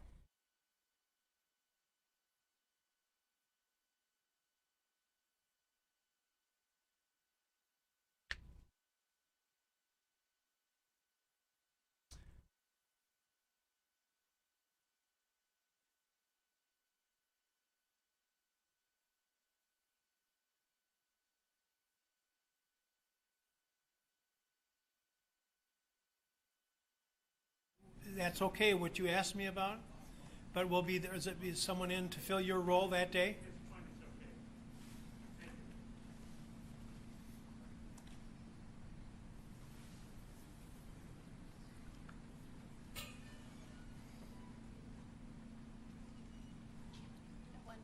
That's right. For me? No.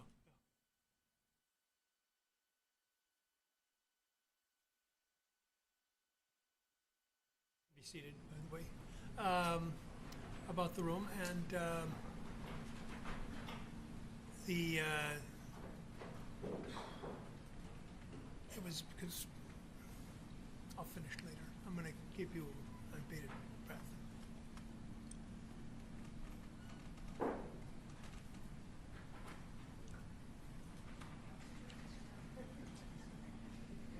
I am gonna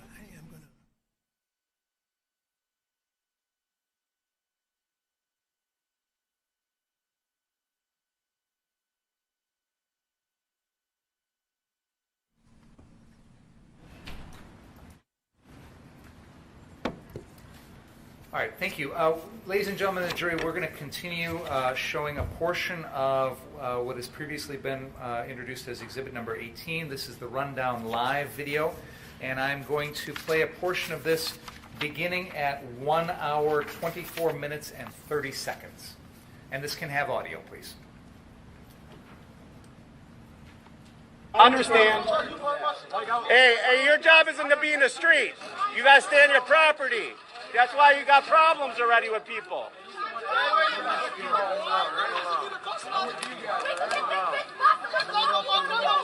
No one bothering your property. Don't look for trouble where there ain't none. A medic? I know you are, but like they got their own medics. You know, if somebody's close by, take care of them. I know you're just trying to make peace. I get that, but they don't look at it that way. They look at you guys as it's a different. It's as much as you guys were afraid of them before they marched down here. I know, but like what a conversation you're having. All right, we're going to stop there, and now I'd like to play a portion of the video at 1 hour, 28 minutes, and 56 seconds.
Thank you.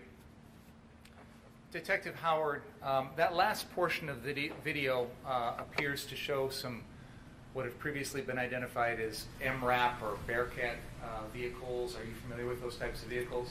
Yes. And in that particular video, there's one that's close to the camera as on the screen that we're looking at right now. Do you know anything about that vehicle personally? Not personally, no. Do you know if the Kenosha Police Department has a vehicle like that? No, at this time the Kenosha Police Department did not have a SWAT team. Is it fair to say that on this particular night there were a number of other law enforcement agencies that were coming to Kenosha to assist?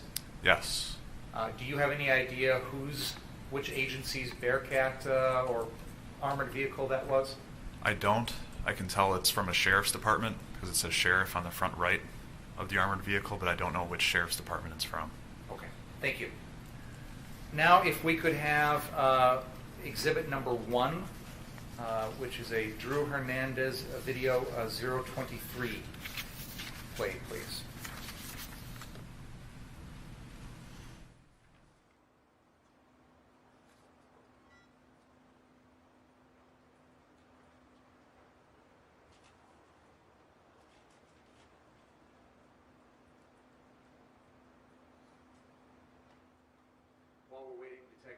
The last video, the rundown live video, was that one of the videos that you found and acquired when you were doing your investigation? Yes, that one I believe I located on YouTube and saved it from YouTube. We're about to watch a video from an individual who online identifies himself as Drew Hernandez, is that right? Yes. Was this also one of the videos that you found? Yes, his videos I located on Twitter. Okay. If we can play this, please.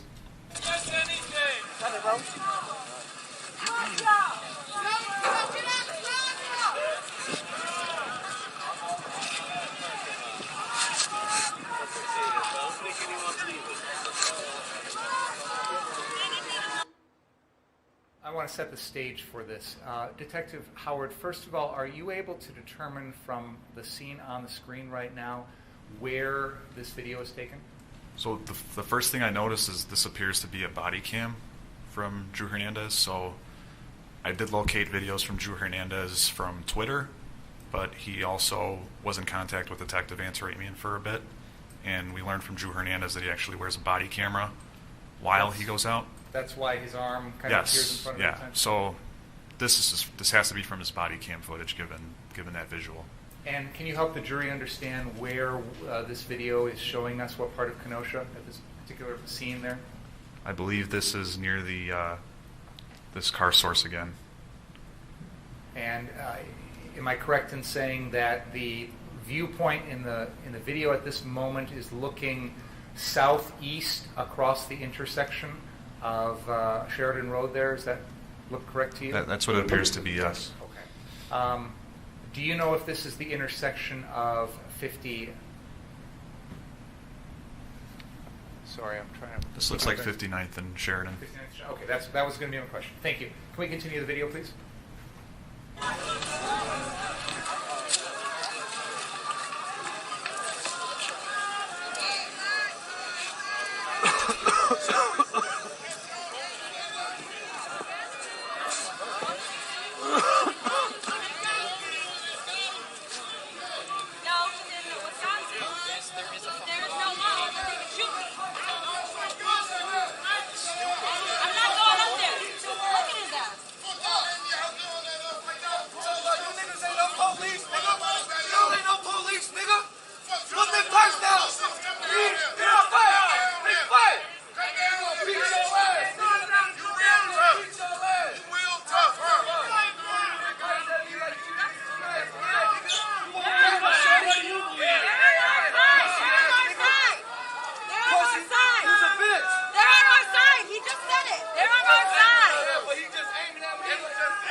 Now can we play exhibit number 8, which is the Elijah riot interview?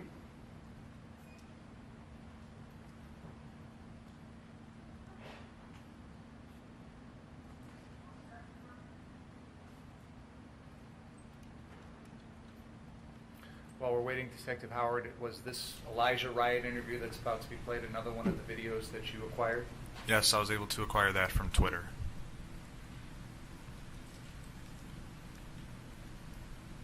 We're protecting from the citizens, and I just got pepper sprayed by a person in the crowd.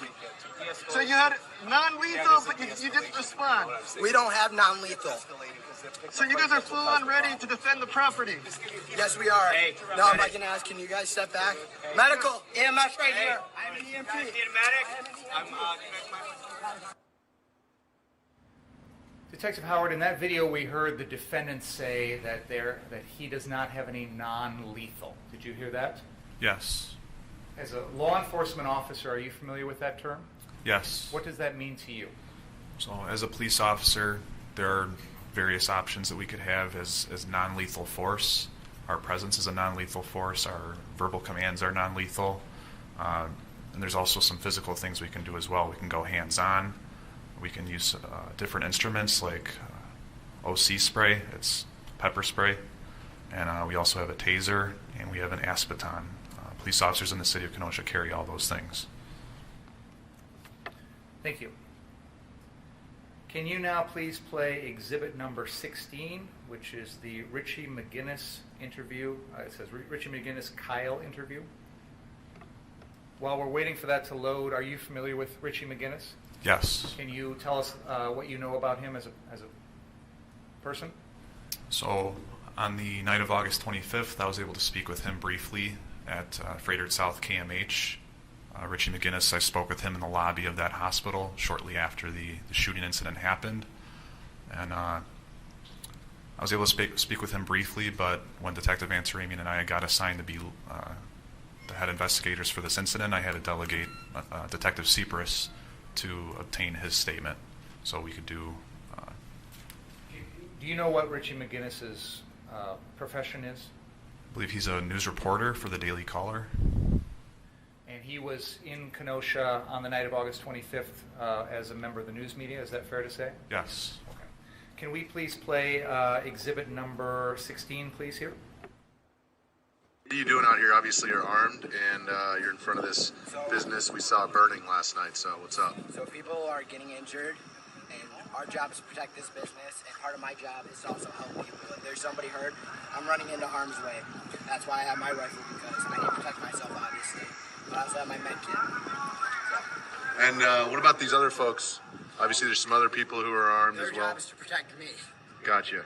And then what about these guys up on the roof? Their job is to provide overwatch to protect me also. Gotcha. They're protecting everybody on the ground. We're protecting each other. Understood. And we're running medical, and we're going in, and we're getting people. And what about, are you from the area? I am from the area. What brought you out here tonight? You just wanted to provide medical attention? Provide medical attention to the people that need it. If somebody's injured, like you get hurt, I'm grabbing you. I'm getting hit with plenty of pepper balls, but you know, as long as it's just bruises. Yeah, I got my mask. I'm good.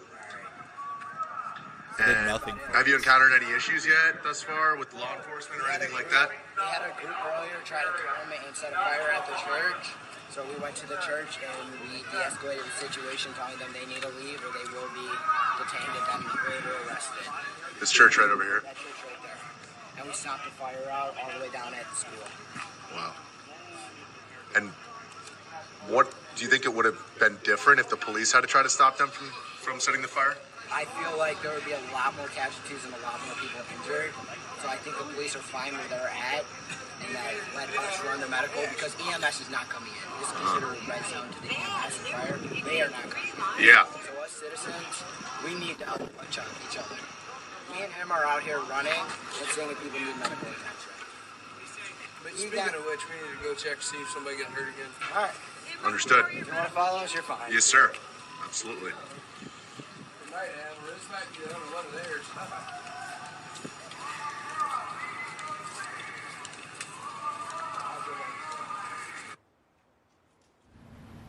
The video there, Detective Howard, shows the defendant along with another individual. That is Ryan Balch. Is that correct? Correct. And at this point, and we're going to continue with another video right after this, they're leaving the 59th Street car source and walking south on Sheridan on the east side of the road. Is that correct? No, on the west side of Sheridan West Road. side. Yes, west side. And do you know at this point in the evening where the police, the armored vehicles we saw earlier, where they are located? Are those some ahead at 60th? So as far as you can tell, they've established a line along 60th and Sheridan? I think I can see some at 60th at this point in the video. Okay. Can we continue now with exhibit number 17, which is the file is Richie McGinnis walking with Kyle. I didn't get the number, I'm sorry. It's 17. Thank you. Mm-hmm.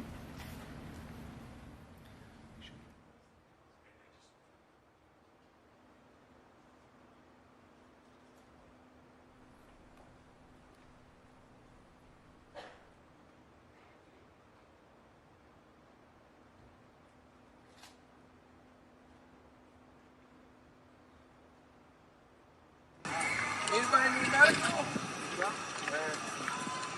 I got So you guys are kind of like medics who are packing.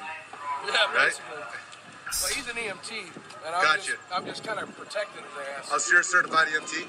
Yeah. Gotcha. And do you work as an EMT normally? I'm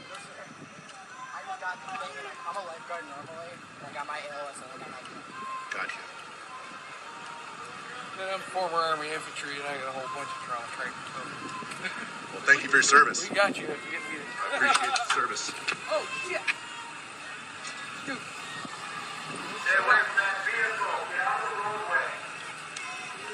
Thank you. There's a guy with a rock. Be careful. Right behind that white fence throwing rocks at us, so be careful. Hey, friendly. Medic coming through, medical. Medic coming through. Does anybody need medical? Anybody need medical? We're running through the house over here. Anybody need medical? Hey, guys. Medical? The guys walking out the fire extinguishers are here to put out the fires. They know. Okay, good. They know. You just got shot up. You good? Yeah. It's all right. Where you shot? I'm not shot. You just said you got shot. No, I I thought you got rubber bulleted. Oh no, I just got rubber bulleted. Yeah. No, it didn't even leave a welt. It just stung. It just fucking stung. I'm fine. I knew. Little pepper boy never hurt nobody. It was literally just like, oh. It's a little spicy, that's all. It was like, oh shit. That was really annoying. Yeah, a little salsa. Could you please not? Does anybody need medical? Does anybody need medical? I think someone's got some medical weed, I'll tell you that. Does anybody need medical? Medical!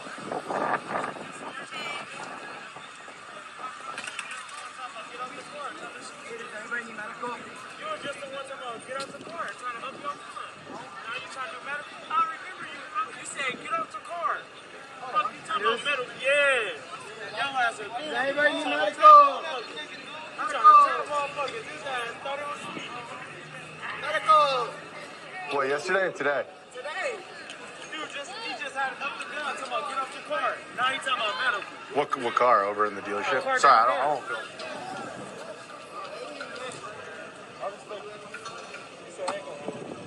Hey, if you wanna, it's cool. No, I'm not gonna do it. I just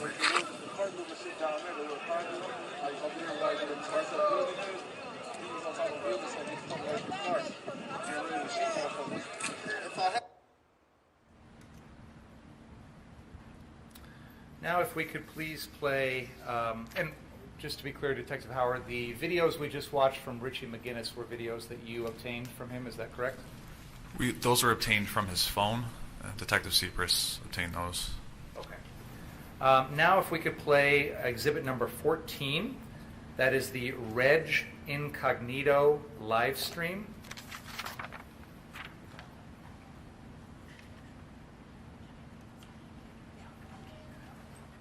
And we're going to start at the 3 hour and 58 minute mark.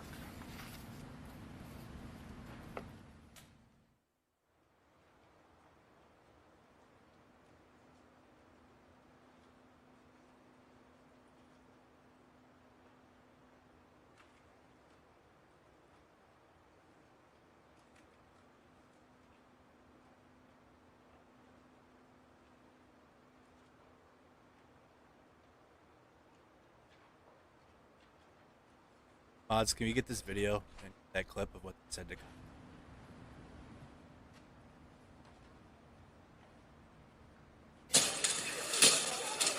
Hey, you guys, you can only watch it from over here, man. You can't really be that close up.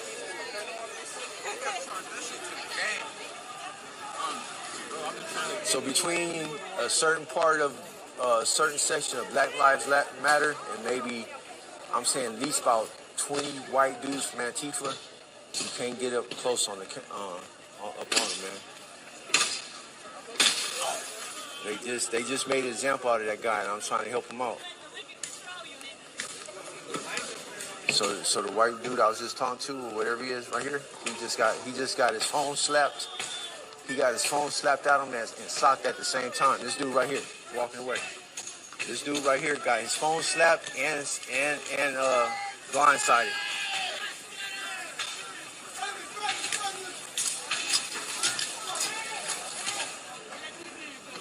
So the orders you hear about yelling no cameras, them is white boys. Yeah, that's Antifa, man. Oh, we got a gun, baby. Ooh, they shoot. Ooh, he shot him.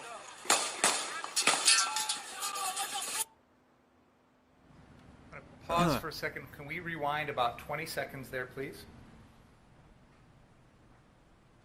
Okay, let's continue there, please. So the orders you. Back up just a couple seconds, please.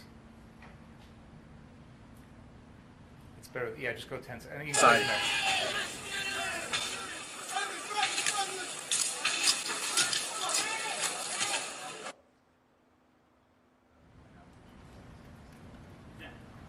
For the jury's benefit, I'm going to point out there's an individual here who is running.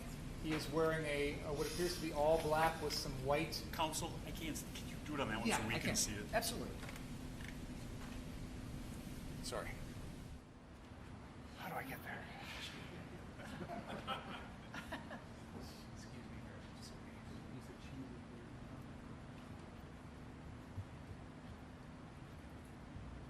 This individual, this is where I want to keep your receipt? Yep. Okay, I just want to make sure. This individual here, who, when we play it back, you will see him kind of running across here. That is Richie McGinnis. So we'll rewind it so you can follow that, but that individual is Richie McGinnis, and there's no dispute about that from the defense. So I just want to set the scene for the jurors. Can we rewind a little bit, and I'm going to show them that portion again. Left and blindsided.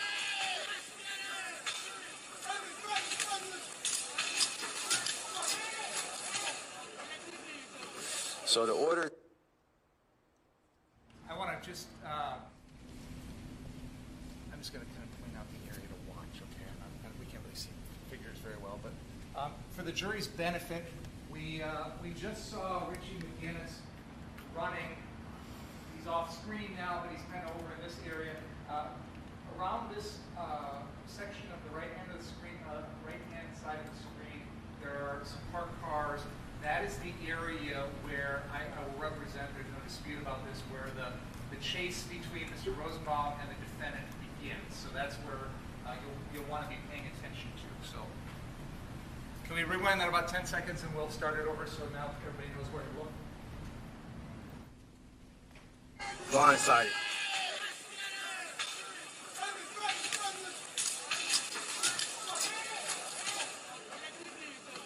So the orders you hear about yelling no cameras, them is white boys. Yeah, that's Antifa. For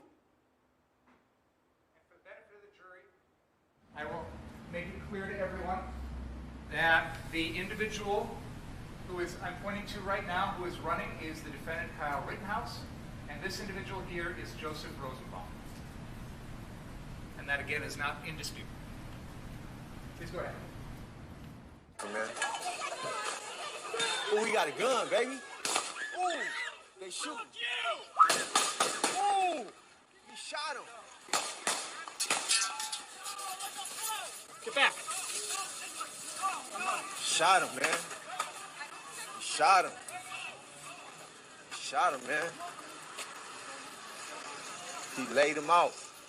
He laid him out, you guys. He laid him out.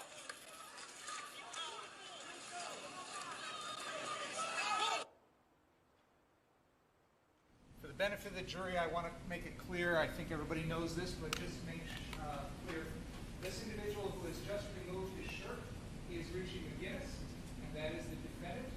These legs here are the legs of Joseph Rosenbaum, where he fell after he was shot. Go ahead. Thank you.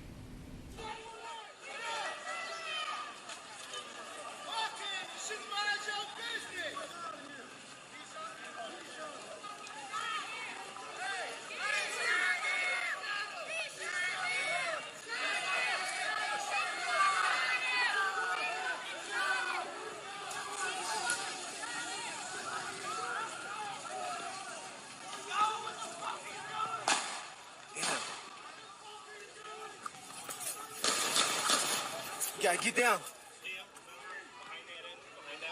Hey, there's a paramedics. Can you call for the paramedics? We got shot.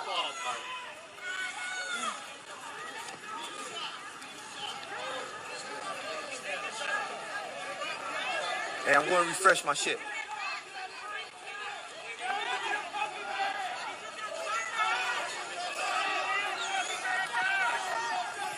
He's calling! He's calling! He's calling! He's calling! He's calling! He's calling the paramedics. He's behind the car. He's calling.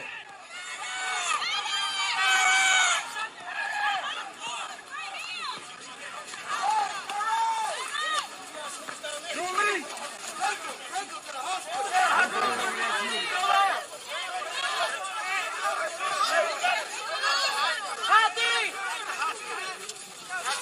Go to the hospital! He's hitting his chest. He's hitting his chest.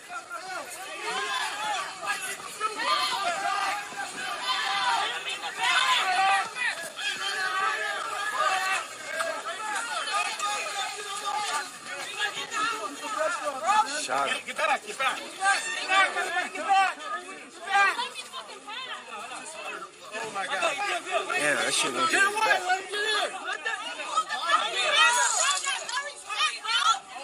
And more than Trump donated $3.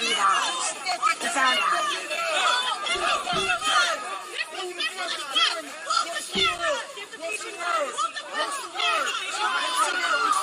Give the patient privacy. Yeah.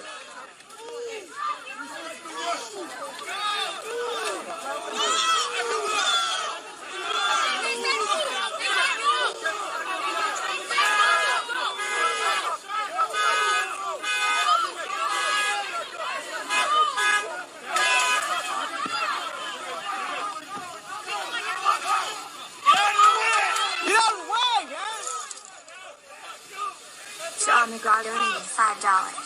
TFWWH and Whiny Sheridan. We're going to continue with that exhibit number 14 and go to the 4 hour and 6 minute mark.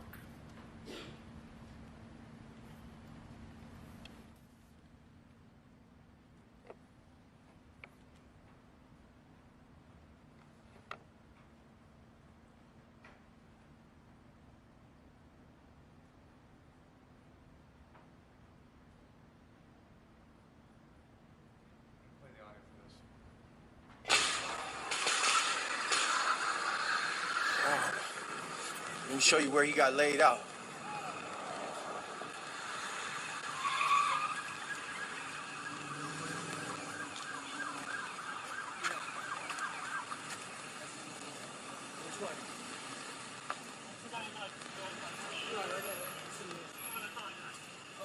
Look at the blood. I just want to make it clear for the jurors that the portion that I played just a bit ago that showed the Rosenbaum shooting was from 3 hours and 58 minutes to 4 hours and 2 minutes and 30 seconds. That was where it ended with the vehicle driving away. This is now beginning 3 minutes and 30 seconds later at the 4 hour and 6 minute mark. I just wanted you to know the gap in time between these two videos. Please continue.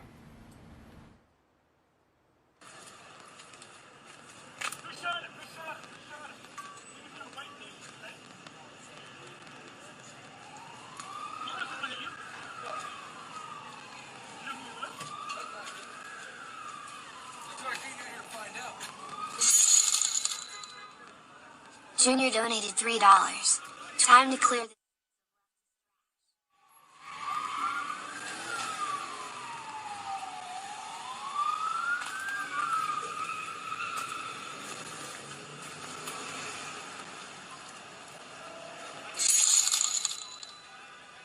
Mr. Roman donated $3. This is what democracy looks LOL.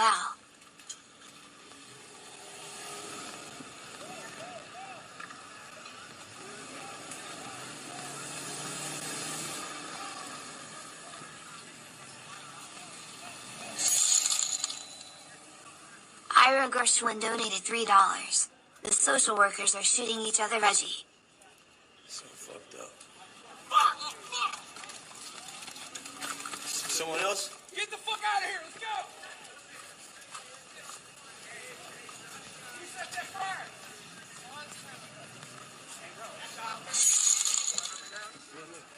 Duke Beast donated $3. Blast orators of loaf instead of blasting caps. Stop that man in his head. Let's go.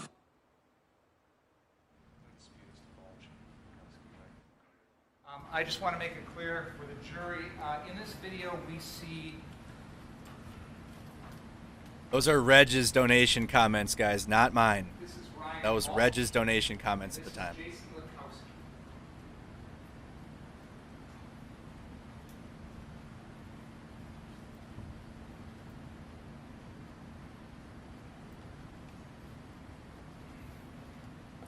Now can we please play exhibit number 19? This is entitled Drew Hernandez Shooting Video.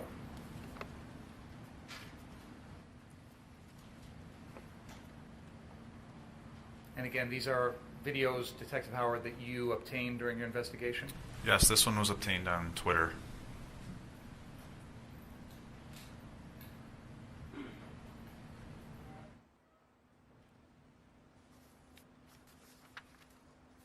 You can play this all with sound.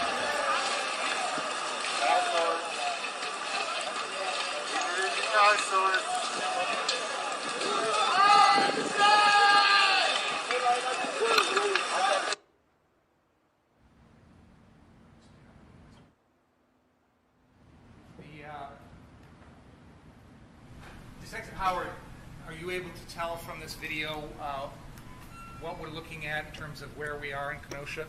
Yes, we are. He's in Sheridan Road with the video. Let's see.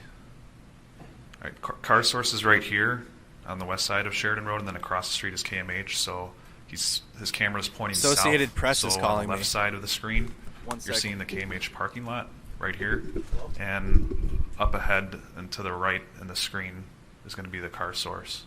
At this point in time, it looks like he's right about the intersection of Sheridan Road and 62nd Street. And I want to point out there's no dispute that we just saw an individual here on the right-hand side wearing all black with white writing on the back of his shirt. That is Richie McGinnis.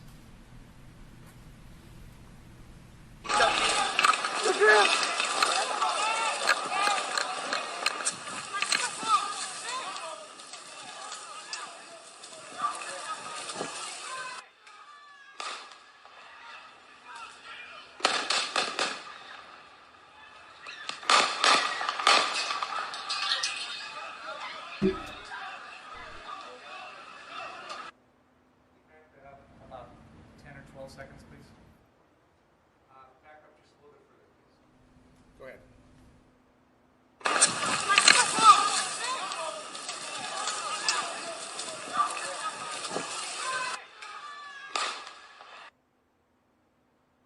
I'm just going to point out McGinnis. I want to point out for the jury, just so we can follow the action here, we have this individual is the defendant, Kyle Rittenhouse. This individual is Joseph Rosenbaum. And the individual in black with the white lettering on the back of his shirt is Richie McGinnis. Go ahead.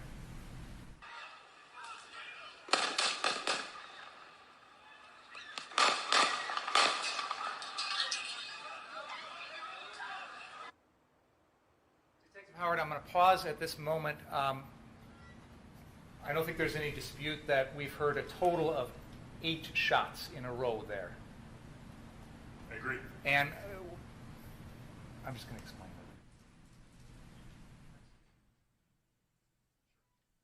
it. So, Detective Howard, you've watched numerous videos of this incident, correct?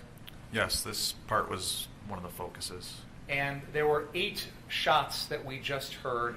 The first one was Joshua Zeminski, correct? Correct. And can you tell the jury what he does with regard to that shot? So Joshua Zeminski is, at this time, you could see it on the Reg Incognito video. At this time, he's walking slowly southbound on the West Sheridan Road sidewalk in front of Car Source. So Josh was walking right at about this spot right here while the chase is going on in a southwest direction through the car source parking lot. At that time, Joshua Zeminski has a handgun in his right hand, and he raises his hand up in the air and fires one shot. At that time, Mr. Rittenhouse and Mr. Rosenbaum are running through the car source parking lot, so Mr. Zeminski's gunshot happens behind them.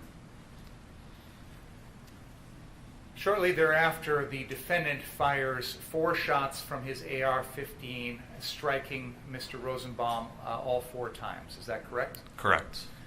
Now, as part of your work in this investigation, have you viewed this incident in numerous videos? Yes. Have you timed, using those videos, the gap in time between Mr. Zeminski's initial shot and the first of the defendant's 4 shots at Joseph Rosenbaum? Yes, using a stopwatch, I estimated that time to be approximately 2.5 seconds. Immediately after, and I use the word immediately, but in sequence after the 4 shots from the defendant that are shot at Mr. Rosenbaum, there is a sequence of 3 shots after that. Is that right? Correct. Those are not fired by the defendant. Correct. As best as you can tell in your investigation, where are those shots from, if you know? I believe it to be coming from the area of 63rd Street, but it is hard to confirm that because we do not have good video available of that source of gunfire. Can you just use your pointer to show approximately on 63rd Street on that map where you're talking about? I would estimate that those 3 are coming from this area. I don't know if all the jurors can see that or not, but you're pointing to an area that is on the south end of the car source lot along the north side of 63rd Street. And is it fair to say that you're indicating a space that is about halfway between Sheridan and the west edge of the car source lot? Yes. Okay. Yeah, let's hold that up a little higher, please. Thank you. And that's, again, the pointer that you're using right now is showing us where you believe those 3 shots likely came from. Yes. No one has ever been identified with regard to those shots? Correct. Was any evidence recovered, shell casings, anything like that, that would indicate anything about those shots? Yes, there are some shell casings recovered. From the street in that area? Yes. Okay. Is there any indication that those shots have any relation to the incident between Mr. Rittenhouse and Mr. Rosenbaum? No, those do not appear to be fired by Mr. Rosenbaum or Mr. Rittenhouse. Thank you. Can we continue the video, please?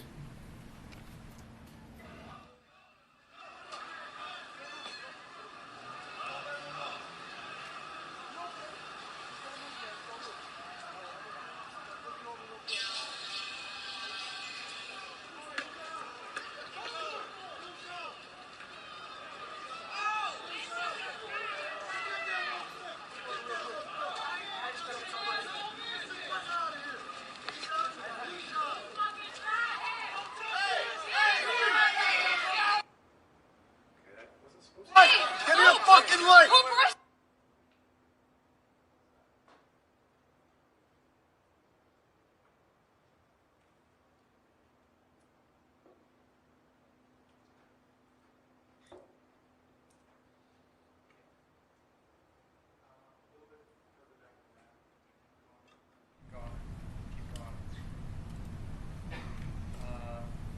There's fine.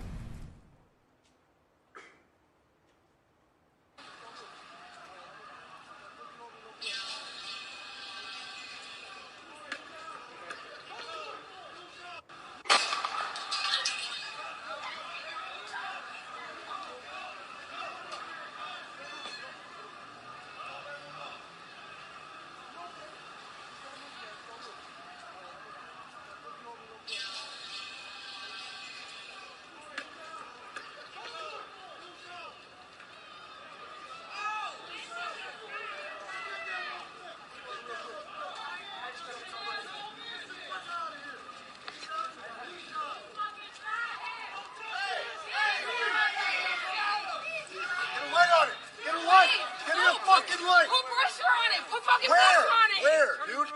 Where? Where's the hole? Wait, where are you at? Get the He's fucking right here mask in his head, in his head. Come on. Put pressure, put pressure, put pressure. Check it out. Pressure. Hey, keep your eyes open. Keep your eyes open. You shot him. I didn't try to. Hey, you're okay. You're okay. Talk to him. You're okay. Dude, that's not gonna help shift the pressure on this shit. Yeah, but you gotta keep him alive. Hey, bro, just talk to me, bro. What's up?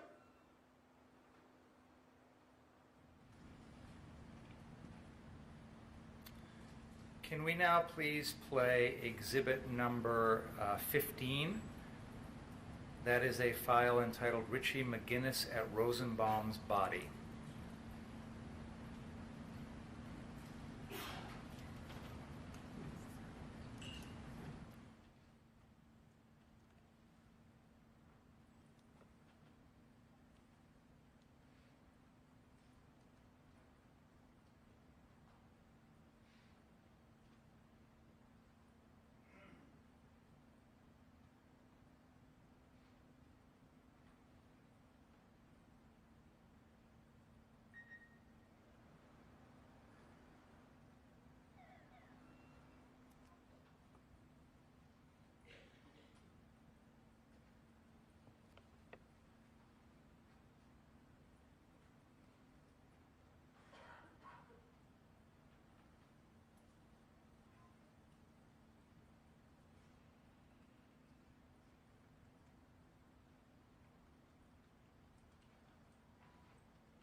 You okay?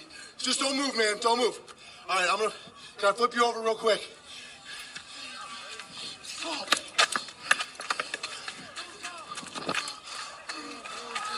I'm gonna flip you over real quick, bro.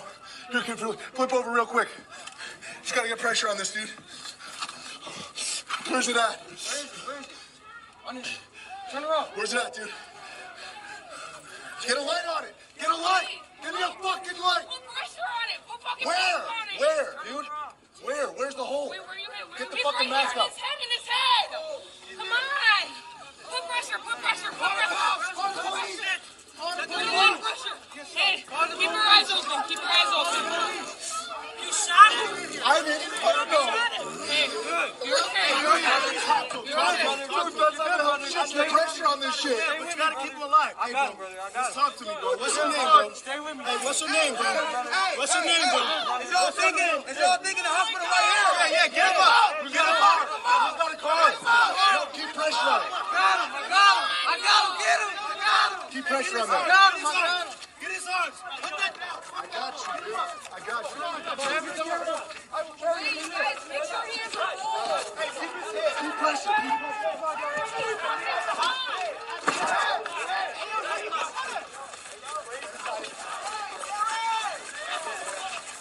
Hold on. We gotta get more people.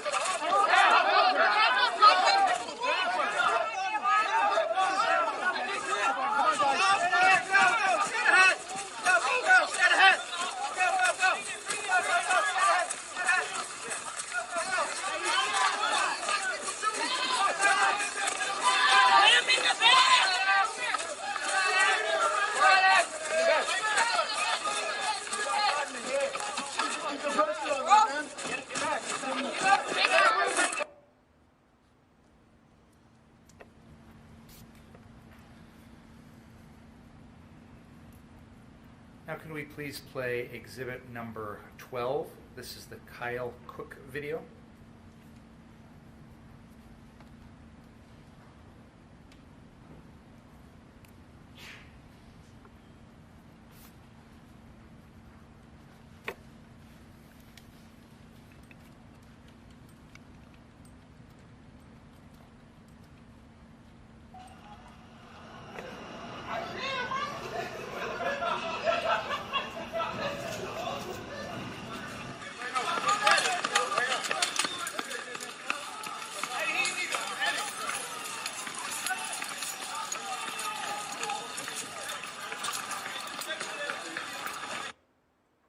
Detective Howard, can you help us, or help the jury rather, Where is this video physically at in Kenosha as we're watching it right now?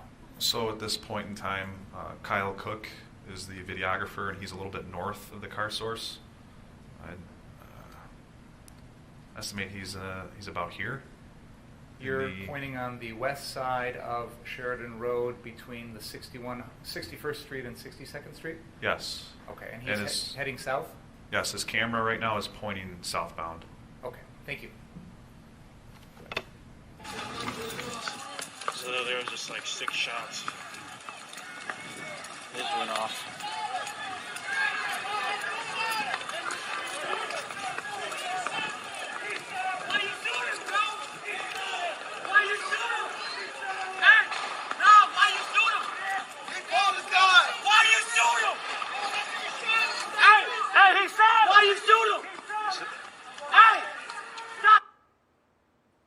Present to the jury, and there's no dispute about this. What we're seeing in this video in the middle of the street is the defendant, and on his left is Gage Grosskreutz.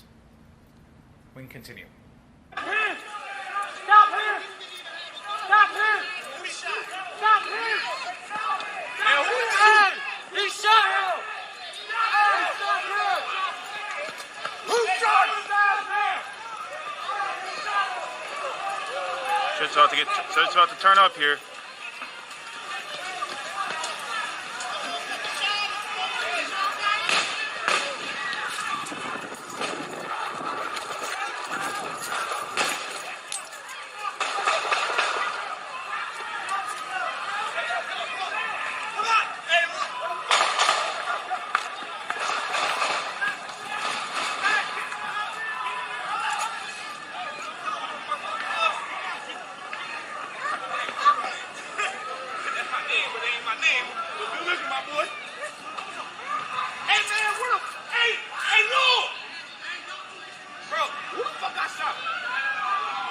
Damn, dude, we got people shot everywhere, bro. We got somebody down right fucking here. Detective Howard, at the moment that this video is paused, there appear to be some figures huddled around a dark spot on the ground on the east side of Sheridan Road. Do you know what that is? I believe that's Mr. Huber. That is where he fell after being shot by the defendant? Yes. Okay. Let's go to the next exhibit, which is going to be exhibit number 6. This is the CJTV running video.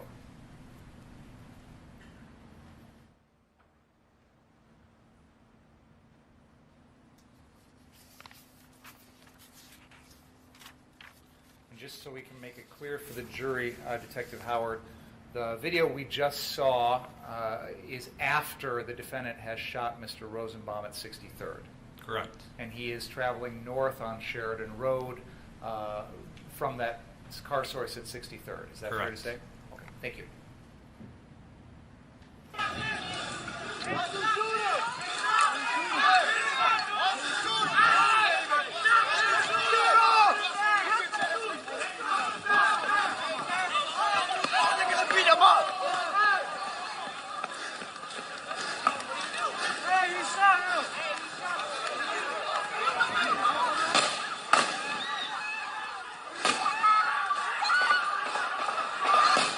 Oh shit, he shot that guy in the stomach.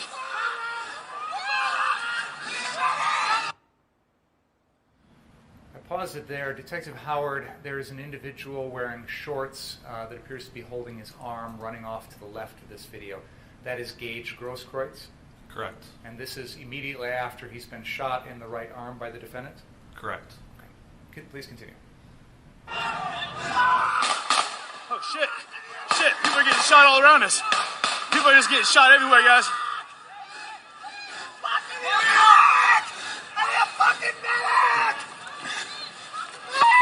Move. Take this, take this. Take this, motherfucker. I got it. Oh, fuck me. I need a fucking medic! I've been trying to...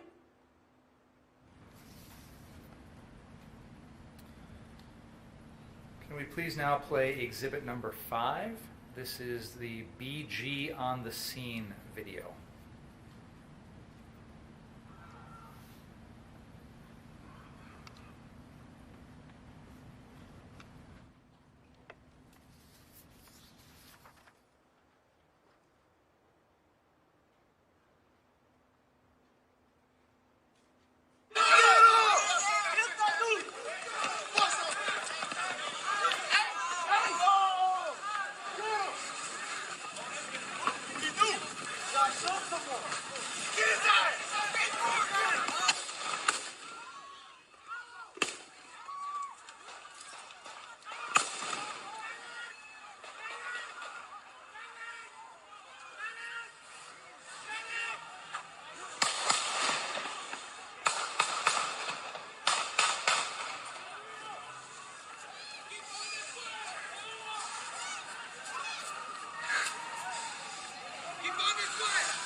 Hey, he just shot them! Hey, dude right here just shot them! Dude right here just shot all of them down there! That dude just shot them right there! That dude right here! Yeah!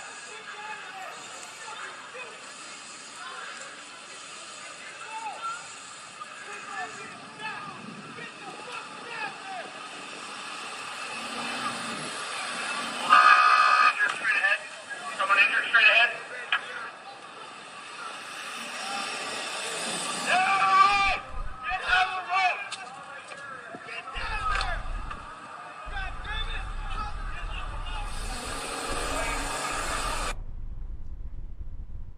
Could we please go back to the beginning of that video? I want to highlight some things for the jury, if we could, please.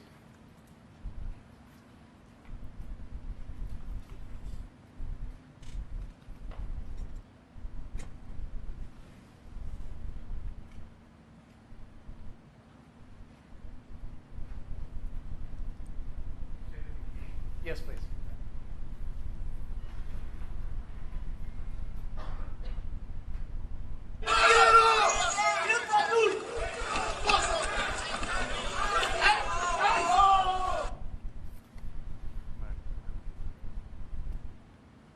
There's no dispute about the identity of an individual here. Could you back it up? And I'm going to have you stop when we see him a little bit better. Go ahead. That's fine. You can play.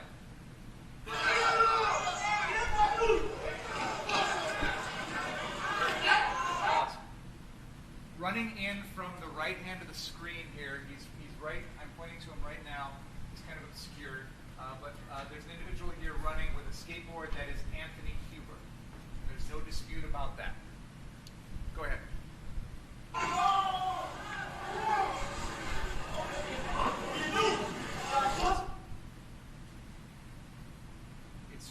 This is a difficult to see pause point in the video, but I'll represent there's no dispute. This is the defendant, Mr. Rittenhouse.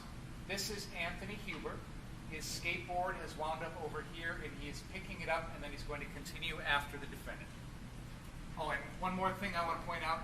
This individual here is an individual who in a few seconds will come in towards Mr. Rittenhouse, attempting to kick him. Go ahead. Can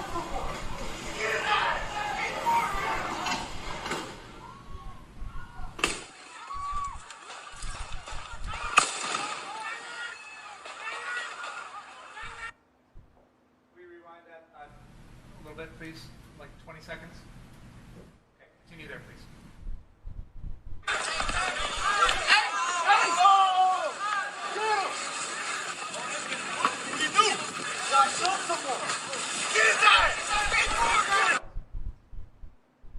There is a moment here in which the defendant is on the ground and he's got his gun pointed towards this individual approaching him.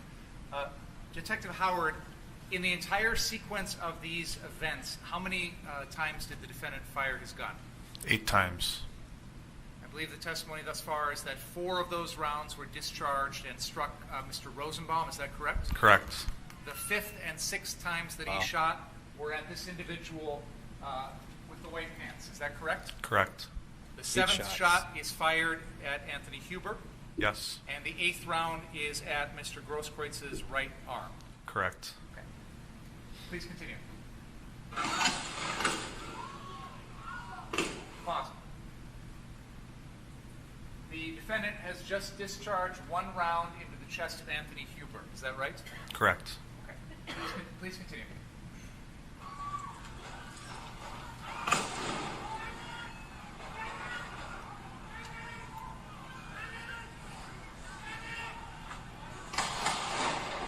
Pause. You have just testified, Detective, that the defendant discharged a total of 8 rounds. Yes. We are hearing other rounds in this video after the shootings of Mr. Huber and Mr. Grosskreutz, correct? Correct. None of those shots are being fired by the defendant, correct? Correct. Please continue.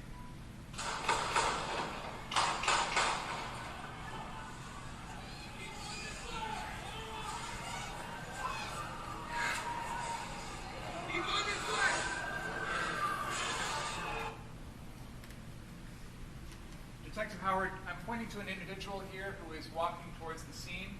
Do you know who that is? I was hard to see. Can we continue, please? Time to move. Okay, pause. Do you know who that is? Yes, that is Ryan Balch. Thank you.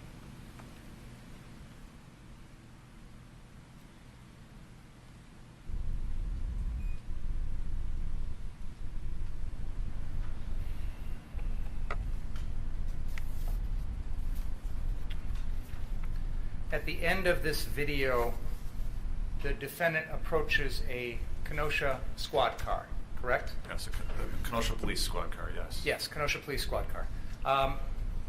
Do you know the names of the officers who were inside that squad car? Yes. And who are they? Officer Moretti and Officer Krieger. And that's Pep Moretti? Correct. And James Krieger? James? Jason. Jason, Krieger. yeah. Okay, thank you. May we now please play exhibit number 4, a file entitled Zeminski After Rosenbaum Shooting.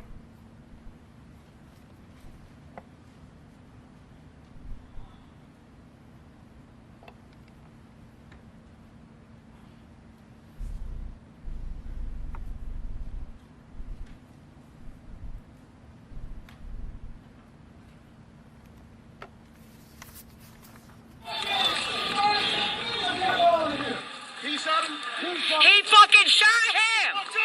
Get him there! He fucking shot him!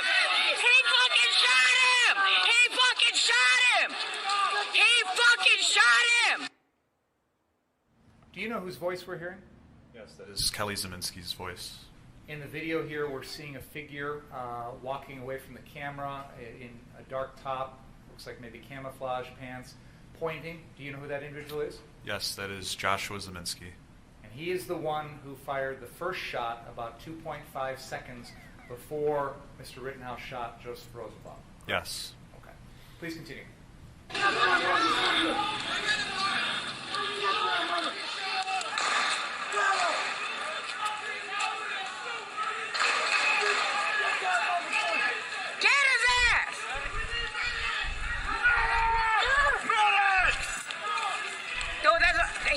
He shot.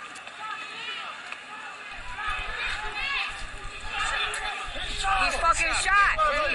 Behind the goddamn car, he's shot.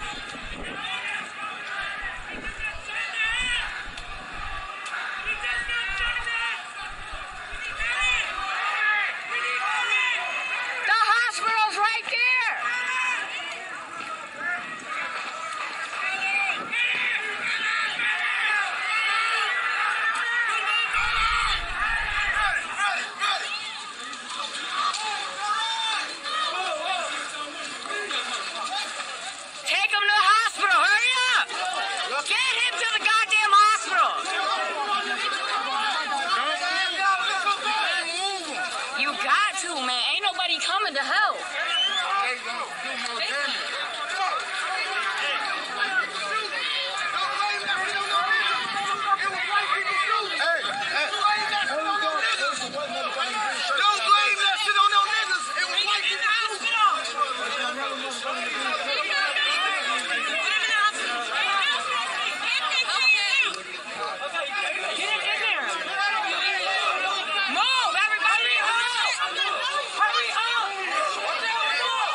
fucking god, dude. That was a little dude in the green shirt with the rifle. Talk about unfriendly and shit. No, he got shot with a real fucking gun, girl. Were you able to get him in over there? Yeah, they brought him in. Fuck you!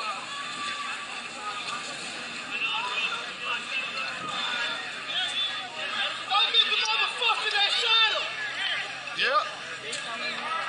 Don't get the motherfucker that shot him! He's running around with a big ass fucking gun! You ain't doing shit! Don't get the motherfucker that shot him! This is not okay. No shit. You shot both fuckers? Huh?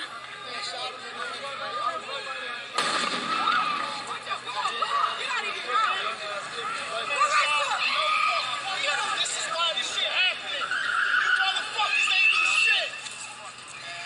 They're too busy protecting their government fucking buildings, bro.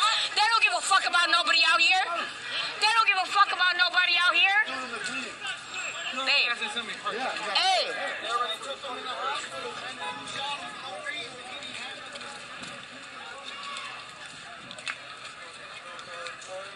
Who got shot?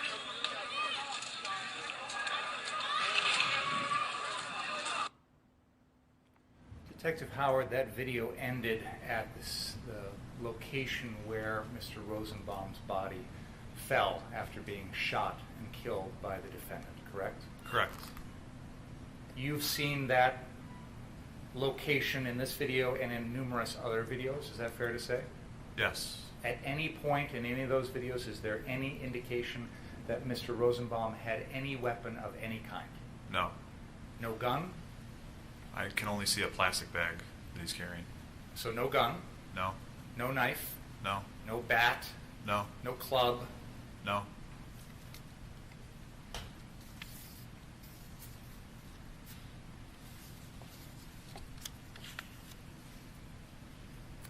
Can we now please play exhibit number 13, the Lakota Lichtwalt live stream? Right now, we'll be taking one shortly, but right now, okay, go ahead. Let's begin at the 9-minute mark, Brian. 9-minute mark.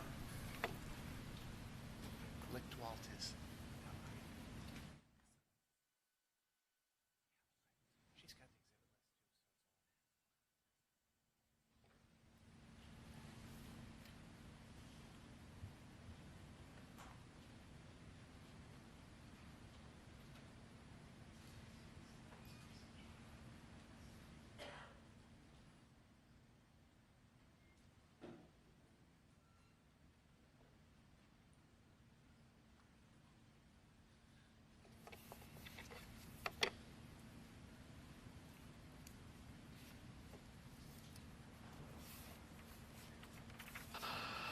Appreciate that. The people joining my live stream from CJTV, I do appreciate it.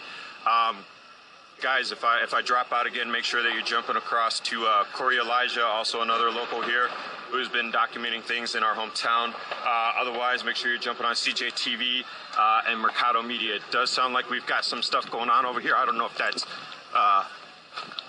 fireworks or what we have going on. We're going to go try and check it out.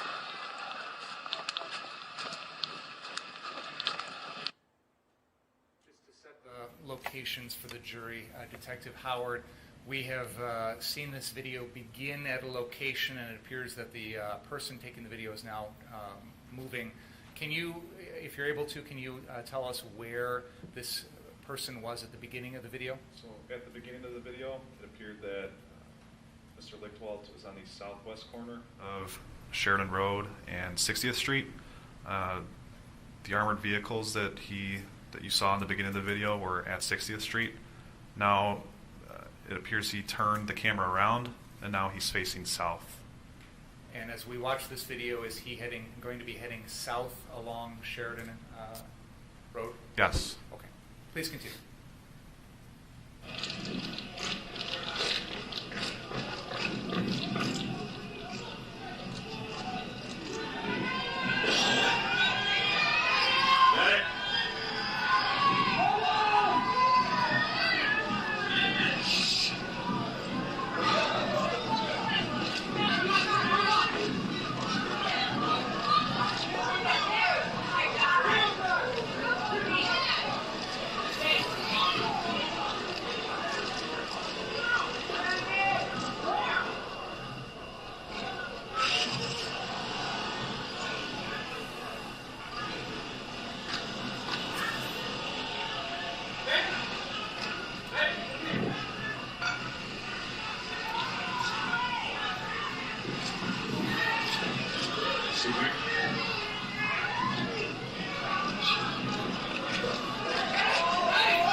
rewind 10 seconds, please? I want to call the jury's attention to the center of Sheridan Road there. It's kind of in the center of the screen right now. There will be some figures coming towards the camera. I just want to focus the jury's attention on that as we start the playing again, please, from there.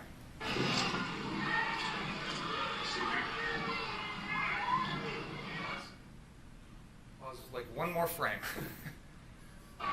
There, okay. No dispute on this.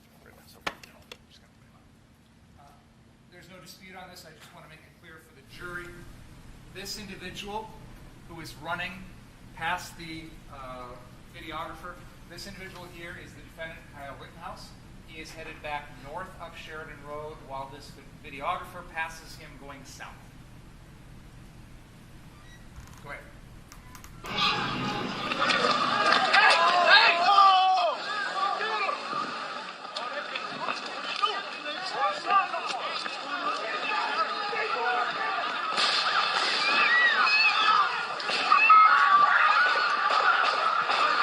Those are gunshots, people. Those are gunshots.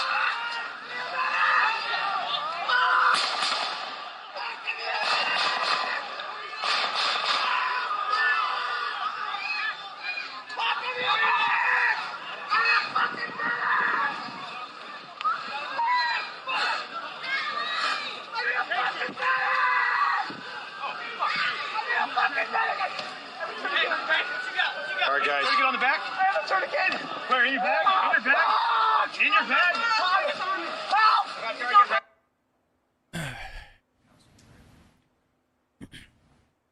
We've already seen this from a little bit of a different angle, but I'll represent to the jury, and there's no dispute about this. The individual who's crying out for a medic is Gage Grosskreutz. He's just been shot in the right arm by the defendant. This individual who's just arrived, who's got the kind of greenish pants on, that is Jason Lakowski. Give me the tourniquet now. No. Tourniquet, take it. Floated. Claude. Please tell me you know how to use this. Where you shot? We got it. It's not how you use it! Fuck. Help me, somebody help me, please. So, right here, I got you. Can you call? Tight. Make it tight. Make it tight. Keep it elevated above the heart. You want to go to the hospital, babe? Get tight. You want to go to the hospital? Move. Come on. Twist. Come this way. Come on. It's gonna hurt. It's gonna hurt. They got that shit. What's your name, brother? Let's go. Guys, Get back. Everybody get back. Everybody show us your hands.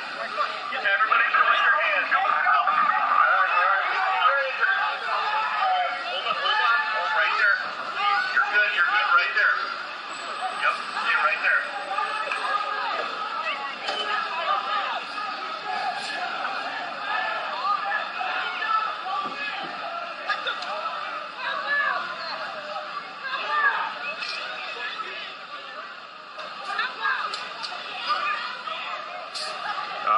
Guys, there's more than one person. You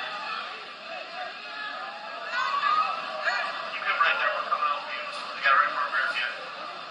We're coming out to you.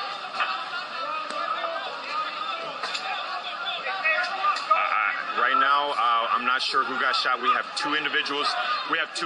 That have been shot. I've been instructed to get out.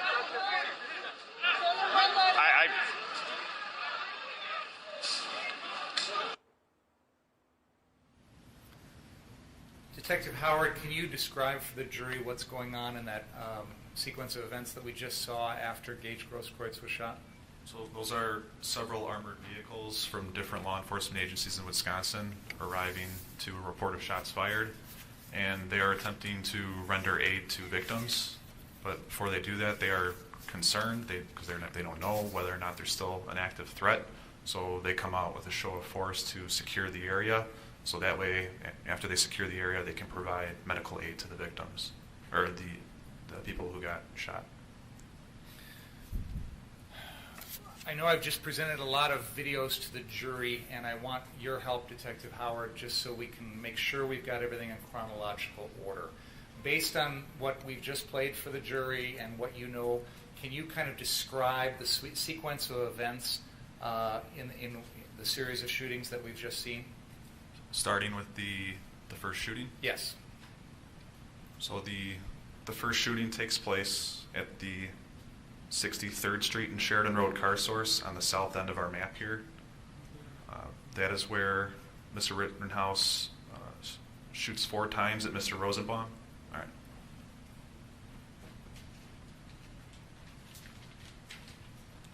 So the first shooting with Mr. Rosenbaum and Mr. Rittenhouse, where 4 shots are fired, this takes place at the car source at 63rd Street and Sheridan Road at the south end of our map.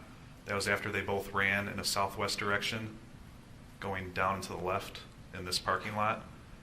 After those 4 shots are fired, Mr. Rittenhouse takes a direction northbound. He's on the sidewalk briefly, and then he moves a little bit more to the east. When he's closer to 62nd Street, in that approximate area, he runs northbound on Sheridan Road, in the middle of Sheridan Road. At approximately 61st Street, just north of that intersection, or right at that intersection, that is where Mr. Rittenhouse falls down and takes a position on his back, facing southbound. The individual unidentified who attempts to kick him is shot at 2 times, and then Mr. Huber is shot at 1 time, and then Mr. Grosskreutz is shot at 1 time. And all of that takes place at this location right here. And then can you just show us the defendant's path as he walks away from the scene after that? After that, Mr. Rittenhouse continues northbound on Sheridan Road. And the line of police cars and Bearcats or armored vehicles originally was at 60th and Sheridan? At Sheridan and 60th, right here. And you mentioned earlier there was a Kenosha Police squad car with officers Moretti and Krieger in it that the defendant approached. Can you show us where that was on the map? Right. That squad car was in the westbound, the westernmost lane of southbound Sheridan Road, just south of 60th Street. So that KPD squad car would have been right here. And then just for complete context here, the original car source that the defendant was at earlier in the evening, can you point that out for us, please? That was at Sheridan Road and 59th Street at the southwest corner. Okay. Thank you very much.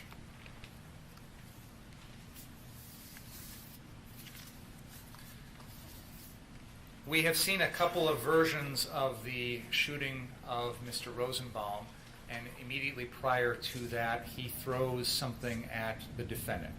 Have you seen that in the videos? Yes. Okay. Was that item ever recovered? No. Could we play exhibit number 2 at the 2:53 mark, please?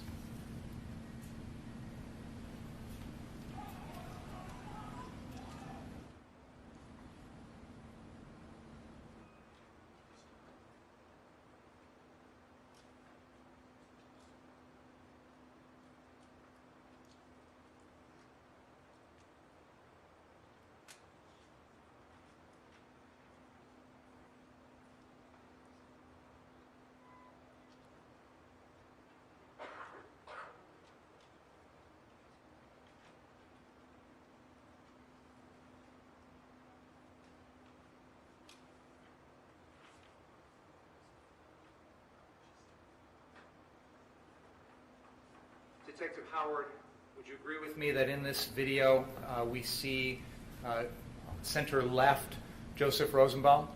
Yes. And in his right hand is a plastic bag. Is that correct?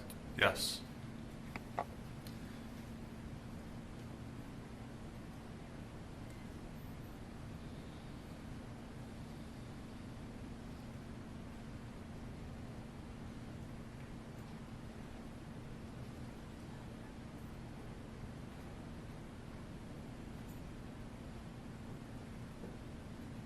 Detective Howard, we have had that image enlarged and enhanced as best we can to focus in on that plastic bag. So in a second, there'll be an image that I'm going to show on the screen of that.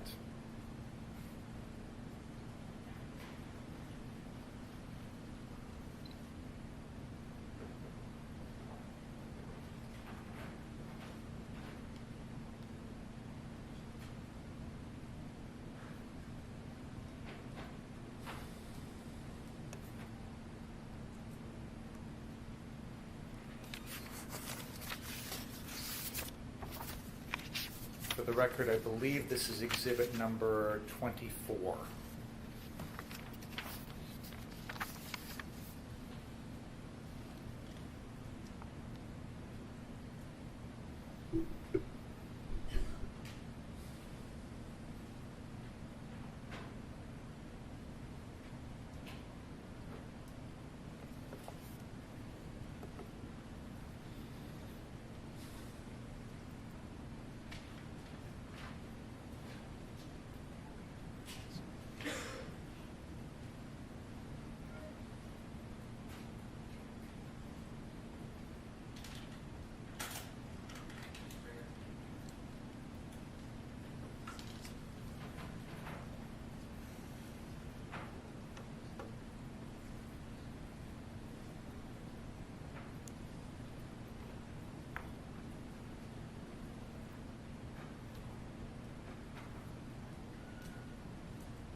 I apologize. We need to do a little something technical. Do you think it'd be a good time to break? Let's take a break, folks. Please don't talk about the case during the break. Read, watch, or listen to any count of the trial.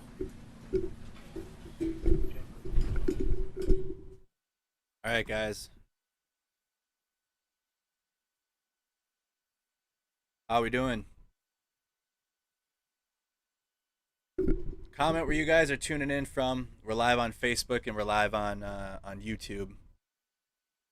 Let me know where you're tuning in from. What city, what state. We got 600 on Facebook. They're taking a short break. 352 on YouTube. And then they'll be back. So they're standing for the jury to leave.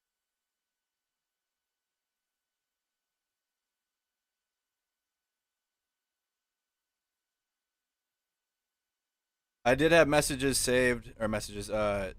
saved to bring up. See if I can pull up. We're waiting for the seal to show.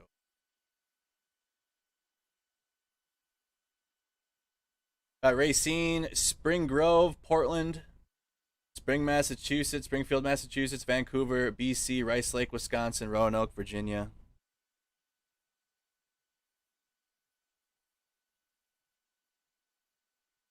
I lost all the timestamp. Too many messages. Sandy, Minnesota, just north of Kenosha. Vancouver, watching from New Zealand. Los Angeles, California. You were live that night on CJ's Live. Who was watching that night live?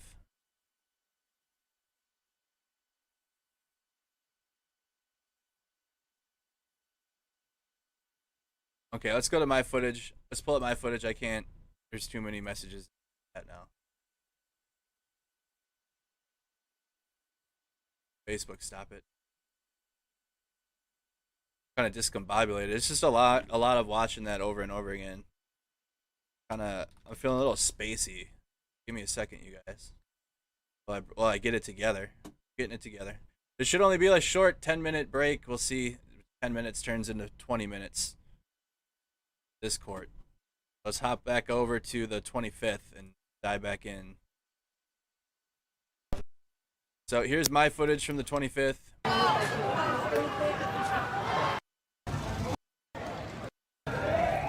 can see it too. All of the federal buildings, that's where the people were. I want to pull up the... I hear glass smashing. Oh, fuck, dude. All right, this is after we get... Okay. Good? All right, bro. Let's go around the other side. Okay, so I got water. I'm good.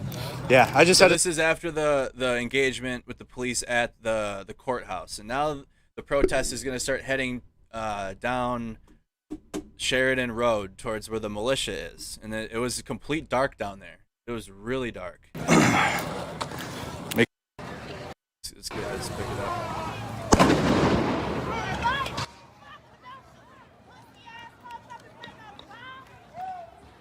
Good job. Thanks, buddy. Pull up the footage here, guys.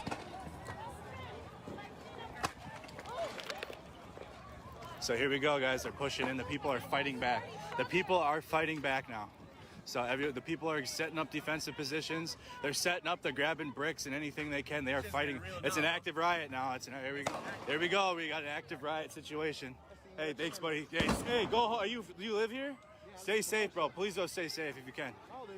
I know. They're shooting all of us, and we're just I know. Hey, That's what I'm saying. Please do stay safe, all right, bro? So the police to the front, law enforcement to the front, and then militias to our back right now. So we're not down there intermixed with the militia. I know. Here. And this is footage from the 25th. Backwards. I'm walking back slowly. You hear the shots firing. Right behind me is the used car parking lot. The people are being pushed back. They're pushing up even harder. They're pushing up even harder now. So we're gonna get towards the church. Hey, go fuck. So, fuck, dude. So I got a little PTSD problems, but we'll be okay. So they're in 56th Avenue, I believe, and 58th Street. We're in the parking lot. They are shooting into this crowd. This crowd is being destroyed. Here's the church that you guys remember from a couple days ago.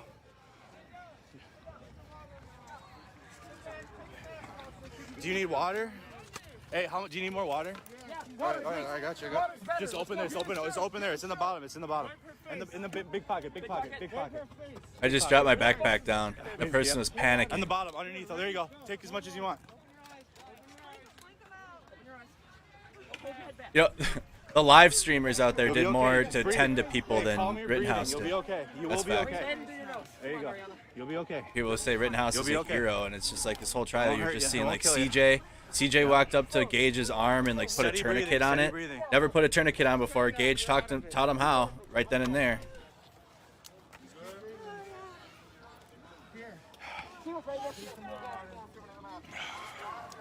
Thanks, Emma. We're just waiting for the trial to resume.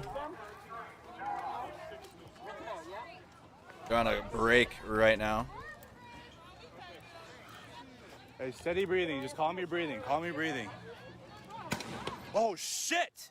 Oh, my fucking God, dude. What was that? They're moving. You guys gonna hey, go around the church. Adrian Wilson is standing with me. You guys know Adrian Wilson.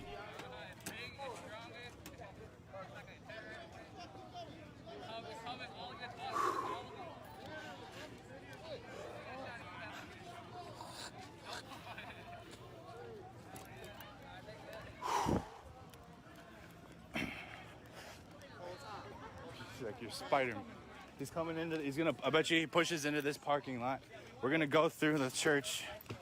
We're gonna keep a block distance between the LRADs and the people as best as we can. The people are getting pushed further and further into Kenosha. They were in the government buildings where the courthouse is. All of the federal buildings. That's where the people were. And now they're being pushed into the. If the militia wanted to make a difference, it would have been in the all this shit, all these cars and all the car parking lots that they were in and the businesses that they were in had already burned up. All the cars were burned. They were done with. Look at, you can see the burned cars right here. So these are the type of businesses that they were protecting. The Kenosha Guard militia that was out there.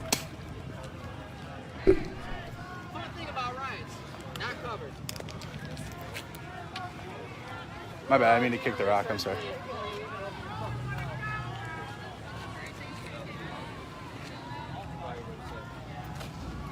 So now the crowd is getting mixed with where the militia is, because the crowd is getting pushed to, again, this is the area you see. So we're back in the black is on the roof. We're back into the area we were in last night with the used car parking. The used car parking lot, or just to my right, church to my left.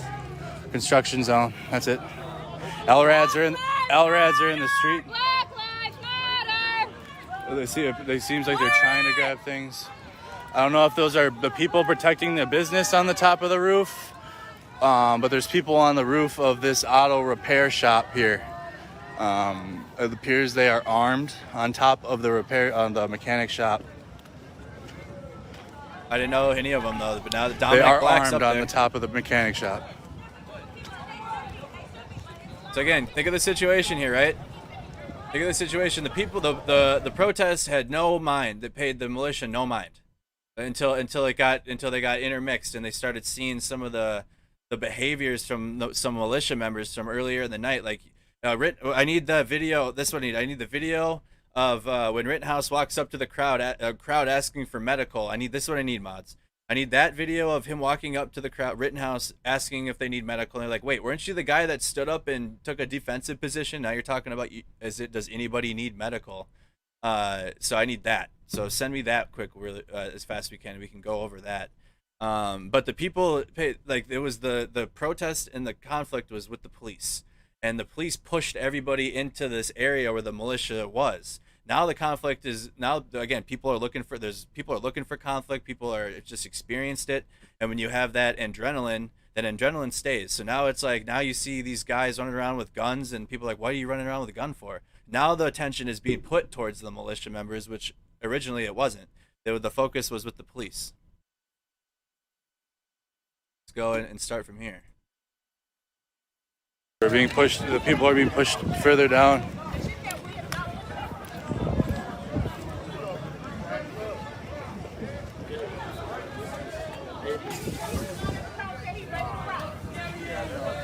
Did they just throw something? Did they? Yeah, I think that's yeah. Hey, you motherfuckers are throwing tear gas? And they were throwing things. Listen. So let's go. Yeah, if you listen, in Minneapolis there were plenty. In Minneapolis there were plenty of people that were out there protecting their businesses. They weren't agitating the protesters.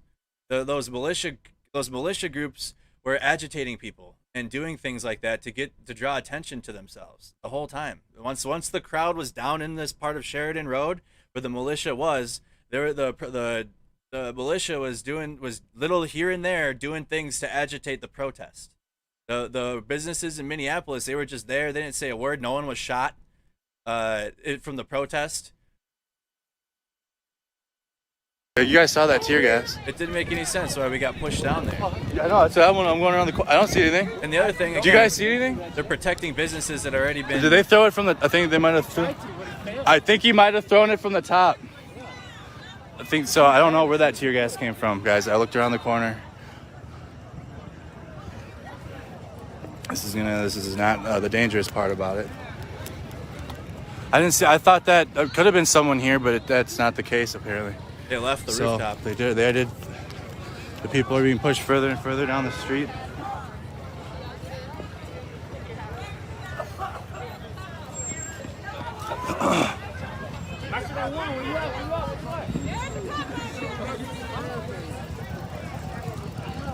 You guys forget I was in Minneapolis for the riots there. Yeah, because I thought it came, and then I saw the same thing you did. I saw the same thing you did. People forget. I got it on the stream. I'll look back at it. People want to talk to me in the chat this whole time like I don't know what I'm talking about with riots or like situations. And in Minneapolis, I was around the protests and not once feared for my life. Not a single time. And I've never been around a protest in my life. People forget that too. But my very first protest was Lake Street, Minneapolis riot. That was I've never been to an event. I didn't go to the marches before that. I followed the marches, the protests, and everything after that, and realized what marches were like and what protests were. But I'd never been around anything like this, Minneapolis. So you think I have like this narrative or whatever that I'm carrying with me, like years of experience, and it's really just this last year of learning from being around this stuff.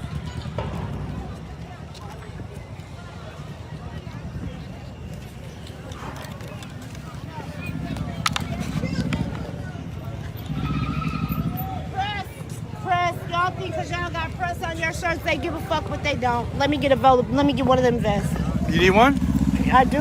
Well, I can hook you up I with got one. Raw Talk Live. I'm out here for my show, but we ain't prepared. Like, we just came live and shit, man. Like, this shit ain't no joke. I know, man. Be a mix.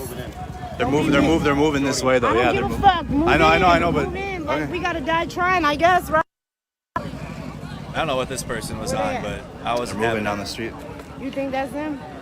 I would assume so. I'm just gonna readjust my backpack here. Be safe. You too. What are you with? Myself, just me and the people. Thank you very much. If you need to follow with us, I don't give a fuck. Follow with us. Okay. But don't be alone if you don't have to, but be safe. Thank you very much. All right. Thank you for your kind words. Thank you. Not you. No, that's my buddy though. But Yeah, we walk by, then they point their guns, and everybody point guns at them, and then they're like, "What's the problem? Why you point guns at us?" yeah, and then did you see the tear gas? Yeah. They come for the.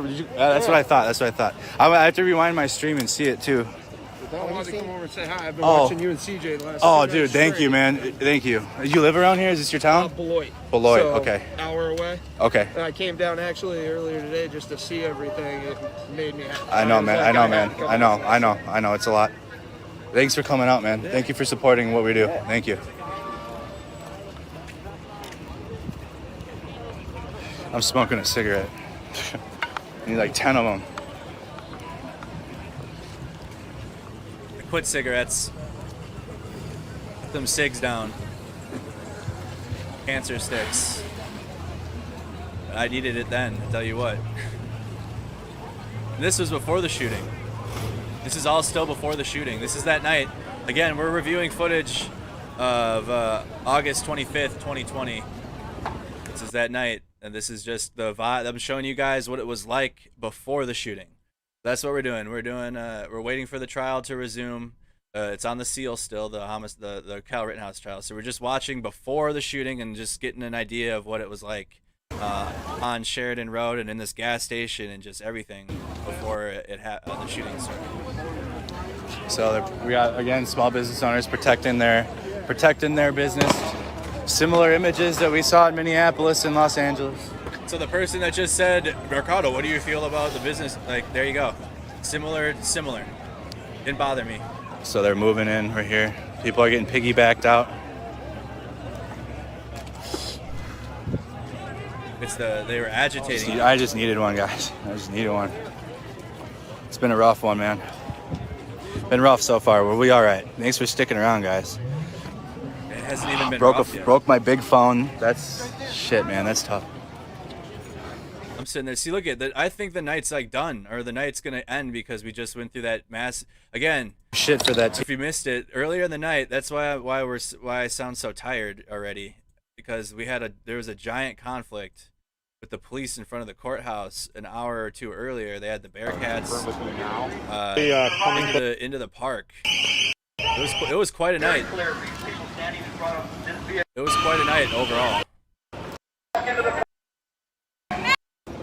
Let's go back to the park. So this is the vibe. This is what was happening earlier.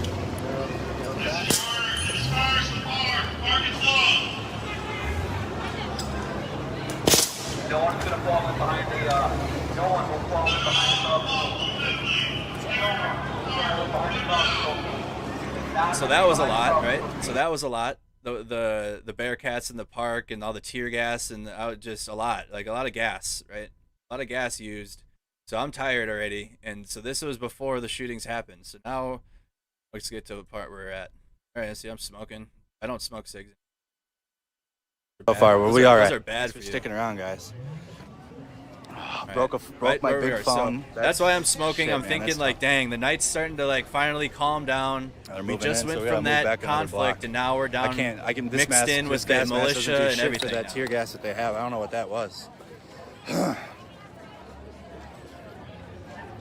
Mixed in with the militia groups now. We're just people are just sitting there. I do believe we go back up one more time. The whole crowd goes back up towards the police one more time before it ends in the gas station, and then the shootings occur then. I remember, it's just, it all blends together.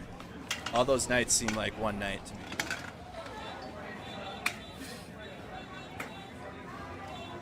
What's your stream name? Mercado Media. Oh. Yeah. You watching? Last night, Yeah. 600 miles away. Really? You drove 600 miles? Yeah, I was watching you last night in bed. Oh my, in dude, North I just got Dakota. goosebumps, dude. In North Dakota. Oh my God, dude. I'm from Minneapolis. Right on.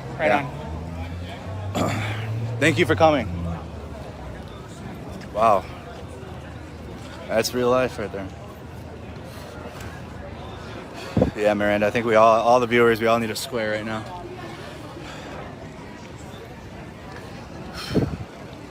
I don't know, they're not militia. I think they're just protecting the gas station.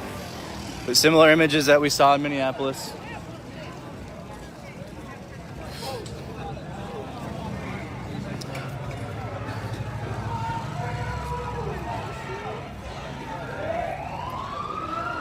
Here they come. That re-jogged a memory of mine. That's the other thing important to point out. Not everybody out there that was armed, and I need to say that now. Not everybody that was out there that was a civilian with a weapon was a part of that little militia group. And that's why I say that, because in front of the gas station, it was the business owner, like the manager of the gas station. And then across the street was the manager of that gas station. And so they weren't a part of the militia. They just took arms and protected the business. So that's important to point out, is there was a lot of militia out there, but there were some residents of those businesses in the crowd. Right through all the tear gas. We were just that tear gas is something that is like extra level tear gas. I couldn't. My mask is useless. My gas mask is useless. My pores are still burning right now. Yeah, I couldn't we're see gonna when just I keep opened our my distance, guys. There's no sense in being in the gas. We Yeah, failed. Gas mask failed in the gas. No point in standing in it. Yeah. To just die again and have to respawn. So we're gonna stay. We're gonna keep a little bit of a distance. Yeah, we were trying to, my friend fell like 10 feet. Really? Off this little ledge, and there was another dude that must have got hit by one of these things right here. That's why my mask, fucking filter came out. That's why my mask. That's probably why my goddamn mask failed. My filter fucking fell out. I hate it. People are laughing. Yeah. Dummy. Can't stand. Yeah, we definitely. I think the crowd definitely goes towards the police one more time before we end up in the gas station again. Because the motorcycles and this crowd was way smaller right before the shooting.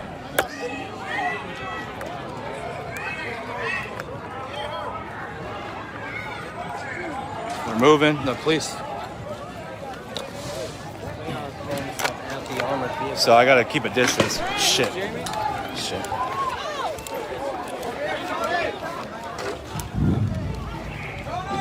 Hey, come right here, buddy.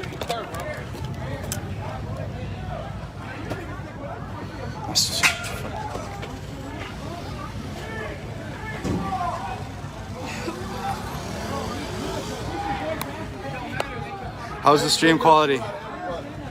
How's the stream quality, guys? Let me know. Is it? Can you guys see Can you see the police or no? All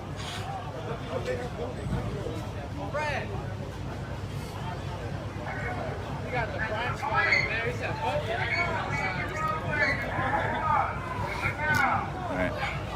Time to put the mask on.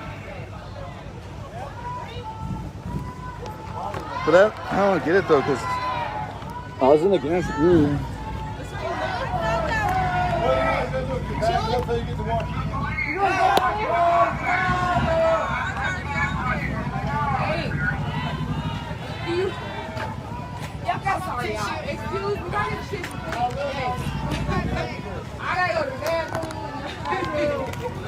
Thank y'all for letting past Andrew know that you guys can see. That was me in the video asking if you guys can see the police. Whatever. We're in the metaverse now. This is the metaverse. It's like the trial phase of the metaverse. Alright guys, I got my mask back on. Hey, thank you Tony for the 1,000 stars. Thank you so much.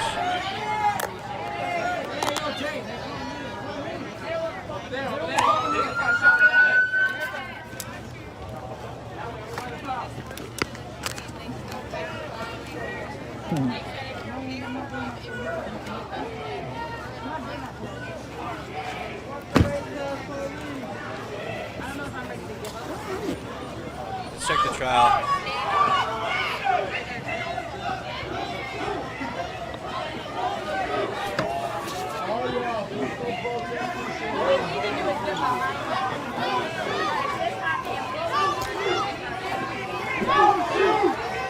Thank you, Michelle.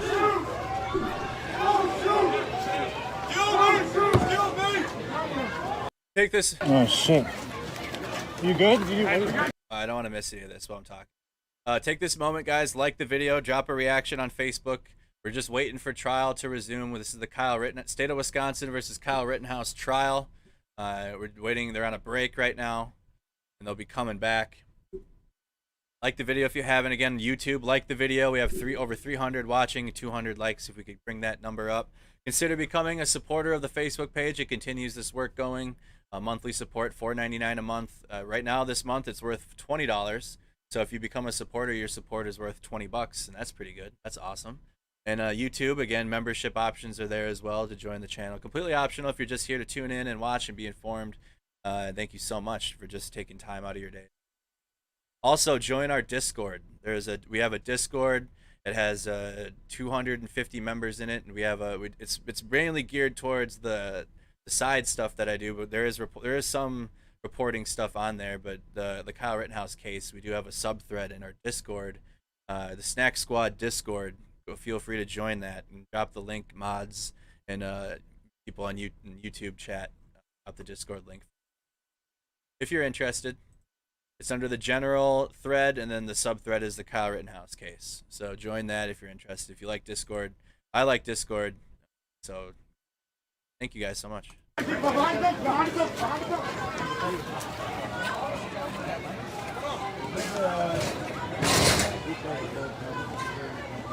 Somebody was injured. They were carrying him to safety. Looks like he got shot by a rubber bullet.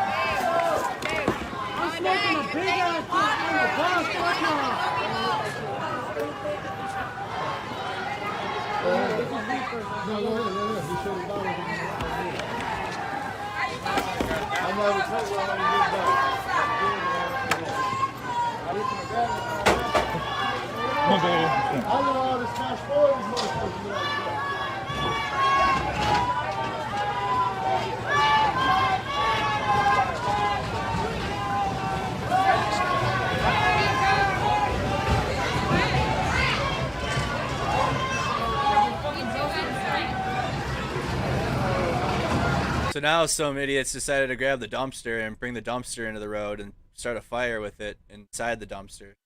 Little fire in there, and then one of the residents, he's definitely a resident of the town, put it out himself. He walks up to it and stops it being lit on fire. Oh, perfect timing.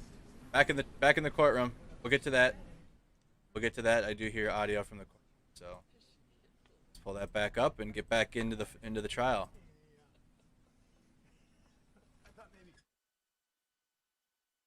Oh yeah. All right. Again, thank you so much, Angela, member for 8 months. Awesome. Thank you so much. Drop a like, drop an engagement. 200 stars from Becky. Thank you. Thank you to all of our star senders. 39 stars from Christy. Thank you. 50 stars from Michelle. 50 stars from Michelle. I'm just reading these before they start talking, before I have to be quiet. Thank you guys so much. She's calling the jury in now, and we're going to return. See you guys in a little while. Thank you.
There is no sound of the courtroom yet.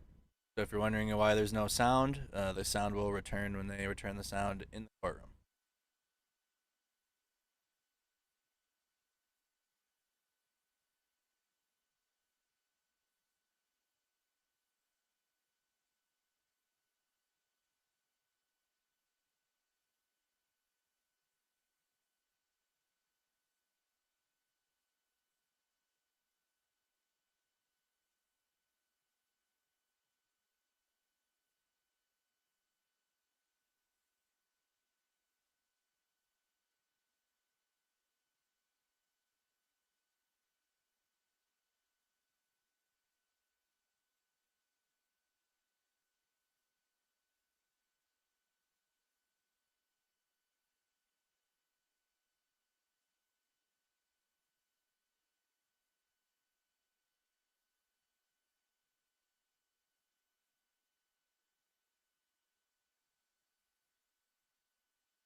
Court TV asked if we could move the TV a little bit because it was blocking their view of Detective Howard. Is that still in a position where everybody's able to see it on both ends? Okay? Okay. Detective Howard, before we took a break, I was showing you a still from exhibit number 2, which is the Drew Hernandez video number 029, which was focused on Mr. Rosenbaum. Do you recall that? Yes. I'm now going to show on the screen exhibit number 24, which is a sort of a blown up and enhanced photo of that scene of Mr. Rosenbaum.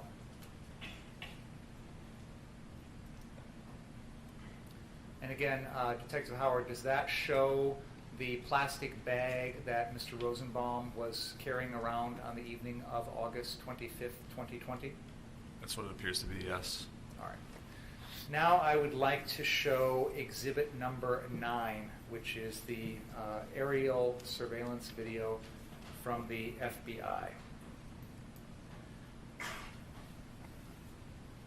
Surveillance video everyone's been asking for. FBI surveillance video, here you go. Thank you so much, Lori.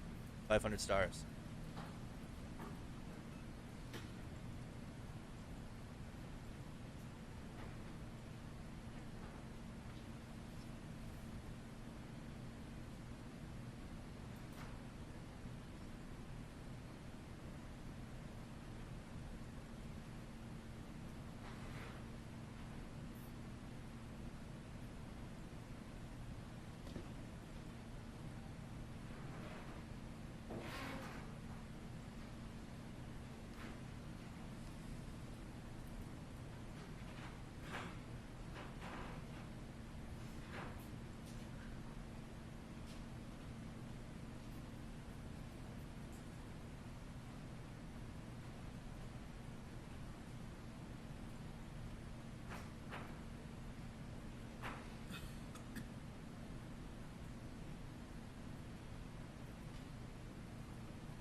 We can pause that, please. Can you now please play exhibit number 26?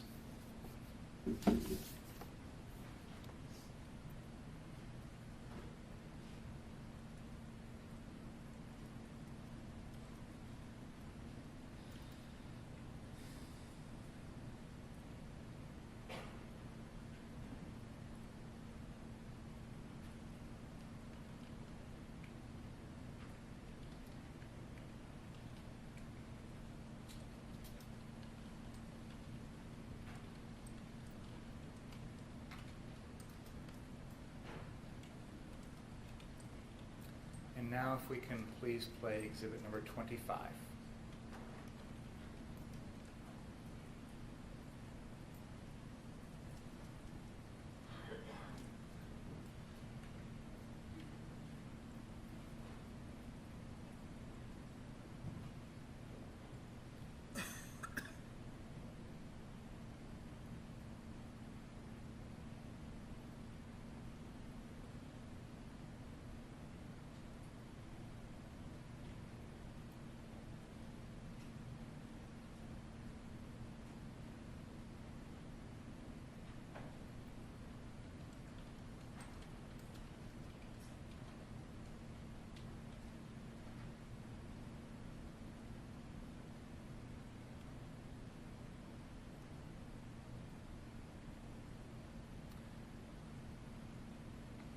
Brian, can we go back to the beginning of that and then pause, please? I'm going to replay it.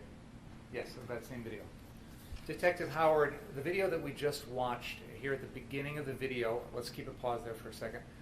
There are two individuals identified. One has a circle around them with the label person of interest 1.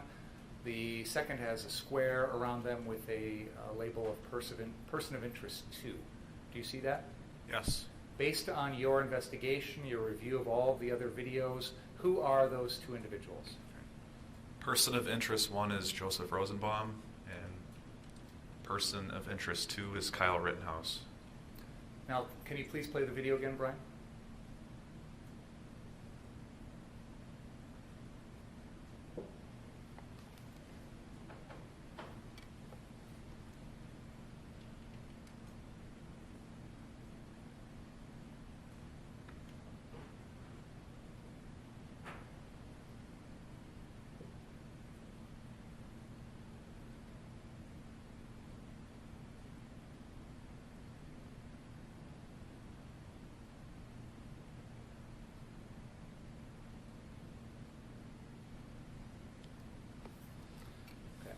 Thank you. Your Honor, I have a number of exhibits that I've just used. I believe they are exhibits 1, the Drew Hernandez video 023. Exhibit number 2, the Drew Hernandez video 029. Exhibit number 4, the Zeminski after Rosenbaum shooting video. Exhibit number 5, the BG on the scene video. Exhibit number 6, the CJTV running video. Exhibit number 8, the Elijah riot video. Exhibit number 9 was just played. It has already been admitted into evidence. That is the FBI video. Exhibit number 12, which is the Kyle Cook video. Exhibit number 13, which is the Lakota Lichtwalt live stream. Exhibit number 14, which is the Reg Incognito live stream. Exhibit 15, Richie McGinnis at Rosenbaum's body. Exhibit 16, Richie McGinnis Kyle interview. Number 17, Richie McGinnis walking with Kyle. Number 18, Rundown live video. And number 19, the Drew Hernandez shooting video. I would move, and also there is Exhibit 24, which is a photo of Joseph Rosenbaum in the plastic bag. Exhibit 25, an FBI video with markings annotated at normal speed, and then exhibit number 26, which is a second FBI video with markings, which shows the, it's a 5-second clip from second 23 to second 28. I would move all of those exhibits into evidence. No, there isn't, Your Honor. Receive.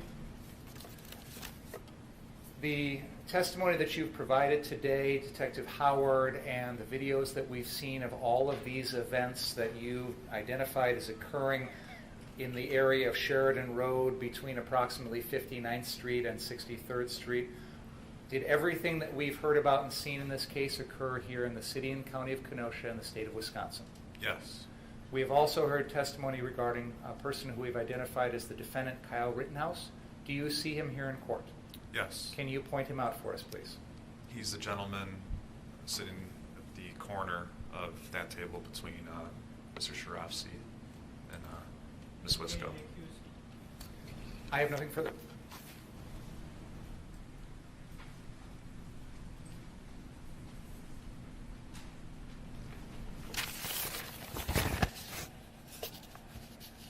I will eventually, thank you.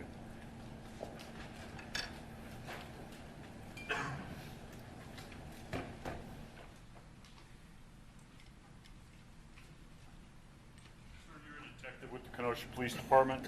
Yes. You work for the Kenosha Police Department? Yes. How long have you been a detective?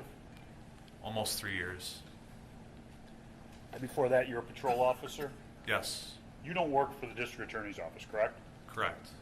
Your job is to gather facts so that, in some cases, they can be presented to citizens of Kenosha to make a determination on the guilt or innocence of criminal defendants, correct? Yes. And that is supposed to be done without prejudice or fear or favor, correct? Yes. And it's, as Joe Friday used to say in the old days, just the facts, correct? Yes. Now, in this case, you are one of the lead detectives. Yes. And you put innumerable amounts of time into this case, correct? Yeah, months. Months. And before August 23rd, there were 3 car sources in Kenosha, Wisconsin, correct? Yes. The first one was burnt to the ground on the night of the 24th, correct? Yes. The second car source, where Kyle Rittenhouse and other individuals were protecting, and there was video shown, that was an ongoing business back on the 24th, correct? Yes. And it wasn't boarded up like it's shown in the videos, correct? Correct. That was boarded up because of the civil unrest that was occurring in Kenosha. Correct. And going on to car source 3, where the first shooting happened, that was an ongoing business, not boarded up, not damaged, correct? Correct. Now, in gathering evidence in cases like this, routinely you go out and you freeze a crime scene and you get as much evidence, you take time, you photograph things, and you get it all so that it's all preserved is the right word, correct? Correct. In this case, because of the chaos on the night of the 25th into the morning of the 26th, that wasn't able to be done. Fair statement? Not to the degree that we typically do. Correct. I'm not trying to put blame but I want this jury to be able to understand the situation that was going on in Kenosha at that time. Is it routine for a small contained homicide scene to not be able to find shell casings and have to go back 3 days later when they're pointed out by citizens? That's not routine. It was 4 days later. Oh, I apologize. So even longer. Yeah. And a citizen said, hey, there's shell casings under this car. You guys should come out and get them. Yes. Okay? So it wasn't the standard thorough investigation where you guys put the cones down, you photograph everything, and then you could bring all that forward, correct? Evidence techs gathered what they were able to observe that night. The evidence technicians were gathering what they were able to observe that night. Okay. And what I'm getting at is there was nothing hiding those shell casings if they had done a thorough inspection, looked under the cars and things like that, correct? Correct. It is a car lot. Correct. Now, you went and got a bunch of information in this case through documents. Is that a fair statement? Yes. You did multiple search warrants. Yes. You did multiple subpoenas for records, correct? Correct. And a lot of those search warrants were directed at my client's social media, correct? Correct. His telephone. Correct. I'm sure I'm going to miss some, but Instagram, TikTok, all of those. Yes. Multiple email addresses. Yes, Google. And Facebook. Yes. And that's so you can get as much background on the individual who is the suspect, correct? Correct. That's all done after that night. Correct. And that's not something you really have to worry about in the short term going away. You get the subpoenas to these computer companies, it's there, they provide it to you, you get it, correct? Yeah, the first thing we'll typically do is send a preservation letter to preserve the records, and then a search warrant and subpoena. Those can come a little bit further down the road. And you get all that information so that you're able to provide the jury a full and complete picture of a suspect or a defendant. Yes, the best that we can. And you've looked through all those documents? Yes. Now, in this case, there's a lot of, how should I say it, interest in subjects' cell phones, correct? Yes. And cell phones are, for lack of a better word, mini computers that have videos, personal thoughts, just about anything that a person did. Fair statement? Yes. And in this case, you got numerous individuals' cell phones, either through consent, where the person said, I have nothing to hide, here, have my cell phone. Yes. And there were some times where you talked to people and you said, look, if you don't let us have consent, we're going to have to get a search warrant, but you're not leaving here with your phone unless we've downloaded it, correct? Something to that degree, yes. Yeah, and I'm not faulting you, I don't care, okay? But it's an investigatory technique that law enforcement uses, correct? Correct. Consent, search warrant, one or the other. Yes. And you hold the phone so that if they don't consent, nothing can be destroyed, deleted. Yes. If they consent, you have somebody in your department whose main duty is downloading cell phones. Yes. There are some cell phones that are not, probably use the wrong word, crackable. Correct. Okay, and that means that unless you have the exact finger code or a fingerprint or something, it can't be opened, correct? Yes, Mr. Rittenhouse's phone was on the latest iOS, and there was not software available at that time. Okay, iOS stands for? It's an Apple update. Okay, for an but iPhone. it's an operating system. It's a type. Yes. Okay, and back in 2020, when you seized Mr. Rittenhouse's phone, you wanted to get in the phone. You immediately sent it to the FBI so that it could be opened or cracked, and they told you they couldn't do that, correct? Correct. And myself and Mr. Rittenhouse found out about that, correct? Correct. And we said, you want to get in his phone? We'll give you the code as long as we get a copy of whatever you take, correct? Correct. And those arrangements were made, and his phone was downloaded. Correct. So there's nothing hidden. Correct. Now, in this case, you got a search warrant on September 24th. I apologize. In this case, on September 23rd of 2020, you got a signed search warrant from Judge Wagner for Gage Grosswitz's phone, correct? Correct. And that was in preparation for a meeting that was going to occur on September 24th between yourself, Gage Grosswitz, his lawyer, and members from the district attorney's office, correct? I believe that to be correct, but I was not able to attend that meeting. Okay, who attended it? Detective Antaramian, and I'm not sure who else. Okay. But the meeting was in person? yes. Okay, so search warrant in one hand, correct?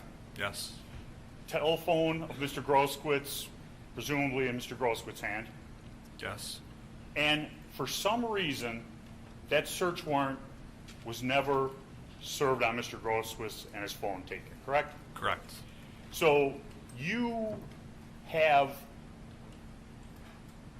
a video from Mr. Grosswitz's phone, correct? Correct. But you don't have the download of his telephone, correct? No. And you wanted the download of his phone, correct? Yes. You wanted the information that was in that phone. Yes. You had a search warrant to get all the information in that phone. Yes. And yet you didn't execute it. No, I did not. Okay. Do you know why it wasn't executed? Concerns with Marcy's Law? Who had the concerns with Marcy's Law? Several of us did. I did. Attorneys did. When you say attorneys, you're talking about Attorney Binger, correct? Correct. Marcy's Law is the Victim Rights Amendment, correct? Correct. And have you ever not executed a search warrant because of Marcy's Law? No. Okay. This is the first time ever. Yes. Is it the last time ever? I can't foresee the future. But since that date, September 24th of 2020 to today, have you ever not executed a signed search warrant by a judicial officer of Kenosha County because of some concern of Marcy's Law? No. Yeah. And there was also objections from his attorney who didn't want to give it over to you, correct? Correct. When you interviewed Dominic Black, you're shaking your head no? No, Detective Antaramian interviewed Dominic Black. I interviewed Wendy Faith and Mackenzie Rittenhouse at that time. You interviewed Dominic Black on, I believe it was November 6th? Well, the follow-up interview, yes. Okay, that was when he was under arrest, correct? Yes. And that interview was taped, correct? Yes. The interview with Breton, and I'm going to butcher his name, the individual who's responsible for BG on the scene. That's Brendan Gutenschwager. Okay, you said it, thank you. Yeah. When you interviewed him, that was taped. I believe so. the interview, and I'm not saying you interviewed him, but the interview of Richie McGinnis in the Kenosha Police Department, that was taped. I believe so. When the interview was performed with Mr. Grosskowitz and his attorney, Ms. Motley, that interview wasn't taped. I don't believe so. Okay. Can you think of any other witnesses in this case, complaining witnesses, whose interviews and information was not taped? Other complaining witnesses? Yeah. No. Okay.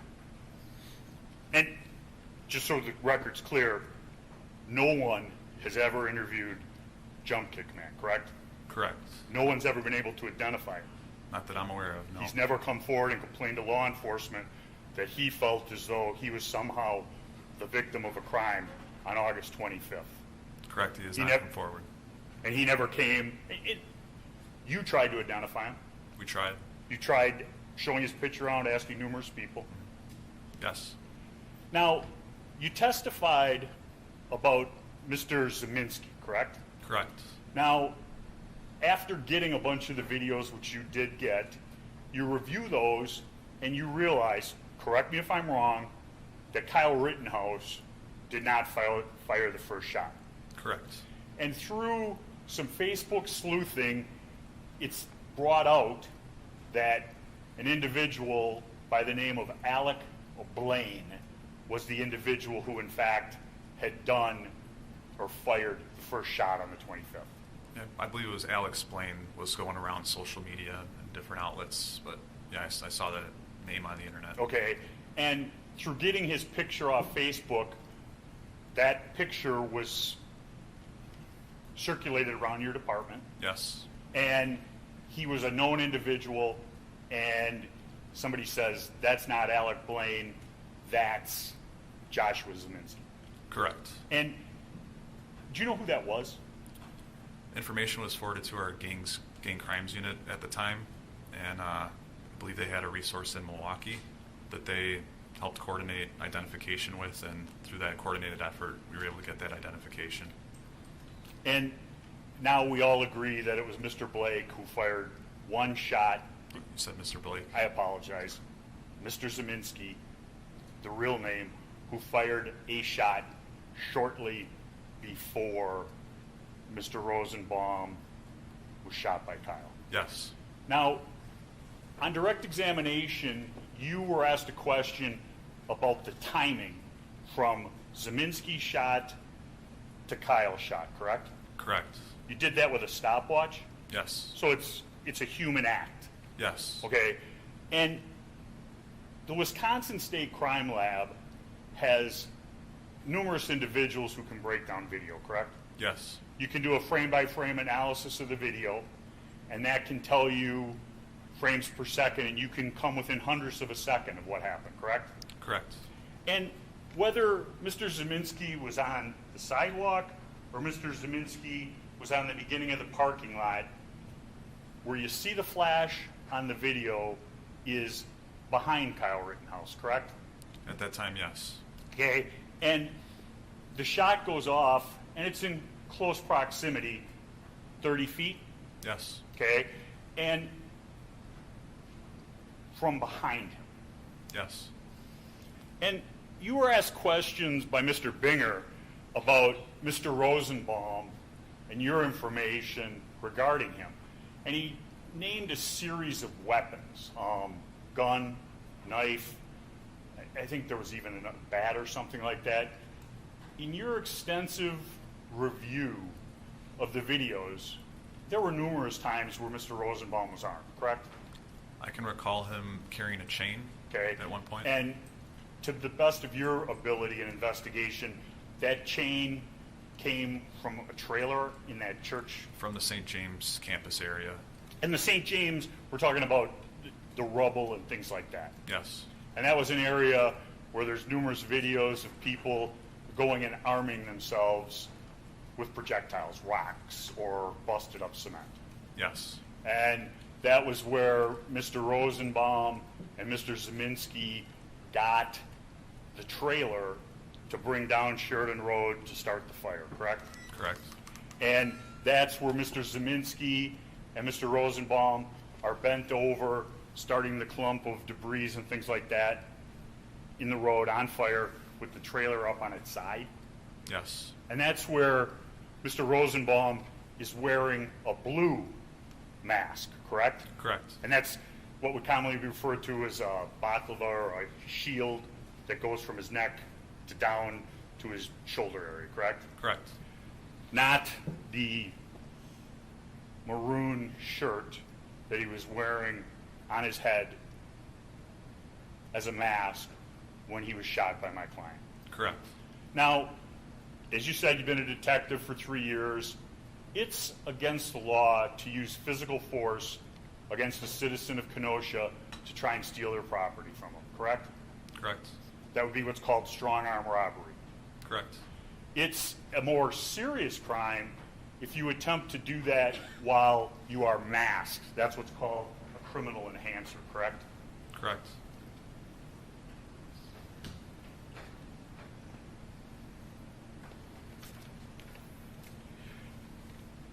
I'm going to back up a little bit to your direct examination. You talked in response to Mr. Binger's questions about the pumps being turned off at gas stations, correct? Correct. Now, that isn't something that was publicized or everybody knew, correct? Correct. So the crowd and people who were protecting the ultimate gas station didn't necessarily know that the pumps were off. They may not have.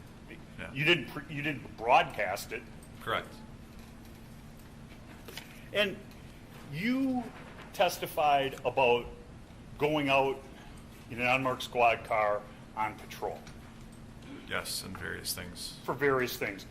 There was not a patrol police presence in the downtown area on the 25th, really, was it? There was some patrol. Were anybody walking the beat? Not walking. Okay. And they were in unmarked squad cars. We had unmarked and marked squad cars. In the videos during the evening from, say, 9 o'clock until midnight when this happens, you don't see any police cars on the street, correct? Well, we tried to surveil from a distance away. Okay. Gather as much information Without making yourself public or yes. known. Yes. And the night before, on the 24th, there was limited or no response by emergency personnel. That's why Car Source 1 burnt to the ground, correct? We had to prioritize to go to certain calls. I understand, sir. I'm not trying to second guess anybody. I'm trying to set the scene that evening and the night before. Nobody went to Car Source, what I refer to as 1, the lot that was wiped out, with fire trucks to put it out, correct? Correct. We were not responding to just property damage at that time. Now, you interviewed BG on the scene, Breton Gradschweiger, and he was interviewed at the Kenosha Police Department. Correct. And in your interview of him, immediately you read him his Miranda rights, correct? Correct. And that was because when he was arrested, there was talk of 1, a curfew ticket, correct? Correct. And 2, he was found with marijuana. I actually do not recall the marijuana aspect of that. You're not disputing that, are you? I'm not going to dispute it. Okay. And he gives a statement. There was discussion in that one about downloading his phones and camera. Correct. And that was done. I believe for that he was able to airdrop his video to my work cell phone. Okay, so he provided you with everything you wanted from his phone, yes. And you did not have to get a search warrant, correct? Correct. And you leave the interview, and you said on the tape, you call somebody, and you tell Mr. Guttenschweiger when you come back in that you don't have to cite him or arrest him for the marijuana because you spoke to somebody at the DA's office and he can go home that night. Do you remember that? Not verbatim. No. Do you remember telling him he got to go home and he wasn't going to be held overnight arrested? Yes. Okay. You don't arrest somebody for a curfew violation. You give them a ticket, correct? Correct. That's a forfeiture. Right. So there had to be some criminal activity, or when he was done being interviewed, he could have just went home. You can't threaten somebody with arrest when you're interviewing. He was located past curfew, and taken into custody and brought into the police department. And that's what started my interview with him. And when he was arrested, he had marijuana in his person, correct? Correct. You have no ability to make promises or give consideration for cooperation, correct? We wanted the video more than to cite him for curfew or marijuana. Okay. Who did you get permission from to not charge him with the marijuana? I don't recall getting permission. That may have been a decision that Detective Antaramian and I made. Okay. I don't recall getting permission for that. That may have been a decision that Detective Antaramian and I made. And you, that evening, are made lead detective along with Detective Antaramian on this case. Yes. And you receive information that your person who has not been identified yet has turned himself into the Antioch Police Department. Correct. And you and Detective Antaramian, go down to Antioch, Illinois. Correct. You talk to the people who are there about when he got there, correct? Correct. And that was at approximately 1:20 a.m., correct? Correct. So that would have been 1 hour and 30 minutes from the time of the shooting. Correct. And you get down there at what time? At approximately 3:30. Okay, so he'd been there for a little over 2 hours, 2 hours and 10 minutes when you get there, correct? Correct. And was he in handcuffs? No. Was he locked up in a holding cell? No. He was sitting in the unlocked lobby of the Antioch Police Department with his mother waiting for you. Yes. The Antioch Police didn't have somebody sitting on him? I don't know. You walked in there and there wasn't a police officer sitting next to him, was there? I do not recall that. And you documented the injuries on Kyle? Yes. And I guess what the state is getting at is the injuries weren't serious, so he shouldn't have shot. Fair? Fair. Okay. When you're being kicked in the head, you don't know what's going to happen to you. Is that a fair statement? Fair. Okay. When somebody's hitting you in the back of the head the second time with a skateboard, you don't know what's happening to you, correct? Correct.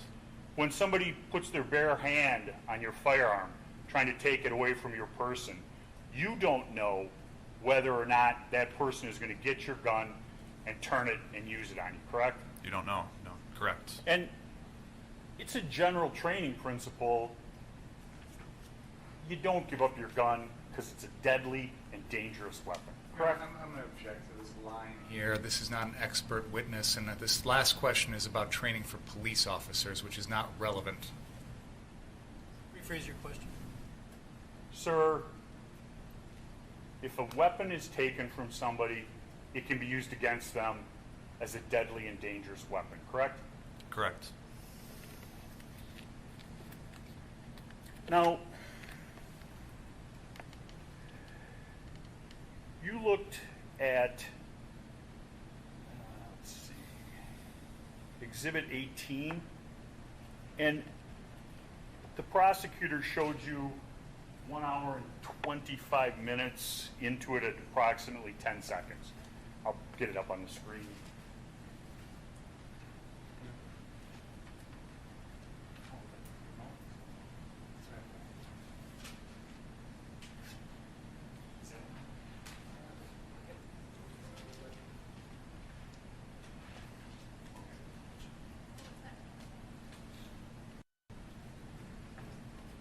One 25:10. This one doesn't. Yeah. I'm gonna put this back where I got it for me, because otherwise I'll lose it. Take it like I do it on my own.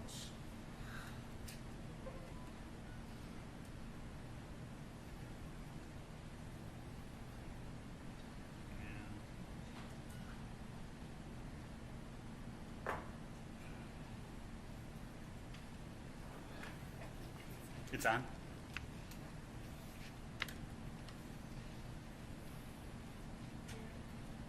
Yeah.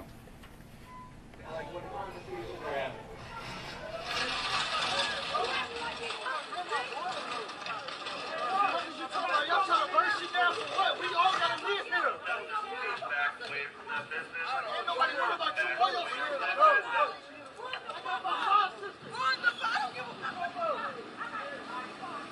Thanks, guys. Back away from the business. I can't see the time on.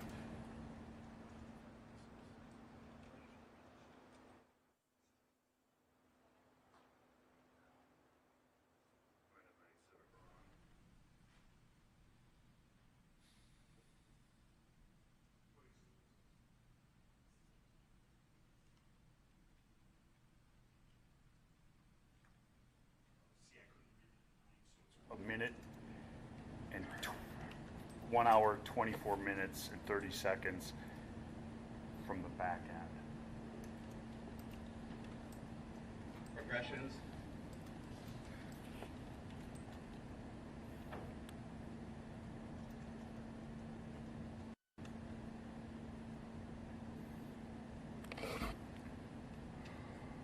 Organize.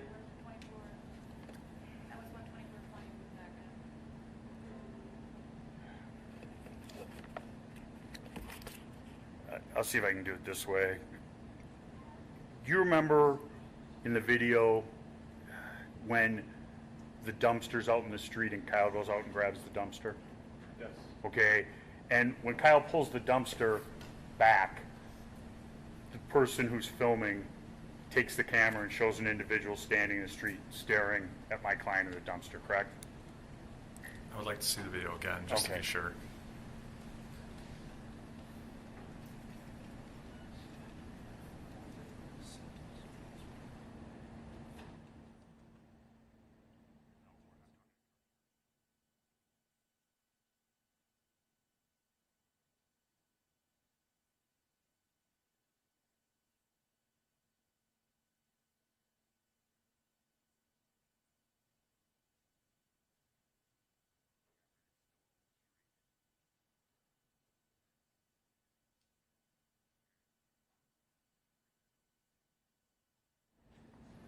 Found it.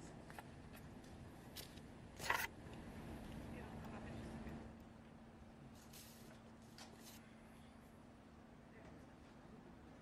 not on the screen. Okay. Ready? One of the guys losing his patience. He should go inside. Yeah, that's what we're about to send him. Yeah, if you guys could switch him out. Just that somebody's loose cannon. He's got a lot of rage. He says.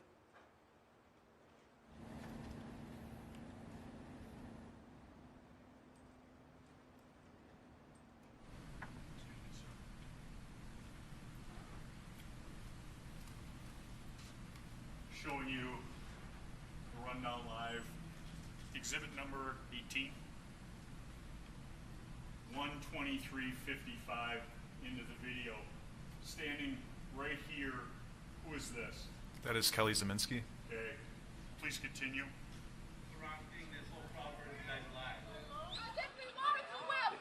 Protect your property. They're respecting that. Just keep it there.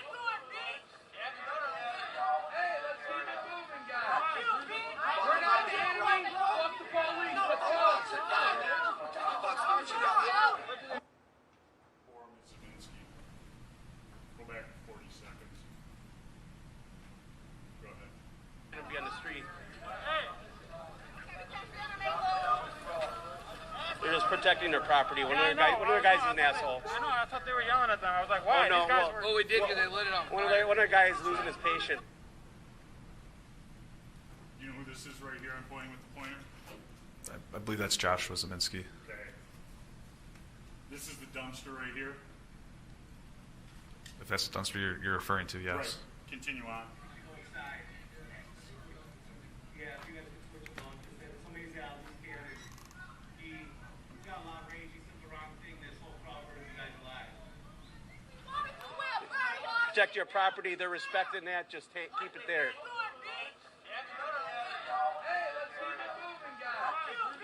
We're not the enemy.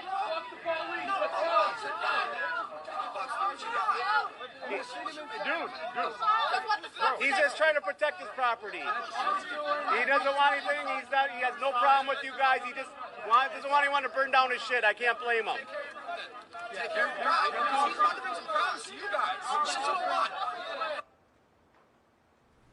That's Kyle going out to get the dumpster out of the street, correct? Correct. That dumpster came from Car Source 2's lot, correct? I don't know that. Okay, continue on. Understand. Hey, your job isn't to be in the street. You guys stand here. That's him pulling a dumpster out of the street. Correct. Continue on. Property. That's why you got problems already with people. Stop. Who's this? That's Joshua Zeminski. He's standing in front of Car Source 3, looking directly at Car Source 3, correct? Correct. In the direction of the dumpster being brought back by my client. He's looking more towards the videographer. Okay. I think Mr. Right Rittenhouse to his right would be where the dumpster is, correct? Correct. And he stands there, and we know that he's armed, correct? Correct.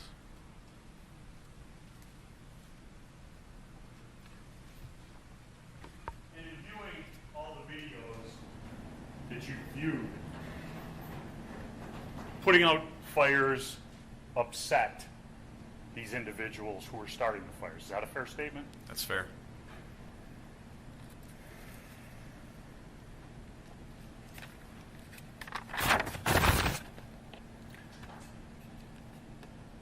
Exhibit 8, please. On direct examination, you were asked questions about non-lethal, correct? Correct. And that was in response to my client saying the statement about they didn't have any non-lethal, correct? Correct. And that non-lethal also doesn't mean nightsticks, OC spray, and things like that. There are what are considered non-lethal bullets. Can you say that again? There are bullets that are meant to kill, dismember, maim, correct? Correct. There are also bullets that go in firearms that are what are referred to as non-lethal. Yeah, rubber bullets? Yes. Could be one of those projectiles, yes. And as far as you know, none of the people out there that evening, like my client who were protecting property in themselves, were armed with non-lethal bullets, correct? Not that I'm aware of. Okay.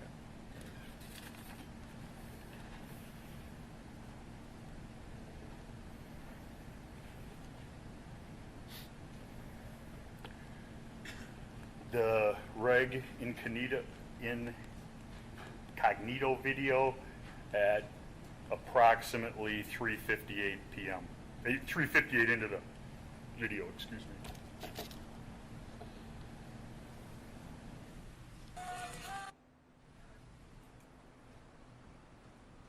Three hours 59:55 seconds.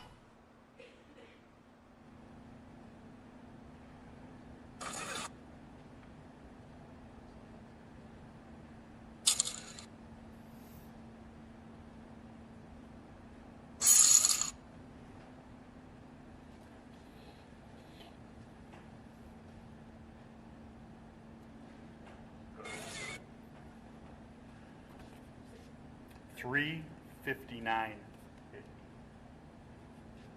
Oh. It's back.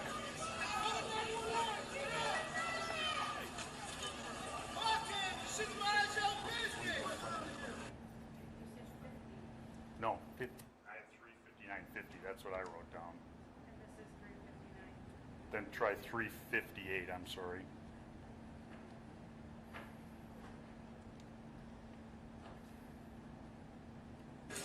So the white dude I was just talking to, or whatever he is right here, he just got his phone slapped.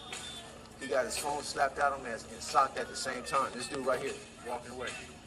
This dude right here got his phone slapped and blindsided. Stop. Just hear that yell 3 times, friendly, friendly, friendly? Yes. Based upon your investigation, who is that? That appears to be Mr. Rittenhouse. Okay. And that's when he's being chased by Mr. Rosenbaum. I don't know if it's right before the chase, but approximately the start of the chase time is when that audio appears to come out. Okay, and that would be something to say to someone, I don't have a beef with you, friendly. Yes. And that didn't dissuade Mr. Rosenbaum, based upon your investigation and viewing of the videos, from continue to attempt to attack my client, correct? Correct. And as my client is running from Mr. Rosenbaum, is he gaining ground on Mr. Rosenbaum, or is Mr. Rosenbaum gaining ground on him? Looks like Mr. Rosenbaum is gradually gaining ground on Mr. Rittenhouse. And Mr. Rosenbaum is running towards my client, and my client turns around and points the gun in his direction. Does not level it at him, but makes it very clear that he's armed to Mr. Rosenbaum, correct? Correct.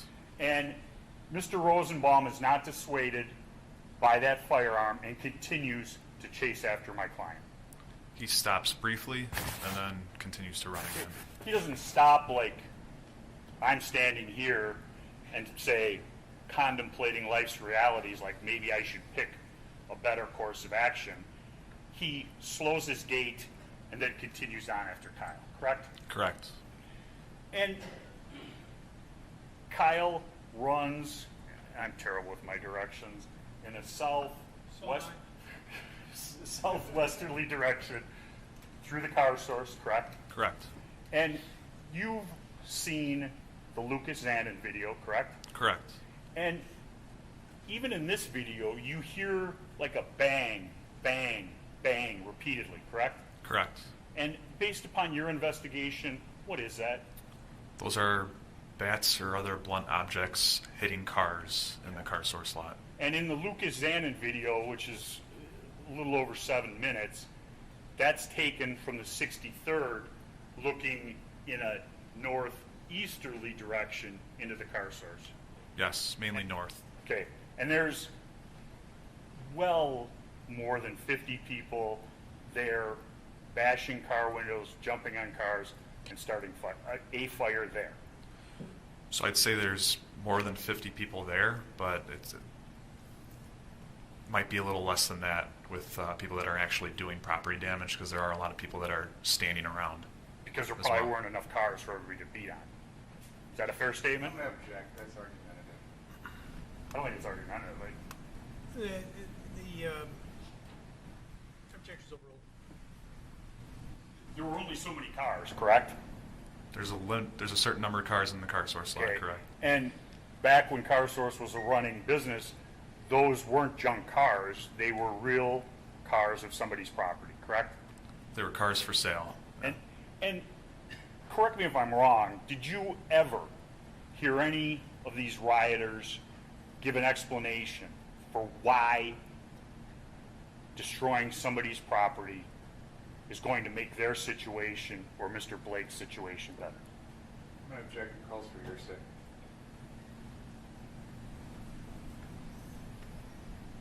Well, one of the exceptions to the hearsay rule is a plan or a statement of intent. So the objection's overruled. I've not heard a reason.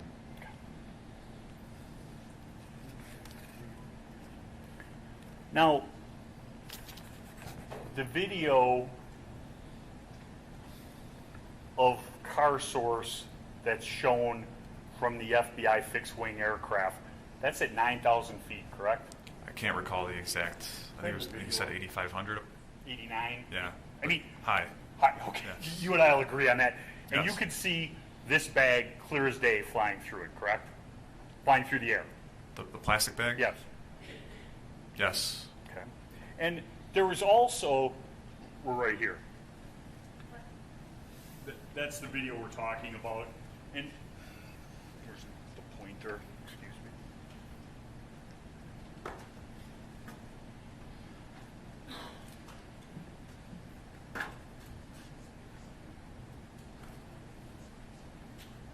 This right here, I'm pointing in the lower right-hand corner of the television. There's a number, 8,941 feet, correct? Yes, it was in between our I said 8,500. You said 9,000. Okay, so, and here is the latitude, longitude. Yes. And this cursor, according to your information, is what controls the camera. Where they put that cursor, the camera locks onto that, and the plane keeps moving, correct? That's what it appears to. That appears to control the direction of the camera. Here, Yes. we have a heat. We have a heat source. Heat source, We see some white there. Yes. which would mean hot. Yes. And here, in the car, which I'll refer to as the Duramax, at the northeast corner of car source, we also have a heat source. Yes. And there's a video of an individual right before my client gets there, starting that Duramax on fire. Yes.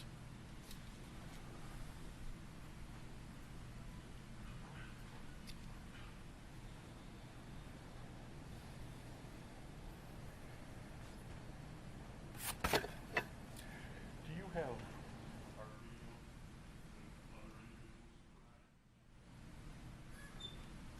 this exhibit? Is what number? No, this exhibit. That's up.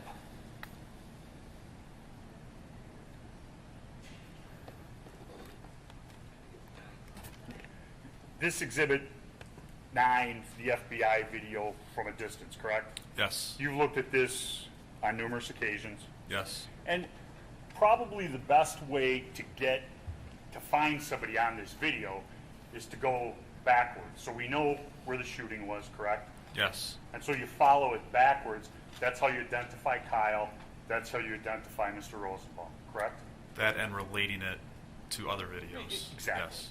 And in this video, you're able to get Mr. and Mrs. Zeminski also, correct? Yes. Could I have our exhibit, please?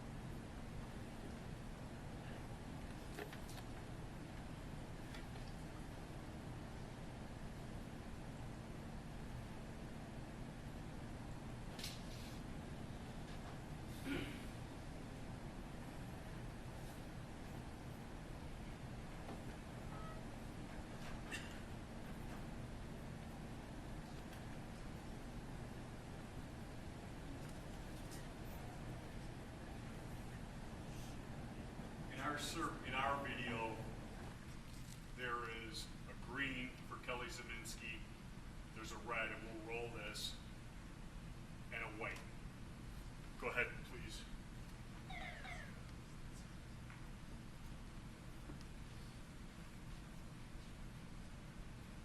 Stop. This blue circle between what I would say the second and third row of cars, Mr. Rosenbaum, correct? Correct. This red is Mr. Zeminski, green Mrs. Yes. White Kyle. Yes. And Richie McGinnis is to the left of the television screen, correct? To the right. In pink. To the right of the television screen. To the right. Sorry. Roll it, please.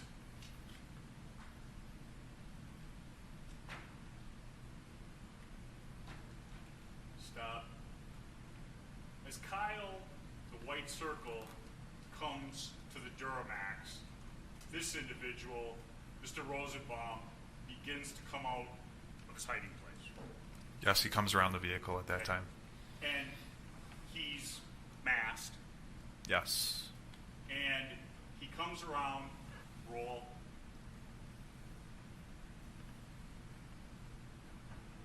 Stop. Blue, again, Mr. Rosenbaum, correct? Correct. And now you begin with the chase. Mr. Rosenbaum of Kyle Rittenhouse, correct? Correct. Stop. Not yet. Correct me if I'm wrong, but this looks like a classic ambush. I'm going to object as to the calling for the defendant's interpretation of things. The jury can make their own decision as to what the... Sustained. Okay. Mr. Rosenbaum is in hiding as my client arrives, correct? It appears so, yes. My client gets to this side of the Duramax, which would be the far side from Mr. Rosenbaum, correct? Can you repeat that, please? My client comes to the far side of the Duramax from Mr. Rosenbaum. On the opposite correct? side of Mr. Rosenbaum, yes. And his circle, my client is stationary, and his circle is closing on my client's circle, Mr. Rittenhouse, correct? Correct. And according to this video, which we don't have sound because it's from 9,000 feet, this is right about the time where Kyle yells, friendly, friendly. Friendly, friendly, friendly. Yes. And it does not dissuade Mr. Rosenbaum, correct? Correct. Roll the tape.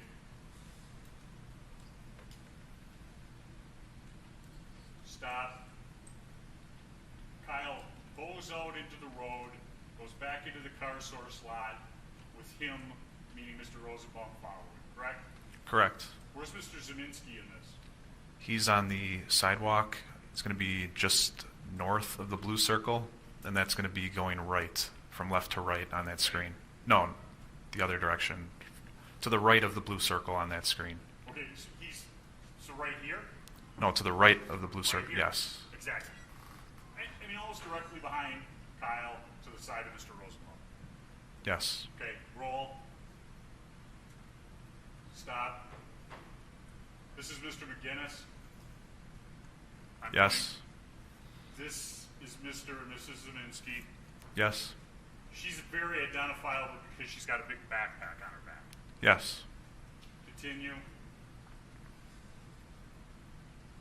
Stop. This does not depict the shot, correct? This appears to be just before. Okay. Continue. You don't see the flash of Mr. Zeminski's gun in the thermal, correct? I did not see it, no. Okay. But we know from other videos there's one a sound and two a flash. Yes, in multiple videos, yes.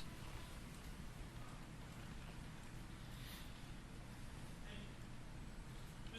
Zeminski didn't come forward and complain about my client's behavior that day, correct? Correct. He didn't come forward and complain and say that I had to shoot him to scare him or something like that, correct? He did not come forward, correct. And after my client shoots Joseph Rosenbaum 3 times in 76 hundredths of a, excuse me, 4 times, 4 shots in 76 hundredths of a second, the Zeminskis, when that shooting is going on, they don't run away, they don't hide. It was 76 tenths of a second. 76 tenths. Yes. Okay. Thank you for correcting me. The Zeminskis don't run away and hide. They're not afraid of the gunshots, correct? Correct. And they stay right there and they start yelling. Mr. Zeminski still has his gun out. And Mrs. Zeminski starts yelling about get him, things like that about Kyle, correct? Correct. The mob is closing in on Kyle. There are multiple people closing in on Kyle. Okay. Mr. Rittenhouse. And that's, I apologize, Mr. Rittenhouse. And that's closing in on him at the car source parking lot, correct?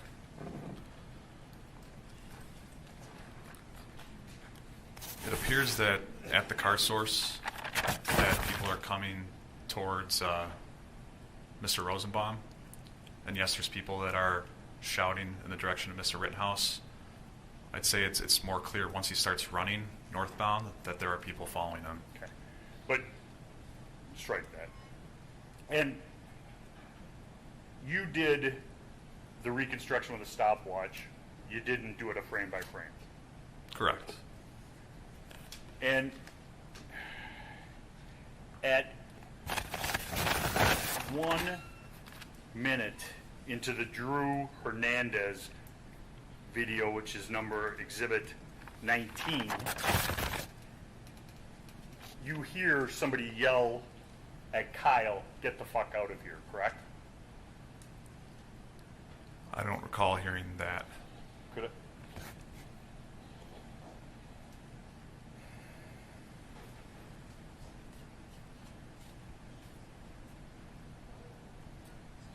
I've got it at 1-0.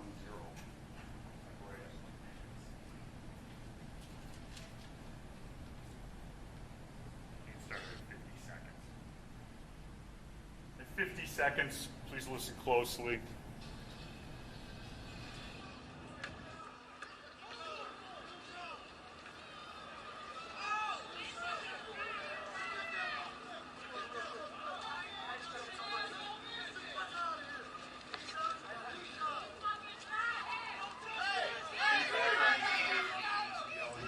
Light on it! Get a light! Get a fucking light! Put pressure on it! Put fucking pressure on it! Where, dude? Where? No.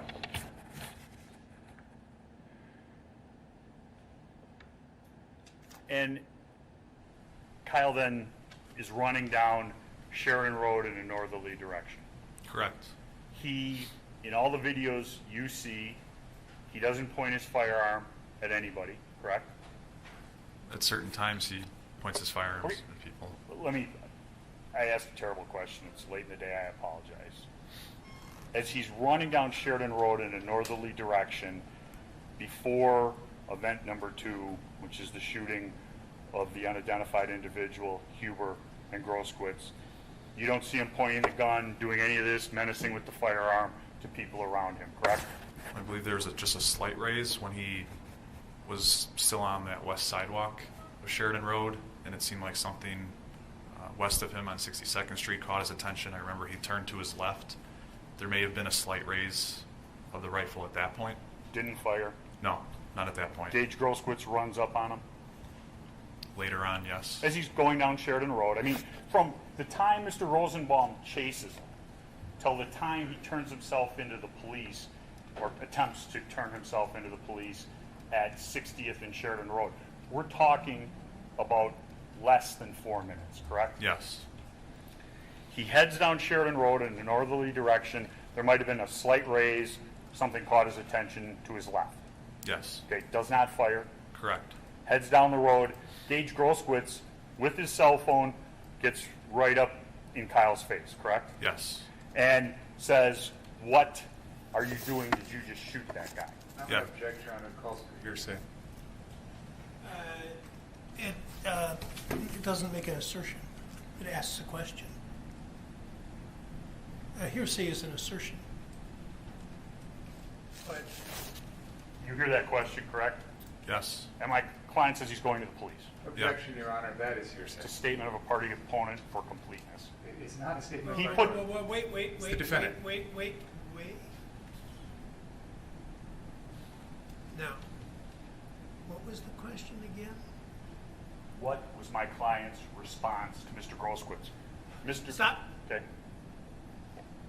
And what was your objection? Hearsay.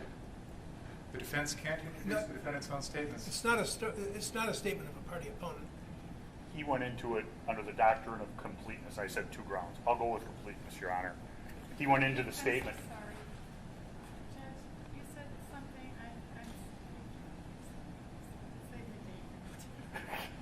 Okay. How much more do you have, by the way?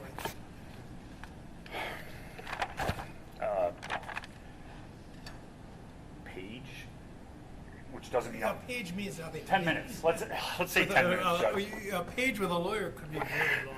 I write very small. But, you know what? Maybe it would be prudent to stop now. You just mentioned about late in the day, and this reporter is heroic, and the jurors are too. So we wouldn't finish before 5 anyway, considering. So let's break for the evening, and please don't talk about the case. Read, watch, or listen to any account of the trial. Very rigid enforcement of the rules. Yeah, but you're not going anywhere. Just sit tight for a few minutes. You can step down. Return tomorrow morning, please. Is Scott Wilson in the room? Scott Wilson. Okay.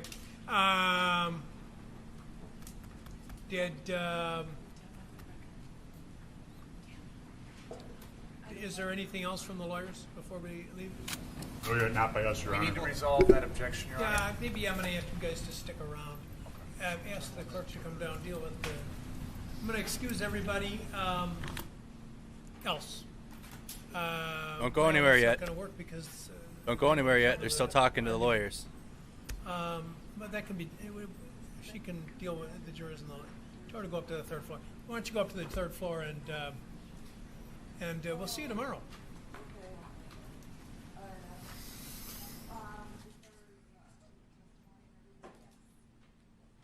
Okay, thanks. We're going up to the jury room. Okay, bye.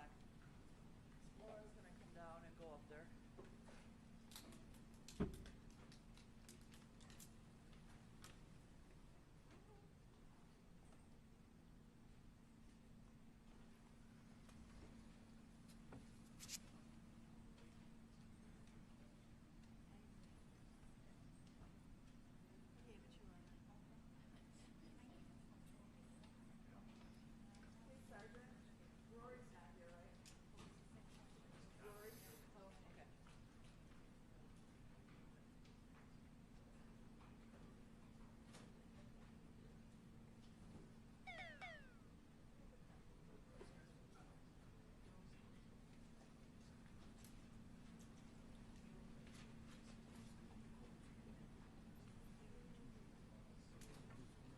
Hit the like button if you guys haven't. This is nearing the ending of the day, but hit that like button. Also, new rule, if they do ever go beyond 8 hours, the feed will continue on the YouTube channel. Facebook deletes live streams after 30 days now. Well, we do download them, but YouTube keeps them forever. So if we do ever go beyond 8 hours, head over to the YouTube channel. Two jurors to the third floor so they can be with the other jurors. Where are they now? Are they in the back here? Okay. Yeah.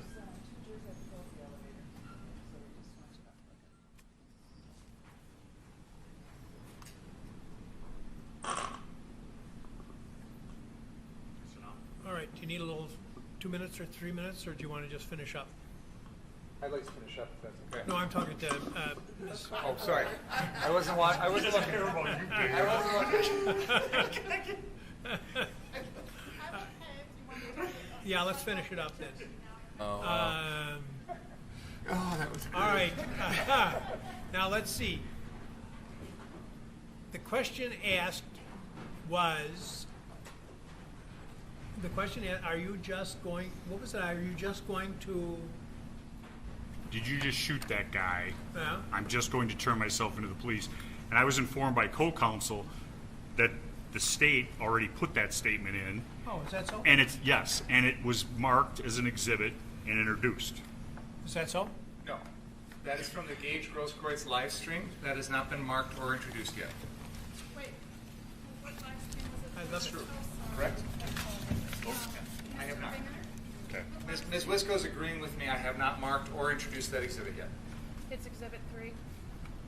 It was referred to. It was referred to. Yes. Well, that's That's my fault. I have not mentioned it. I have not asked questions about it, and it's not in evidence. Say again. Go back.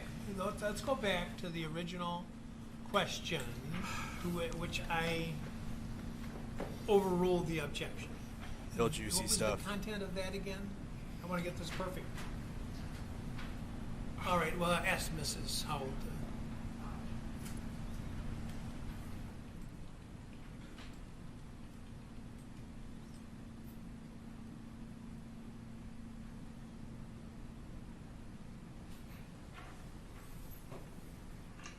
What was my client's response to Mr. No, I had of that.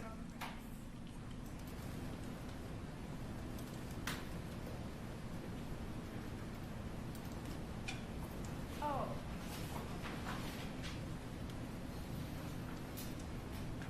Okay, well, it says, heads down the road, Gage Grosskreutz with his cell phone gets right up in Kyle's face, correct? The answer is yes. And then he says, and this is the next one. I just Okay. wanted to give you context, Judge, I'm sorry. I know it, and I just wanted you to use microphone. Oh, I don't have a Is there one available? Read what you just read and then finish up. Okay. Okay, so he says, heads down the road, Gage Grosskreutz, whatever, with his cell phone gets right up in Kyle's face, correct? Answer yes. And says, what are you doing? Did you just shoot that guy? It's your mic, Sue. Did you just shoot that guy? Yeah. Okay. Okay, now what was the And then response? there was Just an speak up. objection. Just speak up. Just hands by the speakers. Good.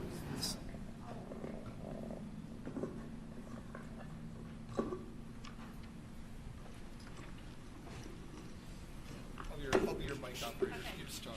Headstone the road. Gage Gross Kritz with his cell phone gets right up in Kyle's face, correct? Answer yes. And says, what are you doing? Did you just shoot that guy? And then Mr. Binger objects to that. Okay, and that was overruled. And then what was the next question? What do you say? You say, what is your objection? This question calls for the defendant's statement. The defendant's. The defense can introduce a defendant's statement. And then, I'm sorry, I kind of. Have microphones. To keep going with new stuff? Okay. Your Honor, first of all, I didn't ask any questions about any of this to Detective Howard. So I haven't opened the door. The objection to the question that was asked by Mr. Grosskreutz to the defendant, that objection was overruled. So there is a statement or something in the record about what Mr. Grosskreutz asked the defendant. Now, this question that I have objected to and that is pending before the court is what the defendant's response was. Right. That calls for the defendant's statement. It is hearsay. It does not fall under any exception. In a criminal case, the defense cannot introduce the defendant's statements. So that's my objection, Your Honor. It's clearly hearsay. And now what's your justification? I believe it was gone into. I could be wrong, as I said. Well, It's like, let's skip over that. You can research that overnight. Right. Hear him in the mic. You know what? Let's take this up in the morning. Thank you. We'll take it up in the morning. Okay, there's one other issue I'd like to put on the record. Briefly. Yes, you had advised us earlier today of an issue with regard to juror number 7 and a joke he attempted to tell to a deputy after court yesterday. Well, that was what was reported to me, and I haven't heard the juror's side of it. Okay. I believe that it would be appropriate for the state to move to strike that juror for cause. And I can explain further if you'd like to now. Is the question closed? Yeah. Okay. We will also take that up in the morning. Okay. Thank you. All right, so a juror might be stricken. That issue will be taken up in the morning. Hey, we have a busy morning, guys. A busy morning with some of those motions at the end there. And then another objection for hearsay. Another hearsay. What an interesting courtroom, huh? An interesting courtroom this is. So, anyways, tonight we'll have a nice post. I won't, people complained. I put the picture of Rittenhouse yawning, whatever. I'll have a better, whatever. There'll be a picture of the courtroom along with a detailed breakdown of everything that happened today. The streams will be scheduled tonight, so that way you can get your notification ready for the morning, 9 a.m. Central Time. All right, 9 a.m. Central Time. This does get posted. After 30 days, it does get deleted, and this is the new rule, and I brought it back. I brought it up towards the end.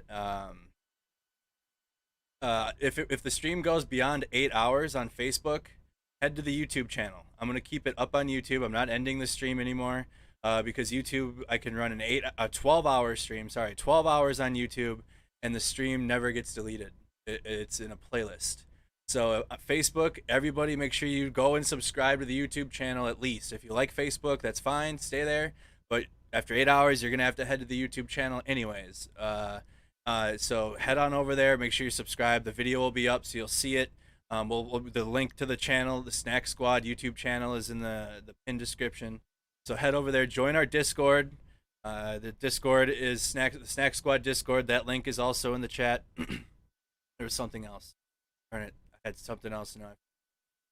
Oh, if people were asking about the Associated Press. Yeah, so while we were live, the Associated Press had contacted me, and they're doing a story on live stream media, with me at least, doing a story on when Mercado Media started, how it functions, how am I able to make this a job at all, and things like that. So they're really asking about the live streaming thing, equipment that I use, whatnot, and they're gonna do a story, I guess, and then they're sending a photographer here tomorrow while I'm doing the trial, I guess, while I'm sitting here in my little room, kind of embarrassed is what it is, and they're gonna take like a photo of me sitting here streaming for you guys. So that's gonna happen, and then I'm sure they're gonna want to go outside and like see the gimbal.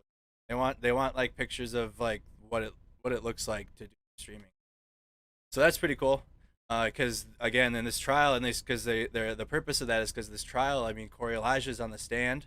They're using all live streamers footage for the trial, and then of course they got the FBI drone footage. But all the footage and everything we're watching is from live streamers in Kenosha. This whole trial is all of that. I think, and so they want to do a story about it. So that's cool, and I'll do that. I told them to make sure they're here either between 9 and 11 or 2 and 5 because we got lunch and I got to do my guys that. I got to do a rundown for our lunch break. So I told them to make sure they're here between then because I won't be available. For lunchtime. So hopefully that'll be good to go. They're coming here, and then yeah. So that's about it. I think that's all. Any other questions? Also, people I guess have an issue. This is an interactive live. I engage with the chat, so I read your guys' comments. I say them out loud. I can't. I'm not the type of person that can just sit here and talk and not engage with somebody. I know you might follow live streams where they're just talking the entire time and they're able to do that and not talk to you, chat at all. And I can't do that. I get bored hearing myself talk. So if you're wondering like why am I reading things, or just because I like reading the chat, like reading what you guys have to say and reflecting and answering your questions, like why wouldn't I? In most of these situations I was there anyway, so I can give you eyewitness that I can provide. Thanks, Andrew, going through this with us. Yes. Did you like the facial hair? Yeah, I decided to grow it out. It was against my wishes. My girlfriend talked. Growing though. All right. CJ, yes, they did use CJ's video. They used a bunch of today. They used a bunch of streamers' videos. They used a bunch of streamers' live feeds. They aren't subpoenaed file. I think it's because it's public. They're public videos. They were public live streams at the time, so they're not really like, I don't know. I think Corey's was copyright. Mine is copyrighted because I have a business. They have to ask for mine. That's expensive too. So they probably are using all the public the feeds that weren't like a business yet, or they were just like going live. Whatever, I don't know. They got around it somehow without being able to subpoena all the streamers. They subpoenaed Corey, but Corey told you that his footage is copyrighted. I bet you that's why. Any other final questions? I'm not going to do any break on that anymore. Guys, it's a lot. It's 8 hours a day of it. It's really a lot, especially because I was there, and so these 8 hours is good. I'll try to fit in everything I want to do. Well, maybe after the trial we'll do like a deep dive. I wanted to do it afterwards, but it's really draining. Like I'm usually a night person, and those that watch me all the time know this. I mean, we do my usually live stream video games at night, and so it's also a shift for me going like a 9 to 5 job right now. Wake up at 9 a.m. I got to start on time. I can't be late. I can't be late because the trial starts, so I really can't not be late. And it's getting done right now, so I'm also getting back into that mode again, where it's like a job, and so I get tired. I want to be able to be up for the trial, so that the after discussion might have to wait after the trial, because I really do need my sleep. This is pretty draining at times, so it can be. Actually, the whole thing is draining, but it's good to be able to sleep and take a little time off, because 8 hours straight tomorrow. What is it, Wednesday already? We got Wednesday, Thursday, Friday, and all next week. We got Thursday and Friday 2 days, and then Monday 2. So 7 more days. 7 more 8-hour days of this. It's just a lot. So, all right, you guys, take care. I'll see you tomorrow morning, 9 a.m. Again, look for the post. I'll post on YouTube too. YouTube did mention that they wanted a post on the. So what you got to do on YouTube is go to the community tab, check that community tab, go to the channel, and you'll see community playlist. You'll see like a whole bar of things. It's like playlist, videos, and there's community on there. Click the community tab. You'll see the posts that we do. I'll put the same posts that I put on Facebook for everybody that likes YouTube. There's some people that don't have Facebook anymore, and I'll make sure I post there. And again, finally, make sure you're subscribed to that Snack Squad YouTube channel that I'm talking. There's nearly 300 people on there right now, so there's actually more on YouTube than there is on Facebook right now. So go over there and if you like Facebook, just come back to it. It'll still be live, but after the 8-hour mark, it'll still be live on YouTube and YouTube only. I'm not going to start another stream again. I'll just keep it running on YouTube. 12 hours there, and it saves afterwards. It gets put in a playlist. It'll be there forever. Always go back to it. Facebook, unfortunately, now they're deleting streams. So if your platform's on Facebook only, you gotta diversify. That's little advice. If you're a live streamer, you watch me, better start getting your YouTube going or getting your Twitch going or something, because your footage, unless you download it, I mean, where are you gonna put it then? After you have to put your footage somewhere for people to go back and watch. So YouTube is an awesome place for that in my opinion. All right, like the video, leave a comment. Let me know any improvements you would like. Again, after it posts, make sure you're subscribed to the YouTube channel. You're following Mercado Media on Facebook. Consider becoming a supporter of the page. It is $4.99 a month, $4.99 a month to become a supporter. Right now, your support is worth $20. So if you want to become a supporter, it's that $4.99 is going to be worth $20. It does help me out a lot. Even if you can't support beyond 1 month, that's great. And if you can't support at all, that's fine too. I'm glad you're here watching. Just engaging into the streams. And same with YouTube. Consider becoming a member of the channel. There's a join button next to the subscribe button, and there's way more features that we can give on the YouTube channel. Badge next to your name. Members only live chat Mondays. Facebook, we had that, but we can't do that for Facebook right now because it's glitchy. People became supporters on Monday and it wasn't working, so Facebook will be open, but YouTube Monday, Monday in this trial, it'll be a chat for only members. It's one of the perks of becoming a member. So, all right, y'all, I think that's it. Oh, and join the Discord. There is a Discord. I wonder, hold on, let me see if I can just pull it up. Discord. Then mods, if we could comment the link to the Discord in the chat. Have to go to let me pull up the Discord website really quick.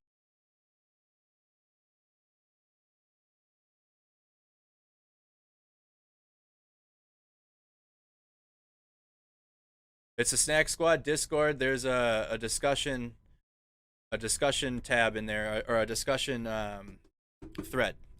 A discussion thread in our Discord where you guys can.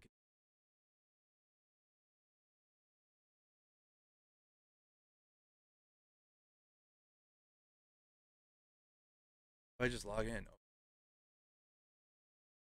Perfect. Okay. So here's the Discord, and everyone's active on there too. So they'll all welcome you as soon as you join. I'll be you'll join the general tab on there. And if you've never had Discord before, I guess I gotta open Discord.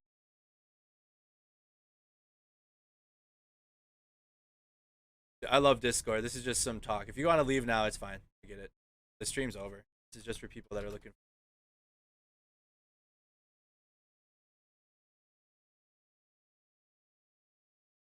Discord. Right through it. Oh my goodness. Come on. Okay, well, you get it. Just go to the Discord. The link will be in there. We'll be in there, so you'll see me on there, and I'll welcome you, so you know you're in the right place. And if you're wondering if you have any questions and you're trying to find the Discord, just message the page. It's both a website and an app. So if you like apps more than you like going to websites, download the Discord app. It's free, and it's also free to join our server. Right? Just extra levels to be able to be engaged with our community. Okay, guys, that's it for me. Have a wonderful evening. Take care, and I'll see you again 9 a.m. Central Time tomorrow morning. All right, you guys, take care.